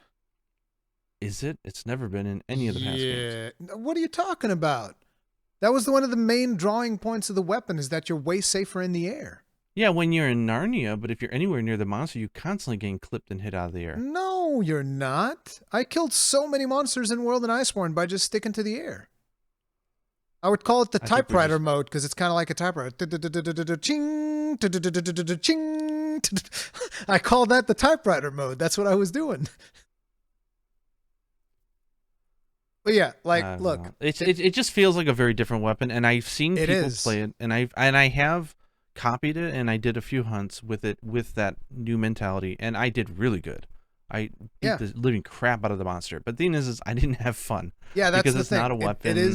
It's not a weapon philosophy I like, but I can see some people are gonna love it. Yeah, it is a very if they different can fix weapon. the controls. It is a very different I'm not weapon to play. upset about it. I'm just like, oh, that's a shame. It's no longer a weapon that jives with me, but it's. Yeah. But I'm not gonna say that it's a shit change, except for what we talked about. Those need to be fixed. Yeah, but it's like I actually really like it. Once I understood what the problems were and how the weapon is meant to be played, I was like, this is actually really cool. I really like the flow in the way that you're going. And I understand that the flow is even faster and more adaptive, and it used to be a weapon that you had way more things to do rather than build up the spiral slash. Now you're playing close range almost all the time. Yeah. Because you're in focus the entire time. I get it, and I understand the people that are frustrated. Personally, I like it, but again, this isn't my main weapon. This isn't even a weapon that I'm going to be using that much, so what I have to say doesn't even matter that much. The one thing that I am going to be very vocal about is that I want them to at least fix the control scheme. That's the bare. They got to fix the control scheme, and then people can judge it for. Then I'm like, okay, now the control scheme is fixed, now you guys can judge it all you want and figure it out. But I think that a lot of people right now are just frustrated with the weapon because it controls terrible. Controls terribly on control. And again, this is one thing that, like, for instance, people that are playing on a mouse and keyboard, they're listening to this and they're like, what the hell? What? I got no doubt. This thing controls like a dream. And I was like, yeah, I bet it does. I bet it does. And that actually flows real nicely into the next thing that I want to talk about, which is focus mode. There's a problem in focus mode right now. And again, keyboard and mouse users are not going to be able to relate to this problem because it doesn't affect them at all. But people playing on controllers. I know I'm the minority here, but I play everything with controller. So I play pretty much almost everything with controller as well. But like the problem that we have in controller right now with focus mode is, like, very quick example, super easy to relate to. You got yourself a greatsword, right? You're charging your greatsword and you're in focus mode. You can move. I'm not charging my greatsword. You can move the camera with the left stick. Did you know that? Yes, but why? Just aim, and you won't ever have to worry about it. Yeah, aim with what? How? Because you're holding down triangle to charge. Are you aiming with your body? I'm going to be sarcastic through most of this. Ignore most of it. I'm not a huge fan of focus mode. If you notice, like the bow, you're always in it, so it doesn't matter. So it's like it doesn't exist. But dual blades, you're never using it. But like, for instance, Glaive, I'm not going to use it, so I'm kind of like already distanced. The 180 true charge slash, how are you going to do that if you're holding down triangle, right? Yeah, I mean, it's a problem. So what they did is they made it so that you can turn the camera using the left stick, which makes perfect sense. You're in focus mode. Your character is locked in place. There's literally nothing that you can do because you can't move. So therefore, you change the camera with the left stick. And I was like, brilliant, perfect, love it, right? So that's the greatsword. And now you're thinking, like, okay, so every charge attack will do this. So you think, for instance, charge blade. You go double charge slash, same thing.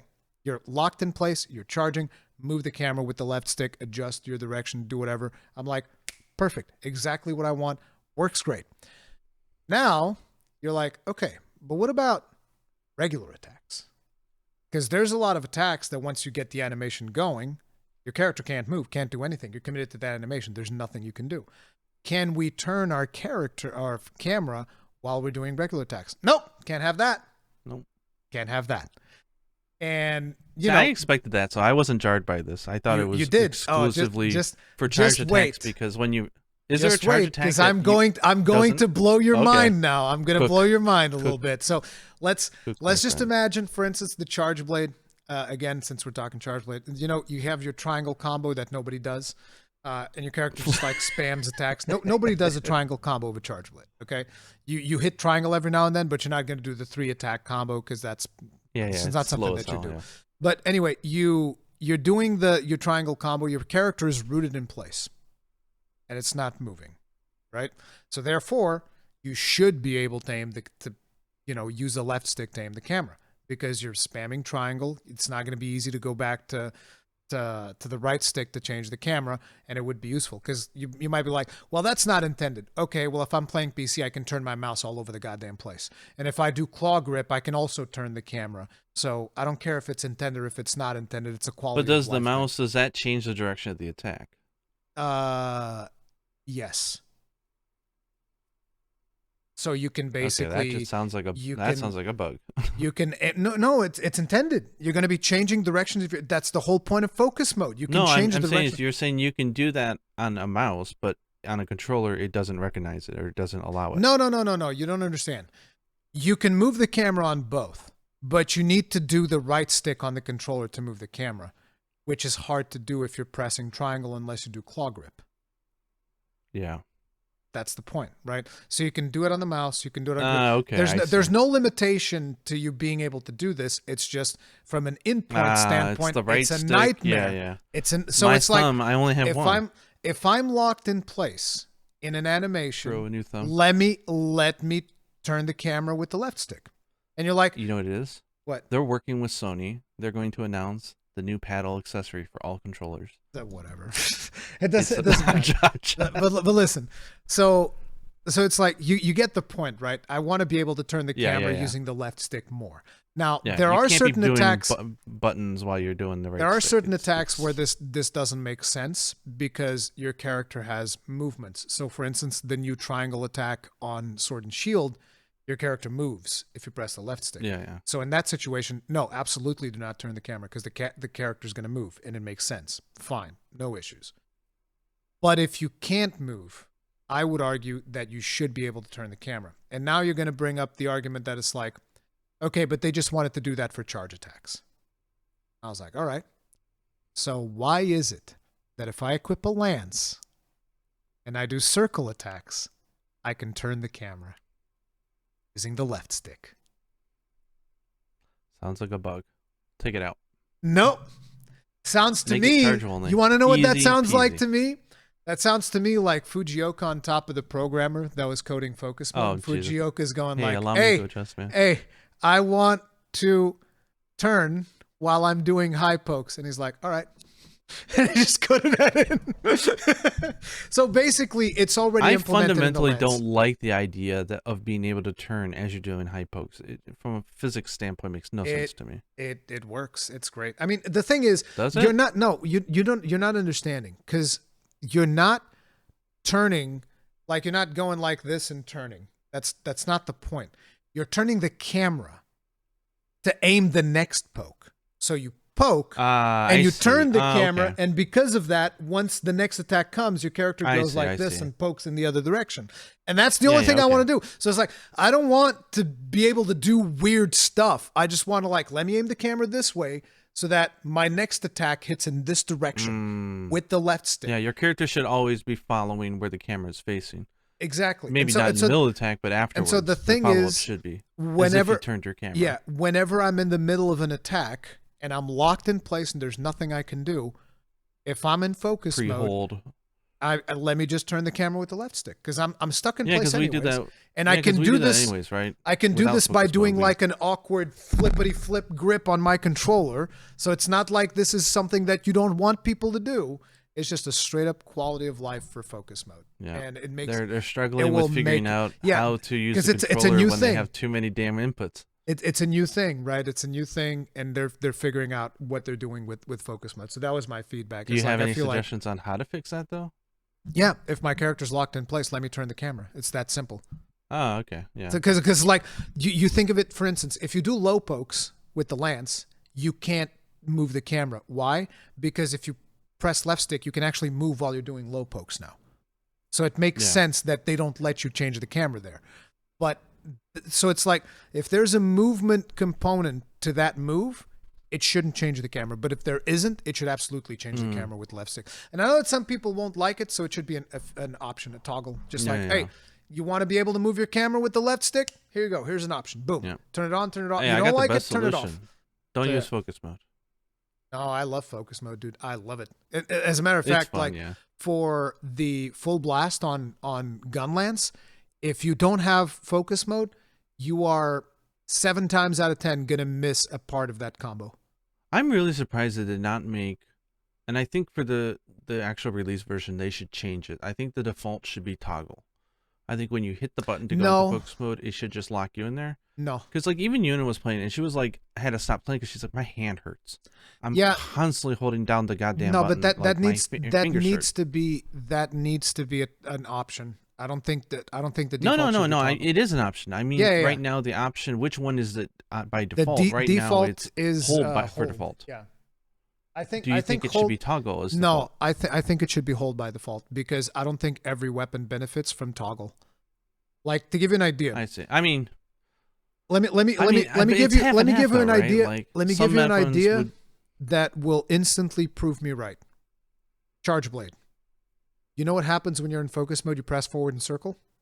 Sliding slash. So rather than doing charge double slash, you're going to be doing sliding slashes all over the place. That would suck.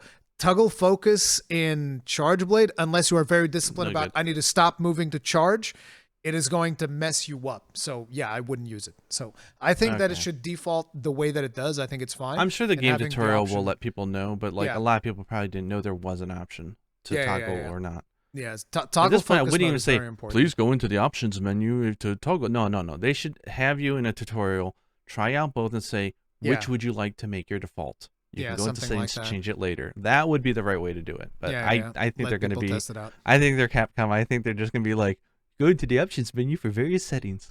And that'll be it. I mean, that's perfect to me because I already made like a settings video for the beta. I'll make another one for the final game. It's perfect. Baby. It's like, listen, I look at it and I'm like, there's a market here for me.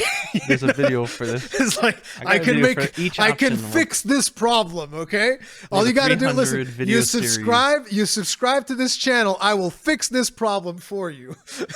It'll be like one of those like weekly things where you order food and they give it's like every day we'll hand deliver a new setting tip for you. If you think about it, they never give you the full combo list of the weapons. Yeah, which the community. I found the weapon tutorial list completely useless. No, it's not completely useless, but it's missing a lot of stuff. I'm exaggerating, of course, for dramatic It's missing effect, a lot of stuff. It's missing a whole lot. I almost think that that's intentional because it builds community when people they find. I don't mind it. I found this crazy new move, guys. Check this out, and you know it kind of like keeps people buzzing and talking about it. It might even be a strategy. I don't know if it is or not, but it's like it's useful for me because I can make more guides. And, you know, people watch the guides and it's cool beans. Everybody loves you know.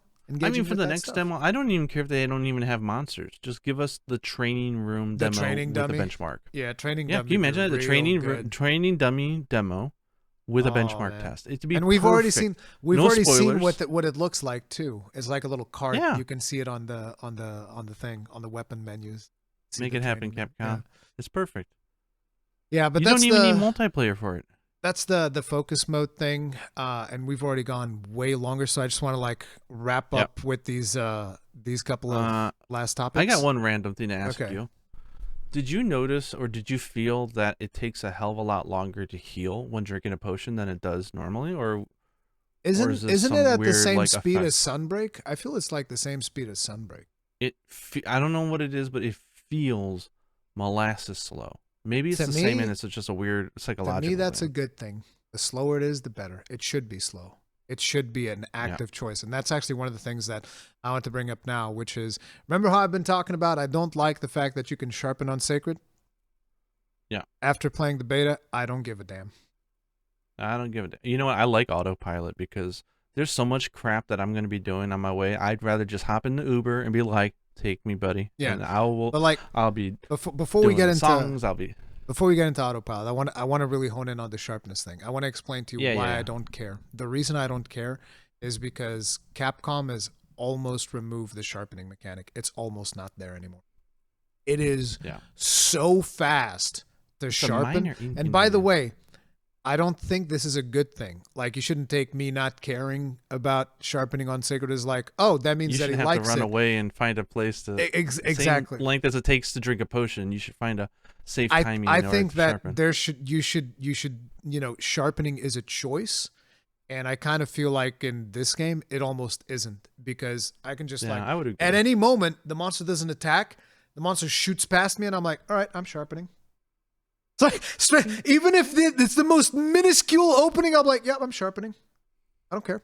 Or do you think they should remove? And the thing is, I will cause uproar by wait. Here's the thing. What is the monster gonna do about me sharpening? I'm gonna turn around and attack you. It's like, I'll dodge. I'll just dodge, and then I'll sharpen again. And there's nothing you can do to stop me. Like, sharpening as a mechanic is almost removed from the game, it feels like. In this version of the game, at least in my opinion. I know that people are going to disagree, and they're going to say that's a good thing, but it's like, that's fine. We can all agree to disagree. That's fine. I have a controversial question that I will propose. This actually goes in favor of the Sword and Shield needs to maintain its advantage for using items with weapon out. What if they remove the ability to sharpen your weapon when your weapon is unsheathed? Like right now, you can use the quick dial to cheat it, right? You don't have to put your weapon away and use an item. You can just do it. Yep. But it's exclusive to quick dial. You can't do it normally. Otherwise, you'd have to put away your weapon and sharpen. Sword and Shield can do some funky stuff to do it when this weapon's out, but it's no longer special because the quick dial is faster. Yes. What if they removed that? Yes? I mean, I'm down for it. Because again, I definitely agree. It would make it a more conscious choice. Sharpness, managing your sharpness should be an active choice. That is always going to be my position. And I know that a lot of people, raw, long sharpness, medium raw, that should all have meaningful impacts, right? I understand that a lot of people don't like that position that I have, and that's fine. We can agree to disagree. I'm not going to be mad about it. I know that a lot of people are still going to be mad about me not agreeing with it, but I just think that sharpening is a conscious choice. But it's like the way in which sharpness is implemented in the game right now. I don't care if you can sharpen on Sacred. I can even do it faster from the ground, and I can sharpen once and move. Like, there's no commitment to the animation, because I'll be sharpening. The reasons why monster turns around. Will never be as great as they used to be, right? Yeah, like evade to sharpen. Why would the hell would you even need to worry about doing that? You don't need that. So it's like monster turns around. I was like, I'm sharpening right now. As a matter of fact, I think that sharpening skills are not going to be nearly as important this time around, just because of how sharpening works. So it's like, again, it's not a deal breaker. What if they make it more? They've never made it very. I mean, it's always been in the game, but it's such an extreme example that you almost never see it. But like, sharpening technically doesn't restore all your sharpness. It sharpens 50 units or whatever.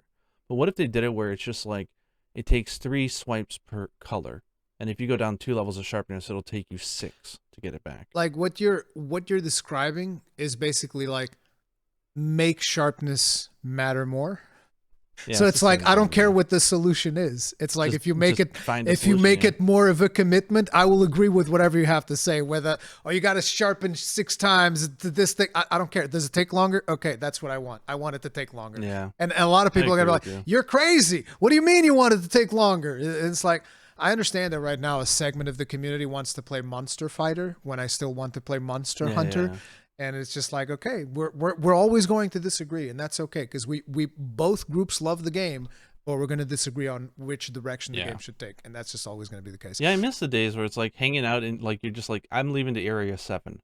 I just need a quick sharpen. Yeah. You're out there, shing, shing, shing. Make it. And you're like, now I'm doing more damage, and then you have to risk going back in the area and getting face planted. And it was fun. Yeah, there's risk and reward to doing those things. There still is some risk and reward in World and Iceborne, and when you choose to sharpen and all that stuff. And quick sharpen's kind of useless now. and like in Rise, there was still a decision that you were making, and then at the end of Sunbreak, if you were using the Heaven Scent set, then you just never sharpen. You just remove that as a mechanic. It's gone. You never have to sharpen ever. It's gone forever. And it's just Razor Sharp used to be a killer skill, and I exactly. I used it all the time. They're removing armor options by making it too easy. Yeah, I used Razor Sharp all of the time, and it's like, it was so hard to get sharpness level +1 in Razor Sharp. At the same time, it was always so hard. Yep. I miss that. In this game, I don't see myself. But the thing is also, they finally made it so that shells don't absolutely destroy your weapon, because like you would do two burst fires and you're down a sharpness gauge. You're just like you're down one color and you're like, what the hell, bro? I did 2 attacks. What do you mean? And now it seems like Lance are the ones that are suffering from it, because Lance takes so much sharpness. It's actually insane. So yeah, I don't know what's going on there. But the final thing that I would say is that, unfortunately, based on what we see in this beta, it seems like 4 players in the map is still, you're just bullies against them. The monsters can't do anything. They're just going to get bodied entire. Like there's nothing. Like I had 4 players and we were testing. I think we did Valhara and Raidao. And like Raidao barely moved. He just got destroyed. It's like people just bonking and killing, murdering, and there's nothing that he could do. Which is, it's something that I wish they could make a little bit more challenging, but I think that the ideal experience for multiplayer co-op is still going to be 2 players. 2 players probably still going to feel cooler than 4. Unless you're just like, you know, you're farming and you don't care that there's no challenge. That's fine. You know, that's a fine way to play it. But I was like, wow, we really just bullied Raidao into submission, and there's nothing he could have done. Yeah. It's the absolute every weak spot killed. Like, I mean, it doesn't help that when you hit a weak spot, you get a flinch, right? So it's like, ooh. Apex Predator gets wrecked by 4 bullies. But yeah, that's all I had, and this is probably the longest. I love the demo though. Third Fleet in a while. Yeah, we could probably go on for another 10 hours if we wanted to, but I think we've aired our grievances with what we hope they will improve. I think we touched upon what we liked. I think overall the demo was fantastic and fabulous, and I really hope when they do the next demo that they stop doing the stupid PlayStation preferred treatment, or at least give us a longer time period, please. It's 100% happening. Like, because you know, if PlayStation has some type of an exclusivity deal, they're gonna squeeze that for all it's worth. That's always their modus operandi. So yeah, I would expect the next thing to be the same thing, and that means that, I mean, Sony, good for you PlayStation owners, especially ones Sony with like absolutely play it and take advantage of it and be happy about it, but like it just sucks for Sony is going to get another. Want to pay the online? They're going to get another €9 out of me. Yeah, they're not gonna. I will enjoy my free cloud saves on Steam instead of having to pay money to have my save safe. Exactly. I'm not. I can't get behind that stuff no more. So I don't have a Nintendo Online. I don't have PlayStation Online. Xbox never required it for cloud saves. God bless them. But I don't use their online stuff anymore either. I think I've fully transitioned to a PC gamer. Yeah. All I want now is a new 3DS. I don't want a Switch 2 to be a home console. I just want a portable system. All right. I'm an old man. With that said, we both love the beta, as that you was guys a long can imagine. Monster Hunter Wilds, absolutely awesome. Both of us super hyped, regardless if you think that we're not, because of the long discussion that we've had. Both of us are super excited about it. And I got to let you guys know, those of you who have been, singled out by the algorithm to be isolated from Gaijin because he hasn't made videos in a while. Gaijin's making videos again. He's been putting out videos and premieres and stuff. And Rurikhan was unsubscribed from me. And that's YouTube being weird. YouTube straight up unsubscribed me from Gaijin because of how long he was inactive. So if you were subscribed to Gaijin, make sure to check that you still are. There might be a chance that you aren't. And Gaijin has been releasing the bestiary videos where he talks about fun facts about every single monster in the game. So I highly recommend you guys check that out. I watched the premiere with him earlier. While we were recording this, we stopped recording, went to watch the premiere, and then resumed recording. And it was a ton of fun. Those are really cool videos, and I'd highly recommend you guys check it out. Yeah, this has been tons of fun. Sorry, I think I took half your day today between the premiere and talking about podcasts. It's been half a day, so it's all good. It's always a pleasure talking with you. I could spend the rest of the day, but somebody's got to work. You got to go work, and I got to go. No, we got to go cook Yuna's dinner. Yuna's gonna be like, go cook dinner. Yeah, Yuna's like, what the hell is this podcast nonsense? Dad, feed me. All right, guys, we're getting out of here. Thank you all very much for watching. If you guys enjoyed it, do hit that like button, subscribe, bell notification icon, all that jazz. Stay strong, stay safe. And happy focus hunting.